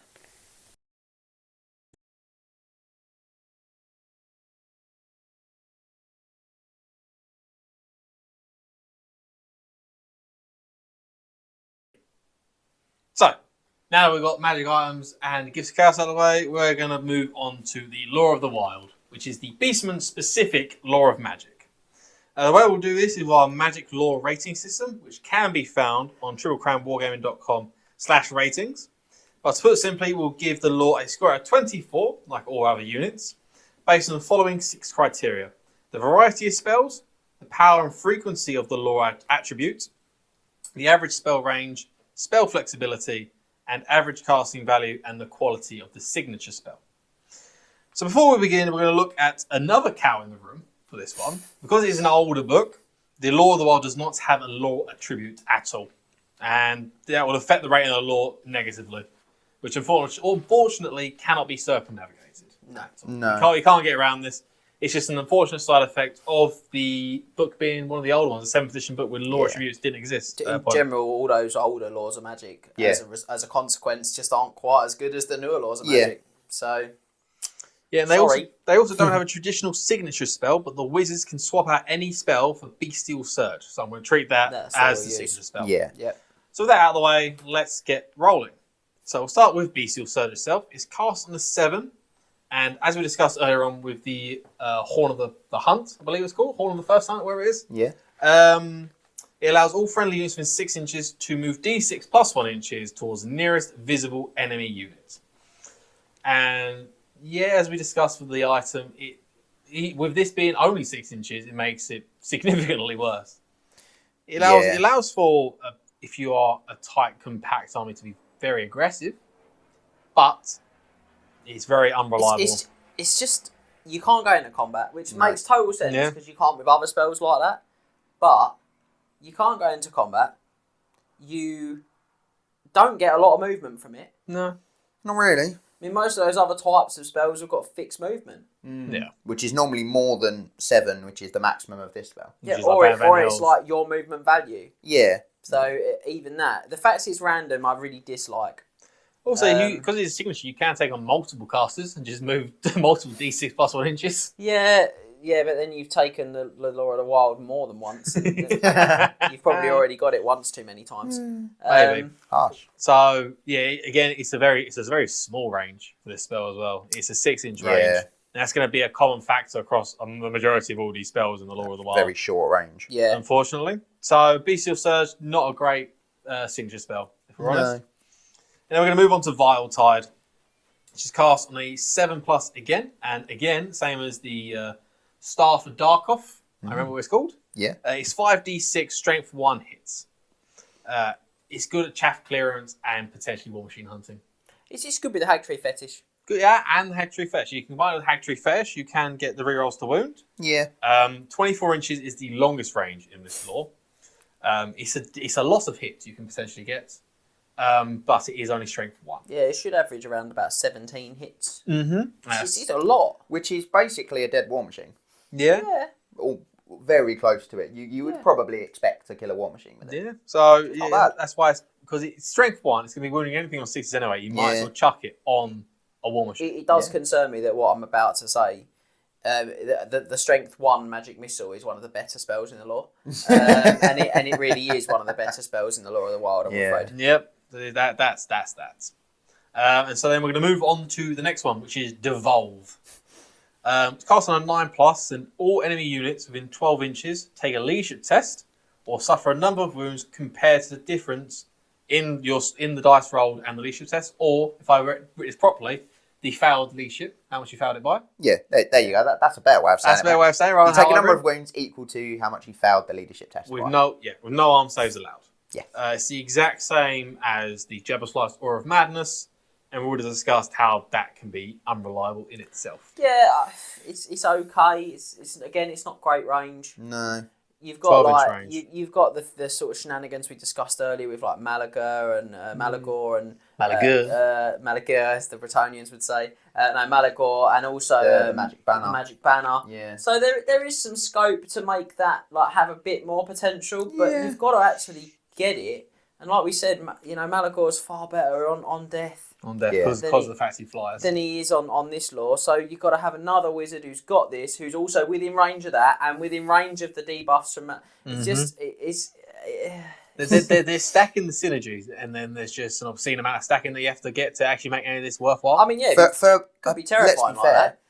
But is it though? It's not. Your general's inspiring presence is going to be 8 or 9. So as I said, for the Jebel Slice, the most you're going to get... you can just tell he's a chaos player. It's going to be 8 or 9. The rest of us, 9 or 10. 9 or 10. Alright. You smug people out there with your high leadership lords. Excuse me. Alright, so we would like the average unit maybe of a Lord General be 9 or 10. It's not good, is it? So you're only going to really get 2 wounds. No, I'm saying on a maxed leadership test. If you combine it with Doom and Darkness on a particular unit you want, and maybe the Banner of -1 as well. Banner of Outrage, yeah. At and best, maybe Malagor. Yeah, if you can get Malagor as well. At best, you may be doing 7 wounds. Yeah, you could probably do half a dozen wounds if you could do all that hardcore synergy. On one unit. On a unit of knights. No, it's every unit within 12 inches. Yeah, but the other buffs are 1 unit. Yeah. It's just the fact I can reroll from my BSB as well. Don't forget as well. Actually, Malagor would stop you using your generals. Yeah, inspiring presence. But that in itself is only 6-inch range. Yeah. So I mean, again, there's some mileage in this one, but it's still not very good. Not very good. No. Yeah, it's not. Yeah, consensus is not very good. And so we're going to move on to the next one, which is Bray Scream. This is cast on a 10+ on the wizard or a friendly character within 12 inches, and that character may immediately make a breath weapon attack resolved at strength 3 with no armor saves.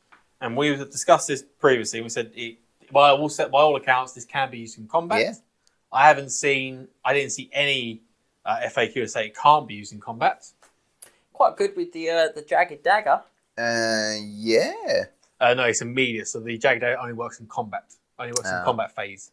Yeah, but you've burned the breath weapon in combat. No, oh no, it's immediate. It's immediate. Magic phase. Okay, yeah. So I thought you said it's in melee. I was like, in melee. Yeah, it's immediately. Okay, yeah. If you can, like as I said, you can use it in combat to get those 2d6 strength 3 ignoring armor hits, or if you're say flying, or even if you're in a good position, or if you're Goros Warhoof, because he can move around quite quickly, you can give him a strength, the flamer template, hit a lot more models that way. Is it friendly model or friendly wizard? Character. Friendly character. Character, which could be the shaman himself. Yeah, it's okay. What's the range? 12 12 inches. character So, within 12. you know, short range spell, Yeah. short ranged attack, super situationally difficult to Strength see. 3 is not amazing, but the no armor saves is good. No armor saves is good. Yeah. Strength 3 is not bad actually, because the average type is 3 and 4. Yeah, it's okay. It's another one of these spells that's alright. I'd probably only ever cast it on a character in combat. Yeah, I think so too. Which means you're not using it for half the game as well. Yeah, that's true. You know. So if you're that crazy enough, you can use a Bestial Surge if you want to get up the board and then get in your opponent's face and scream at the top of your lungs. That'd be about that though. And then the next spell we have is Traitorkin, which is actually it's not bad for the spell. It can be quite useful. It's cast on a 10, and all enemy models within 12 inches riding a mount of any kind suffer a number of hits equal to the attacks and strength of the mount. Models don't get the bonus of mounted or barding for their armor saves, and it also affects monsters and handlers and steeds that pull chariots. And I think I remember seeing, I don't quite remember this, in one of the end times FAQs, is that it also affects combined profiles. Oh, what, for the end times? For the end times characters. So Carl Franzen, Powell. So that we'd have to find out about that. Not sure how that would work, but well, he's attacked all his attacks. He just hits himself. He just hit himself with his hammer. Yeah. And probably just kill himself. Okay, that's weird. Seems odd, but back to 8th edition fantasy. Back to 8th edition, pre-end times. Pre-end times. Yeah, that's not bad actually. If you're playing Bretonia, hilarious. I think where this sings is units like Wild Riders. Wild Riders, have got good strength and good attacks, and whose riders actually have no save really. Yeah, Demigriffs. Demigriffs, very strong. Skull Crushers. Mornfang. This is probably as good as it gets for this. Yeah. This is probably the one. The trouble is, Dragon Rider. I genuinely mean this. Is cavalry are good, and certain cavalry you see very regularly in the metagame, if you like, at a competitive level. Things like Empire Knights, which probably don't massively care because they've still got a 3-up armor save even without their mount. Yep. And their mount's only strength 3. And like I say, Wild Riders probably are the standout. Because they're the most likely to get actually killed because the mounts themselves got 2 attacks. Yeah, but you just don't see bucket loads of cavalry unless you're playing Bretonia. That's it. You see a good wedge of you see a fair wedge of some monstrous cavalry for the armies that have it. Yeah, but I mean, if you're playing against say high elves, probably only going to see Illyrian Reavers. It's not bad though for making a couple of them panic. It's all right. Wound a few of them. Might see some Dragon Princes. Yeah, maybe they've still got a fairly decent save though. It's only a 50-50 they wound them. Yeah, and a 6-up ward if they haven't got any buff counters. So I don't know. It's I think in a competitive sense, the stuff because Rid of Monsters aren't very common. No. Which when the book came out, they were. Yeah, if Rid of Monsters were very common, this would be incredible. Yeah, Suddenly you see a dragon ripping in at half its rider. Yeah, I certainly think with like Griffs, Demigriffs probably going to be its hottest, and Wild Riders, they'll be sort of its hottest days out. Also, it does affect all animals. You don't have to specify a single unit. It does affect all. It does affect all mounted. And what's the range? 12. Does it affect units in combat? Yeah, I'd assume so because it doesn't say it doesn't. Yeah. See, short ranges though. Short ranges are really hurtful. Yeah, it is. If you're within 12 of cavalry, there's a very real chance they're just charging you. Yeah. So overall, it can be good. Situational again. Yeah. But yeah, don't take it playing against dwarves though. Yeah. That's unless shield bearers count as a mount. Hilarious. They do not. How hilarious. They can't hammer their lord's foot to the shield or something. Doesn't they just drop the shield and just punch their lord in the face and go, sorry about that, and then pick it back up. And so, moving on from that, We're going to go to the penultimate spell, which is the Mantle of Gorok. It's cast on a 13 on a character within 6 inches this time. It's going even further down. You can target himself or another character in 6 inches. The model will then gain D6 attacks and strength until the end of the following player turn.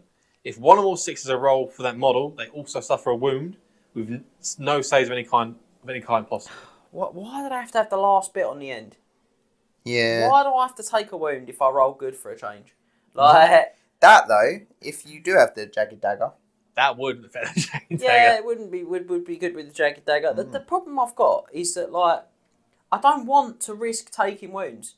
Power from Darkness is a really good spell. How often do you see people cast Power from Darkness when they're using Dark Magic? Because they don't want to take any wounds. Not as often as it was when it was the previous codex. No. Yeah, and to be fair, basically all of the spells in Dark Magic are better than Power from Darkness. Yeah. Yes. But again, I mean, this is. But I get your point. This is not bad. No, it's not bad, but it's really short range again. Probably one of the best spells in the lore. Really short range again, and I just don't know if I want to take the hits. I mean, the extra attacks, the extra strength, it is good. I'm possibly being a little bit harsh on it. But do I roll separately for both values? Yes, because it says if one or more sixes. See again, so it's only every 1 in 3 times I roll it. Well, I mean, you can possibly take a wound because 1 or more sixes roll. Yeah, you would only take 1 wound even if you roll 2 sixes. Yes, but every third time I cast a spell, I should wound myself on average, which I don't think is particularly great out. I'll be honest. It does also cap at 10. Yeah. Which attacks normally don't. And it's no save of any kind. No. So I would never cast out my Beast Lord ever because he's really hard to kill.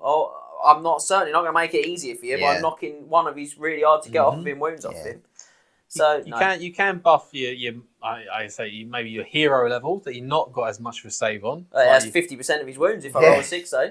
Yeah. It has some form of a use, but as James said, if you're wounding yourself, again, a lot of the Beastmen stuff wounds yourself as much as it wounds the opponent. This is when I'm in late game and I'm gambling for a win. I probably would. But then I'm asking myself, why don't I have Savage Beast of Horus? Because I've took Law of Beasts instead. Yeah. Which is +3 strength, +3 attacks, and I don't have the chance of hurting myself. Yeah, it's also the number 5 spell, so you would have rolled the same dice. I would have rolled the same dice, and I can boost it to hit all my mates, which is another massive problem with this spell. And it's a longer range spell, even if you don't. I can't boost these spells up. I can't increase the ranges. I can't increase who they affect. It's a huge problem.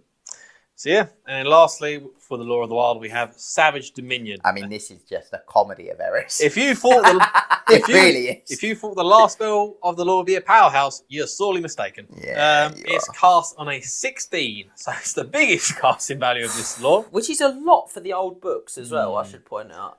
The Shaman summons a Gorgon, Giant, or Jawslife. This cannot be dispelled by the enemy after it's cast, and you cannot voluntarily dispel it either. Whilst the monster is on the field, the Shaman cannot cast or dispel, and for every wound the monster suffers, the Shaman must take a toughness test or suffer a wound with no saves of any kind possible. I will say that I didn't mention it, but you can put the monster on any board edge. Yeah, so he turns up with its base touching any table edge. Yeah. So he doesn't just drop in the middle of the table next to something useful. He has to start from the table edge. Yep. So this is probably where I'm going to disagree slightly with the rest of the group. I mean, on level 1... you can get this on like a low level level 1, yes, right? It can be and he's by the Shard of the Herdstone. He's right at the back, out of the way. I don't care if he dies. No way he dies. Who cares? I get Gorgon, mate, for free. If the Shaman does die, the monster does wander off. It's great that it wanders off as well. It specifically says that he gets bored and wanders off. I love it. But yeah, as James said, if you can get us on level 1 and get it off, you are basically getting a monster for 200 points less. And I think this is the thing. I've probably been quite critical of this Law of Magic. But if I was running a Shard of the Herdstone, I maybe had a level 2 and a couple of level 1s, I'd probably, ideally in my head, I'd have a level 4 and maybe 3 or 4 supporting wizards with the Shard of the Herdstone.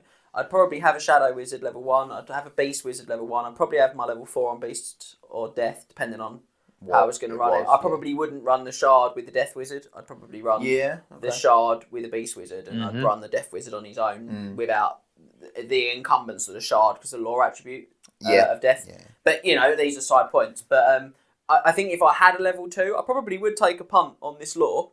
Just try and get Savage Dominion? Yeah, just to see if I could get Savage Dominion. Or potentially like the 5d6 That's my issue. They're okay. That's my issue. If you have that sort of wizard at the back, not really up with the rest of your army, the only spells that are going to be realistically that are going to be useful to you are Vile Tide and Savage Dominion. Yes. Because everything else is just going to be outrange.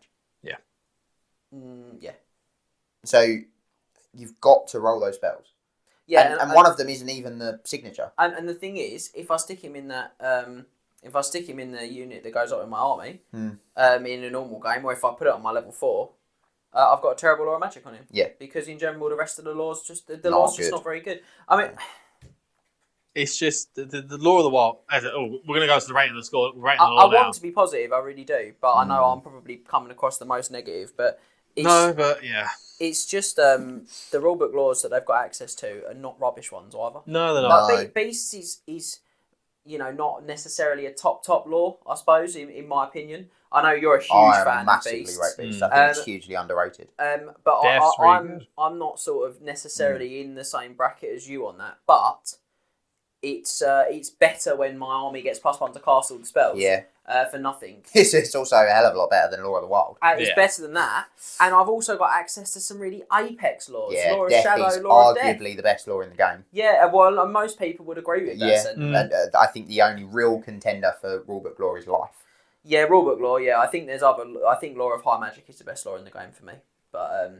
But and Shadow is another sort of Shadow's another apex law. Very common in competitive armies. And again, I always think that particularly something we've discussed, we maybe haven't discussed on the channel, it's a good opportunity to do it, is when I look at my low level wizards, my 1s and my 2s, what I'm looking for really is a top tier signature spell. Yeah. Something I can build my army on every game and know that I've got it. Yeah. And Shadow has got arguably the best signature spell in Warhammer. Fantastic. And it's I think super the lowest flexible, cast level. Cast on a 5+. Boost to a 10+. Excellent. Great range as well. 48-inch range. Yeah, that's the standard. That's not boosting it. Yeah, it's awesome. It's just awesome. Really good. Like you know, you're alright. You're like a tennis umpire. Back and forth. Well, this is the point though. The point is again, where am I pitching this law against those? And I think Max is going to give us the score. I haven't seen the score, but I'm sure it's can't imagine it'd be very high. It's not. So for the ratings of the law, it's 10 out of 24. So maybe it's a little bit generous, but I'm surprised it made double figures. So you get the ratings. So it's got 3 for a variety of spells. It has some buffs. It has some debuffs. It has a magic missile. Yeah, it does. I mean, it's fair to give it that they're not variety. good, it's pretty well divided up, isn't it, between sort of offensive and defensive spells. We've got 0 for power and frequency of the law attribute because it isn't one. 1 for average spell range because the average spell range is 12. Yeah, it's so poor. 1 for spell flexibility. I've given it. Yeah. Well, you can't boost any of the spells. You can't boost any of the spells at all. You can't. I mean, that might be generous, giving it a 1. Can you get a 0 for spell flexibility? I can't remember off the top of my head. I don't think it could. I gave it. It's not good. 3 for average spell casting because it is a low level. It is a low casting law. They always do well, those older laws, because they are generally lower. And obviously, the way we calculate that is just a mean average. You just add up all the casting values and divide it by the number of spells, and that gives you the number that we use. And it will be low because there's a lot of those are sub 10. Yeah, and their biggest cast is a 16. 16, yeah. So. And I know you probably disagree with me. I gave it a 2 for quality of signature spell. Because I do, in my mind, see the use of Bestial Surge. It's low cast value. That low cast value, and I think you can be super. You can make your army super aggressive. You can get in your opponent's face with it. I can see the use. Yeah, I can see that. It's not me great that it's not a longer range. No, that is true. But I can see the power with it because I can see the power that you can take us on multiple wizards. In mobile units and get the Bestial Surge going. That's the thing, though. I think if it was a 12-inch bubble, all friendly units in 12, I think it'd be a significantly better spell because you could have that wizard in the middle of your army and probably hit every unit and cast it once. Yep. Whereas with a 6-inch, you've got to have it on at least 2 wizards, get both of them off. Right, so I mean, the rating system gives it its number arbitrarily, so it will very much give you the criteria, its criteria will generate its score of 2. There's a reason that exists. The thing is, it does have the magical very low cast value, and that is a huge buff for a signature spell because it means it's good on any type of wizard that takes it. Yeah. So it's fair to give it that, you know? So yeah, Law of the Wild, the rating's high in my opinion. The law is lacking in utility and what it can do. The highest range it has is Magic Missile of 24 inches. But everything else, every other spell that you're going to have is going to have a 12 inches or less. Yeah. It could be a lot better, and it's a real shame because it could have some real flavour to it. For Law of the Wild, I think some tweaks to some of the spells, and it would be a much better lore. Yeah, it's not far away from being something good. That's just a commonplace theme for Beastmen. Some tweaks, they could be a lot better. Some very slight tweaks. But that's it for Lord of the Wild. Sorry about that. Yeah. Sorry. That's it for Lord of the Wild. And that's it for Scott's book job for today. We are done with the book work itself. So we're now going to move into the final part of the Beastmen Deep Dive, which is some sample armor lists, one which is uncomped and two which are using the Triple Crown comp score.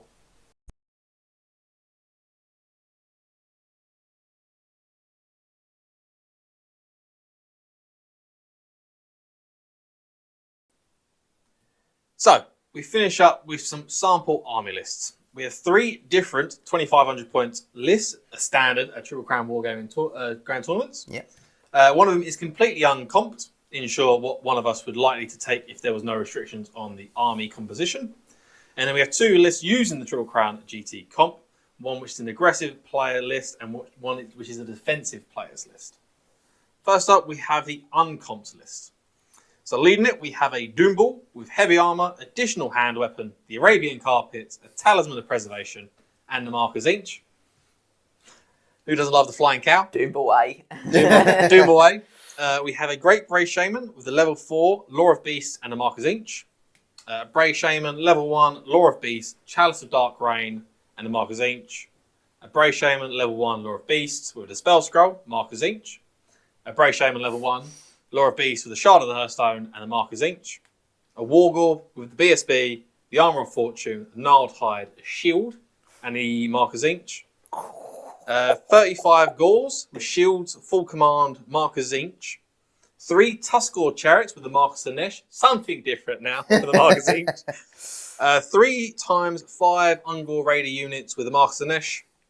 38 Bestigors, Full Command, the Banner of Swiftness, and the Mark of Nurgle. And a Cybor. Did those Ungor Raiders have marks? They did. They have Marcus Nesh. Yeah, okay. Got to say. That list comes out at a -4 on the Triple Crown comp. So it's -2 for the Doomball, -2 for 2 wizards after the second for the wizard, with the Shard of the Hearthstone, -1 for the size of the vestibule units, and +1 for the Cybor. That is quite a hard comp for them, for Beastmen, because they don't normally get into the... That's me trying to put in everything that's negative into the army. We had the same thing, didn't we, when we did the Plutonian one? It was, I think the hardest comp was like a -1, -2. It's really hard to get. The only thing that's not in it is comp is Slug Tongue. Slug Tongue is a -1 on Triple Crown. Yeah. So the list has a little bit of everything in it, I feel. It's got long range shooting with a Cygor with stone throwing. We obviously talk about it. He received quite a high score with the ratings in the shooting 17, section. I think. Close combat hitting power with the flying Doomball and the big unit Bestigors to run alongside him. And the Bestigors are quite quick. Their movement's 6. The Banner of Swiftness. They're certainly not slow. Alongside 3 Tuskors as well. And chaff potential with Ungor Raiders. And the Tuskors if needs be. Yeah. And all the spells in the world. And all the spells in the world. Yeah, all the wizards, all the wizards in the world. world. Stuff and hold stuff in place. Hold tight. Let's not forget the magical battery that is the Shard Circle.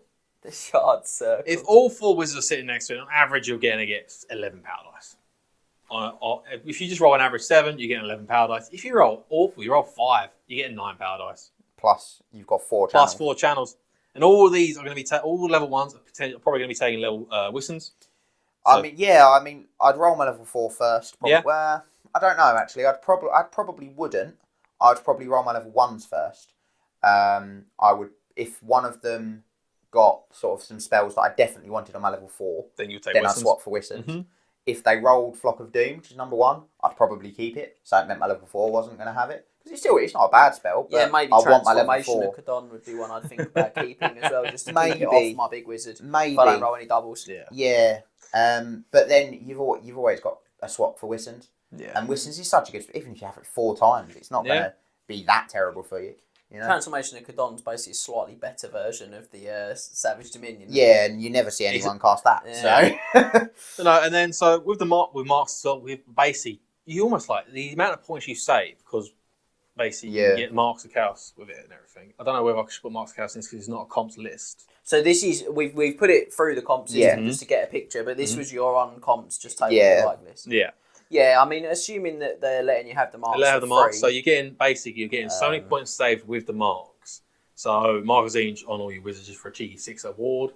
a 3-up ward on your Doom Ball because he's got Talisman of Preservation, a 4-up because he's got on the wall on the BSB because he's got the Armor of Protection. So he's the Armor of... No, it's the Armor of Fortune. Armor of Fortune, sorry, which I put on it, which is the 5-up ward save. He's getting a 4-up ward save on your BSB. Yeah. It's probably worth pointing out, though, if you're playing in that uncommon environment, there's no guarantee they'll give you those marks. No, there isn't. No. But I feel like it should be a thing for beasts. To be honest, I feel like that's a good list even without the marks. I think the marks make it better, but it's still got like all the magic dice in the world. Yeah. It's still got a Doom Ball that's really hard to deal with. Even a 4-up wall save is really hard to deal with. And it's still got a big unit of Best of God are going to do a job. A big unit of Gore for pinning stuff and grinding stuff. 3 chariots. The chariots. I don't know if I mentioned the Gores have shields as well. Yeah, 100%. The Gores have shields, so they have, with Marcus Inch, they got their 5-up parry save. Yeah. If we rely on the marks. Even without it, they're still 6-up, still parrying, still holding stuff, toughness 4. They'll do a still job. your anvil, aren't they? Really, they're really the Gore are really there to stick your BSB and your level 4 in, just to walk up the board while the other wizards probably sit around the circle making smalls. But yeah, and then you have the chariots as well. You have 3 Tuskal chariots. Yeah, and they're not exactly bad. They're quick. They've got a roll. Strength 5, D6 impact hits. They're good. I've said that's their role. Getting impact hits. It's just a bit of everything in this army. It's nice though. You've got 2 solid blocks. They're going to anchor your battle line. Yeah. They're going to go in. They're going to hold stuff in place, do their damage. They're going to get the chariots zipping in on the flanks or on the edges to deliver their impact hits. The Doom Ball comes flying in off the flank, and you just start, chewing stuff up. I mean, it's probably as good a list as you're going to get. I think it's worth pointing out. I assume you're going to run those Gore in a bus in a 5 wide rather than a hold. 5 by 7. I do think that I see a lot of Beastmen players going with the double hold, or even I've even seen the triple hold. It's unmanoeuvrable. You can't. There's not a lot of board space to manoeuvre. Yeah, it's unwieldy. Personally, I think it's a big error. And I'm not trying to offend any Beastmen players when I say that. I just think that you've got 3 units, very unwieldy. Pick the one you want to do the big damage with. Make the other 2 the ones you don't want to do the big damage with. I know players want to make the most out of their Gore, so they give them the extra hand weapons, and if you're allowed Marker Corn in the Horde, so you get all the attacks in the world with Primal Fury. I understand you're trying to do that, but sometimes if you don't have that ball control of your units, you are going to lose the game. And if you are struggling to get your units around and in combat, you're wasting all those points you put into them. It's too easy to jam you up. Yeah, that's the problem. So that's an uncomped list in which I feel like it's pretty aggressive. Yeah, it's gonna hold the game on the middle of the table. Yeah, very much a centre of the table army, that one. So then we move into the even more aggressive list, which I feel like is gonna. I want to run this list at some point because it looks very fun. So, first up, this is the aggressive list. So we have a Beast Lord, Heavy Armour, the Brass Cleaver, the Charm Shield, Talisman of Preservation, the other Trickster Shard, on a Razor Gore Chariot with the Marker Zinch. I've seen that before. I wonder where you've seen it before. And then we move into a War Gore, Heavy Armour, Shield, BSB with the Horn of the Great Hunt. I know you didn't like it, you wanted to keep your horns on the shelf, but I've given it here. With Razor Gore Chariot and the Mark of Nurgle. He himself is on a Razor Gore Chariot. We have a Brave Shaman, level 1 on the Law of Shadow with a Spell Scroll and the Ruby Ring of Ruin. Okay. A unit of 27 Gores with shields, full command, and a Marker's Inch. Another unit of 26 Gores with shields, full command, and a Marker's Inch. Okay. 3 Tuskal Chariots with the Marcus Slanesh. 3 units of 5 Ungor Raiders with a Champion and a Marcus Slanesh. 3 Razor Gore Chariots with a Marker Nurgle. 3 times singular Razor Gores and a Gorgon. Wow. So no level 4 in that one? No level 4 in that one, no. Did that Beast Lord have Mark of Nurgle as well? Marker's Inch. Zinch. Yeah, that's that 3-up wall save. That's the 3-up wall save. Okay. On that chariot. This is a +4 on the Triple Crown comp system. And I wouldn't fancy it. It's incredibly aggressive. It has to be so aggressive. Yeah, because it hasn't got that strong magic defense. It's got to go all out. So, as I said when we were going through the magic items, I gave the BSB the Horn of the Great Hunt because you have all the chariots, you want to get them as quickly to the enemy as possible. Yeah. So it lets you boost it up. You have the level 1 on Shadow, so you can take Melkos, as we've already discussed, because it does help with lower of the Tuskal Chariots and the Razor Gores, trying to help them to hit. Definitely. We have a Gorgon. Because Gorgons are they're the monster. You need to get your Gorgon. I actually think in that list they're really good as well because you know, like, okay, you're going to cannon my Gorgon. Oh, I've got like 8 chariots. Yeah. So, whatever, Strevs. And then we have our 2 bricks of gore just to hold down the centre. Yeah. And then importantly, we have our chaff. So chaff's going to be quite important with this army to protect the flanks of your chariots. So we have 3 units of singular razor gores, which, as we will discuss, are quite good for chaff units. And then, but more importantly, I feel like we have 3 units of 5 Ungor raiders with champions. And so we discussed this in the competitive character series, which our Beastle does come from. The champions are there to accept the challenges that the Beastle may be forced to accept. Because if he does, then his brass cleaver isn't being used. Yeah. And you want that brass cleaver to be making the most out of it. So you want the champions from the Ungors being used, or the champions from the Gors being used. If needs be, you use the level 1. If he's already used his scroll, and you don't particularly need him at that point, you want your characters to be out of combat, because the Razor Gors put so much, Razor chariots themselves, so much damage with the output they put out. The individual Razor Gores double up for you as well, because they can be used as that cannon blocking. He's a monstrous beast. Because they're monstrous beast, which is awesome. I think you mentioned that as well, didn't you, in the competitive character? Yeah, I mean, a lot of that is going to cross over here, because we're looking specifically at saying this is a really aggressive. You know, you're risk rewarding here. You're going out for it. You're going to, you know, hit hard. So get ready. But I mean, that Beast Lord is he's a mincer. He's an absolute crazy. Yeah. He'll average like 12 attacks turn probably. It's a lot. Maybe more. It doesn't like protracted combat though. No. No, it likes that a lot less. Yeah, it wants to go in, it wants to hit and come out the other side. That's why I've also gone with the another use for the Gore unit is that they do grant the bus formation of ranks to break steadfast. Break steadfast, that's a really good point. So we can use that to break steadfast and allow your chariots to run down what needs to be run down. Something else that I know I mentioned in that other series video, but I'm going to just touch on here. If you've not seen it, check it out. It's got some useful tips. If you're watching this, watch Beast Lord Competitive Character. It's only like 10 minutes. It's got some useful tips though for like that are transferable for other things. And one of those is that when you've got that Beast Lord on the chariot or any of your chariots in general, if you have the 2 bricks of gore, I'm going to try and hold this up to the camera like this. Give you 2 bricks of gore like this, and you've got you sort of their level. If you then have your chariot between them, tucked behind the front line by an inch. Imagine that my thumbs are the chariot, and that is only an inch gap. What you get is a situation where if the enemy that's trying to charge the chariot is wider than 50 mil, they can't make the charge. They can't get in the gap. So what you're doing is saying, you charge my bricks, you hit my bricks, my counter charge always comes in. So you're guaranteeing the impact hits of the chariots. Massive if you use chariot tactics like that. So it's an highly aggressive. I actually really want to attempt to actually build this army up. So I have in my collection now. I have basically everything. Apart, I need more gore for that list. I'd need 3 Razor Gore chariots. You can't buy Razor Gore chariots. 3. You can only take 3 Razor Gore chariots because they're special. You can only take 3 of a special choice. Well, you need 5 for the list because aren't both the characters on Razor Gore? They are. I lie. I need 5 Razor Gore chariots. So I need 8 Razor Gores in total to put on chariots. It's a lot of chariots I need to build. But I do want to run it. At some point, maybe on the channel, I'll get around to actually building that army and then using it. But we'll see in the future. Cool. And then we move on to the list 3, which is more of the defensive list for us. So we have a Beast Lord, Heavy Armour, Ram on Helm, Steel Claws, Dawnstone, Gnarled Hide, Uncanny Senses, and Mark of Nurgle. A Great Brave Shaman, a level 4 on the Law of Beasts, with the Arabian Carpet, Talisman of Preservation, and the Mark of Zinch. Brave Shaman, level 1, Law of Shadow, Dispel Scroll, Mark of Zinch. Wargore, BSB, Armour of Fortune, Dragonbane Gem, Mark of Zinch. 35 Gores this time, full command, shields, and Mark of Zinch again. 3 Tuskgore chariots, Marks and Nesh. 4 units of 5 Ungor Raiders this time, Marks and Nesh.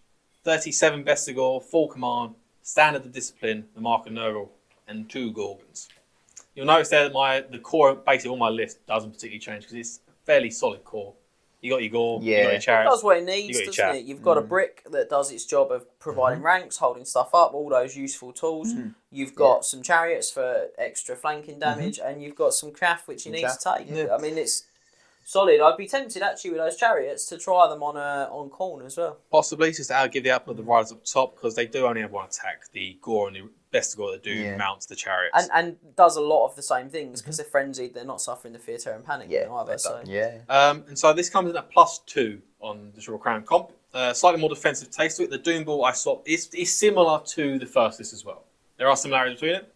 I swapped out the Doom Ball from the first list with a personal preference of Beast Lord, which again is competitive character build for him. Yeah, it's a really good Beast Lord as well. It is a competitive character build. We have the Bestial sitting in the middle to give our combat brick. It will be a horde formation. This will be the one horde of the army in formation. And this is the unit, the best Beast Lord is probably going to sit in. Well, they are the best a Gore can get. Yeah, they are indeed, and they are the best in this army in terms of Gore. They have the standard discipline as well. With the Beast Lord, the unit's going to be pumping out leadership 10. Leadership 10, massive. Which is going to be huge for a Beastmen army. Yeah. Like I said, for the Primal Furies and for the leadership test and all that sort of stuff. Of course, they're the same as we already discussed with the Chariots, the Raiders, and all that sort of chaff. Magic is handled by the flying level 4 Beast Shaman. So I didn't go Death on the Flying Wizard because he is comped. It's -1 for the Death Wizard. And I like the idea of having the Flying Beast to get anywhere he needs to be to give out the buffs that he needs to give out. Okay, that's interesting. I definitely would have gone Death. Yes, but I would have. I can understand you not wanting to pay the comp, and if you didn't want to pay the comp, I'd have gone Shadow instead. Mm-hmm. The only reason is because I don't have a level 1 on Beasts for the Wissons, and I do want my buffs. Yeah, but if I didn't take Death, I wouldn't have put him on the flying carpet. I wouldn't fly, I wouldn't worry maybe, about that. Maybe. You'd save 50 points. The flying carpet gives you +1 to comp as well. It does, but you can't join a unit. Mm. But he's got the 3 up ward save. Yeah. So that's my... But then you can look at that and say the flying carpet offsets the comp from Death.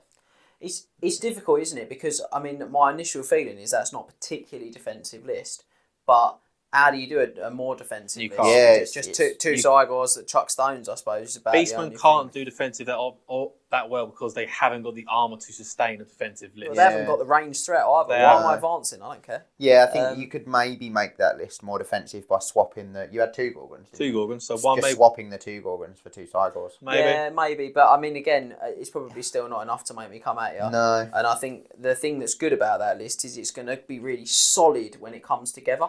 It's going to move up very consistently. I've got the brick of Bestigor that are going to be really difficult for my opponents. I've got that nice bus of Gore to hold something in place. Those Gorgons are all about the damage, and I've still got those little chariots to weave in and out and drop damage in too. So, I mean, we all know that it's always going to be a bit of a stretch for Beastmen. Whatever you choose, there's going to be stuff in your list that's probably not the best value for its points, if you like. And so speaking of the Gorgons, they are the most self-sufficient unit you can have. You can let them roam by themselves and do what they need to do, and then bring them back in when needs be to help you centre out, help you flanks out with your units. Yeah, you could always run 2 units of 5 Pumbagor or Razorgore. Apologies. You could in replacement of those if you wanted to do that as well. So that would be another option if you're not too keen on your Gorgons. You could. No, I can understand. You want to Gorg off because you could easily swap that. Because they are a lot of points. It's 550, 650 points. 550. Yeah, 550. Yeah, I can't add up. 10 Razorgore, I believe, is 550. It is. So it is. 55. You would have the option to play around with that too. That is the defensive list. Yeah, it's difficult for Beastmen to make defensively. Yeah. And that's it for our deep dive for today. That is it. We're done. We are there. We're done. And boy, was it a descent into madness and uncivilized anarchy. As many of you have know and are probably been thinking, the Beastmen have really big weaknesses, and they have known issues that they have. But it's because it's an older army book. They didn't transition well into 8th, and they didn't get an update that they needed for 8th edition. No, they do feel like they really needed it. Yeah. Like we said, I think when we were chatting about the lore, there are lots of things in the Beastmen army, the lore specifically, but across the army, that with little tweaks could be really good and really make them compete. But because it never got those tweaks, it never got that update. It's difficult, isn't it? Yeah. But regardless of how old the codex and how old it is and the issues it does have, we hope that this video deep dive has helped you make your Beastmen as devastating as they should be on the battlefield. So, and as always, feel free to give us your feedback on the socials, all the links which are below. And thanks for joining us at TripleCrownWargaming.com. And head back to the mustering ground on the website to check out all of our exclusive content. Remember to tag your friends and like, subscribe and share today. What are you doing, mate? I'm sharing. It's not that sort of sharing, mate. Oh. Head over to triplecrownwargaming.com and become a Knight of the Realm today.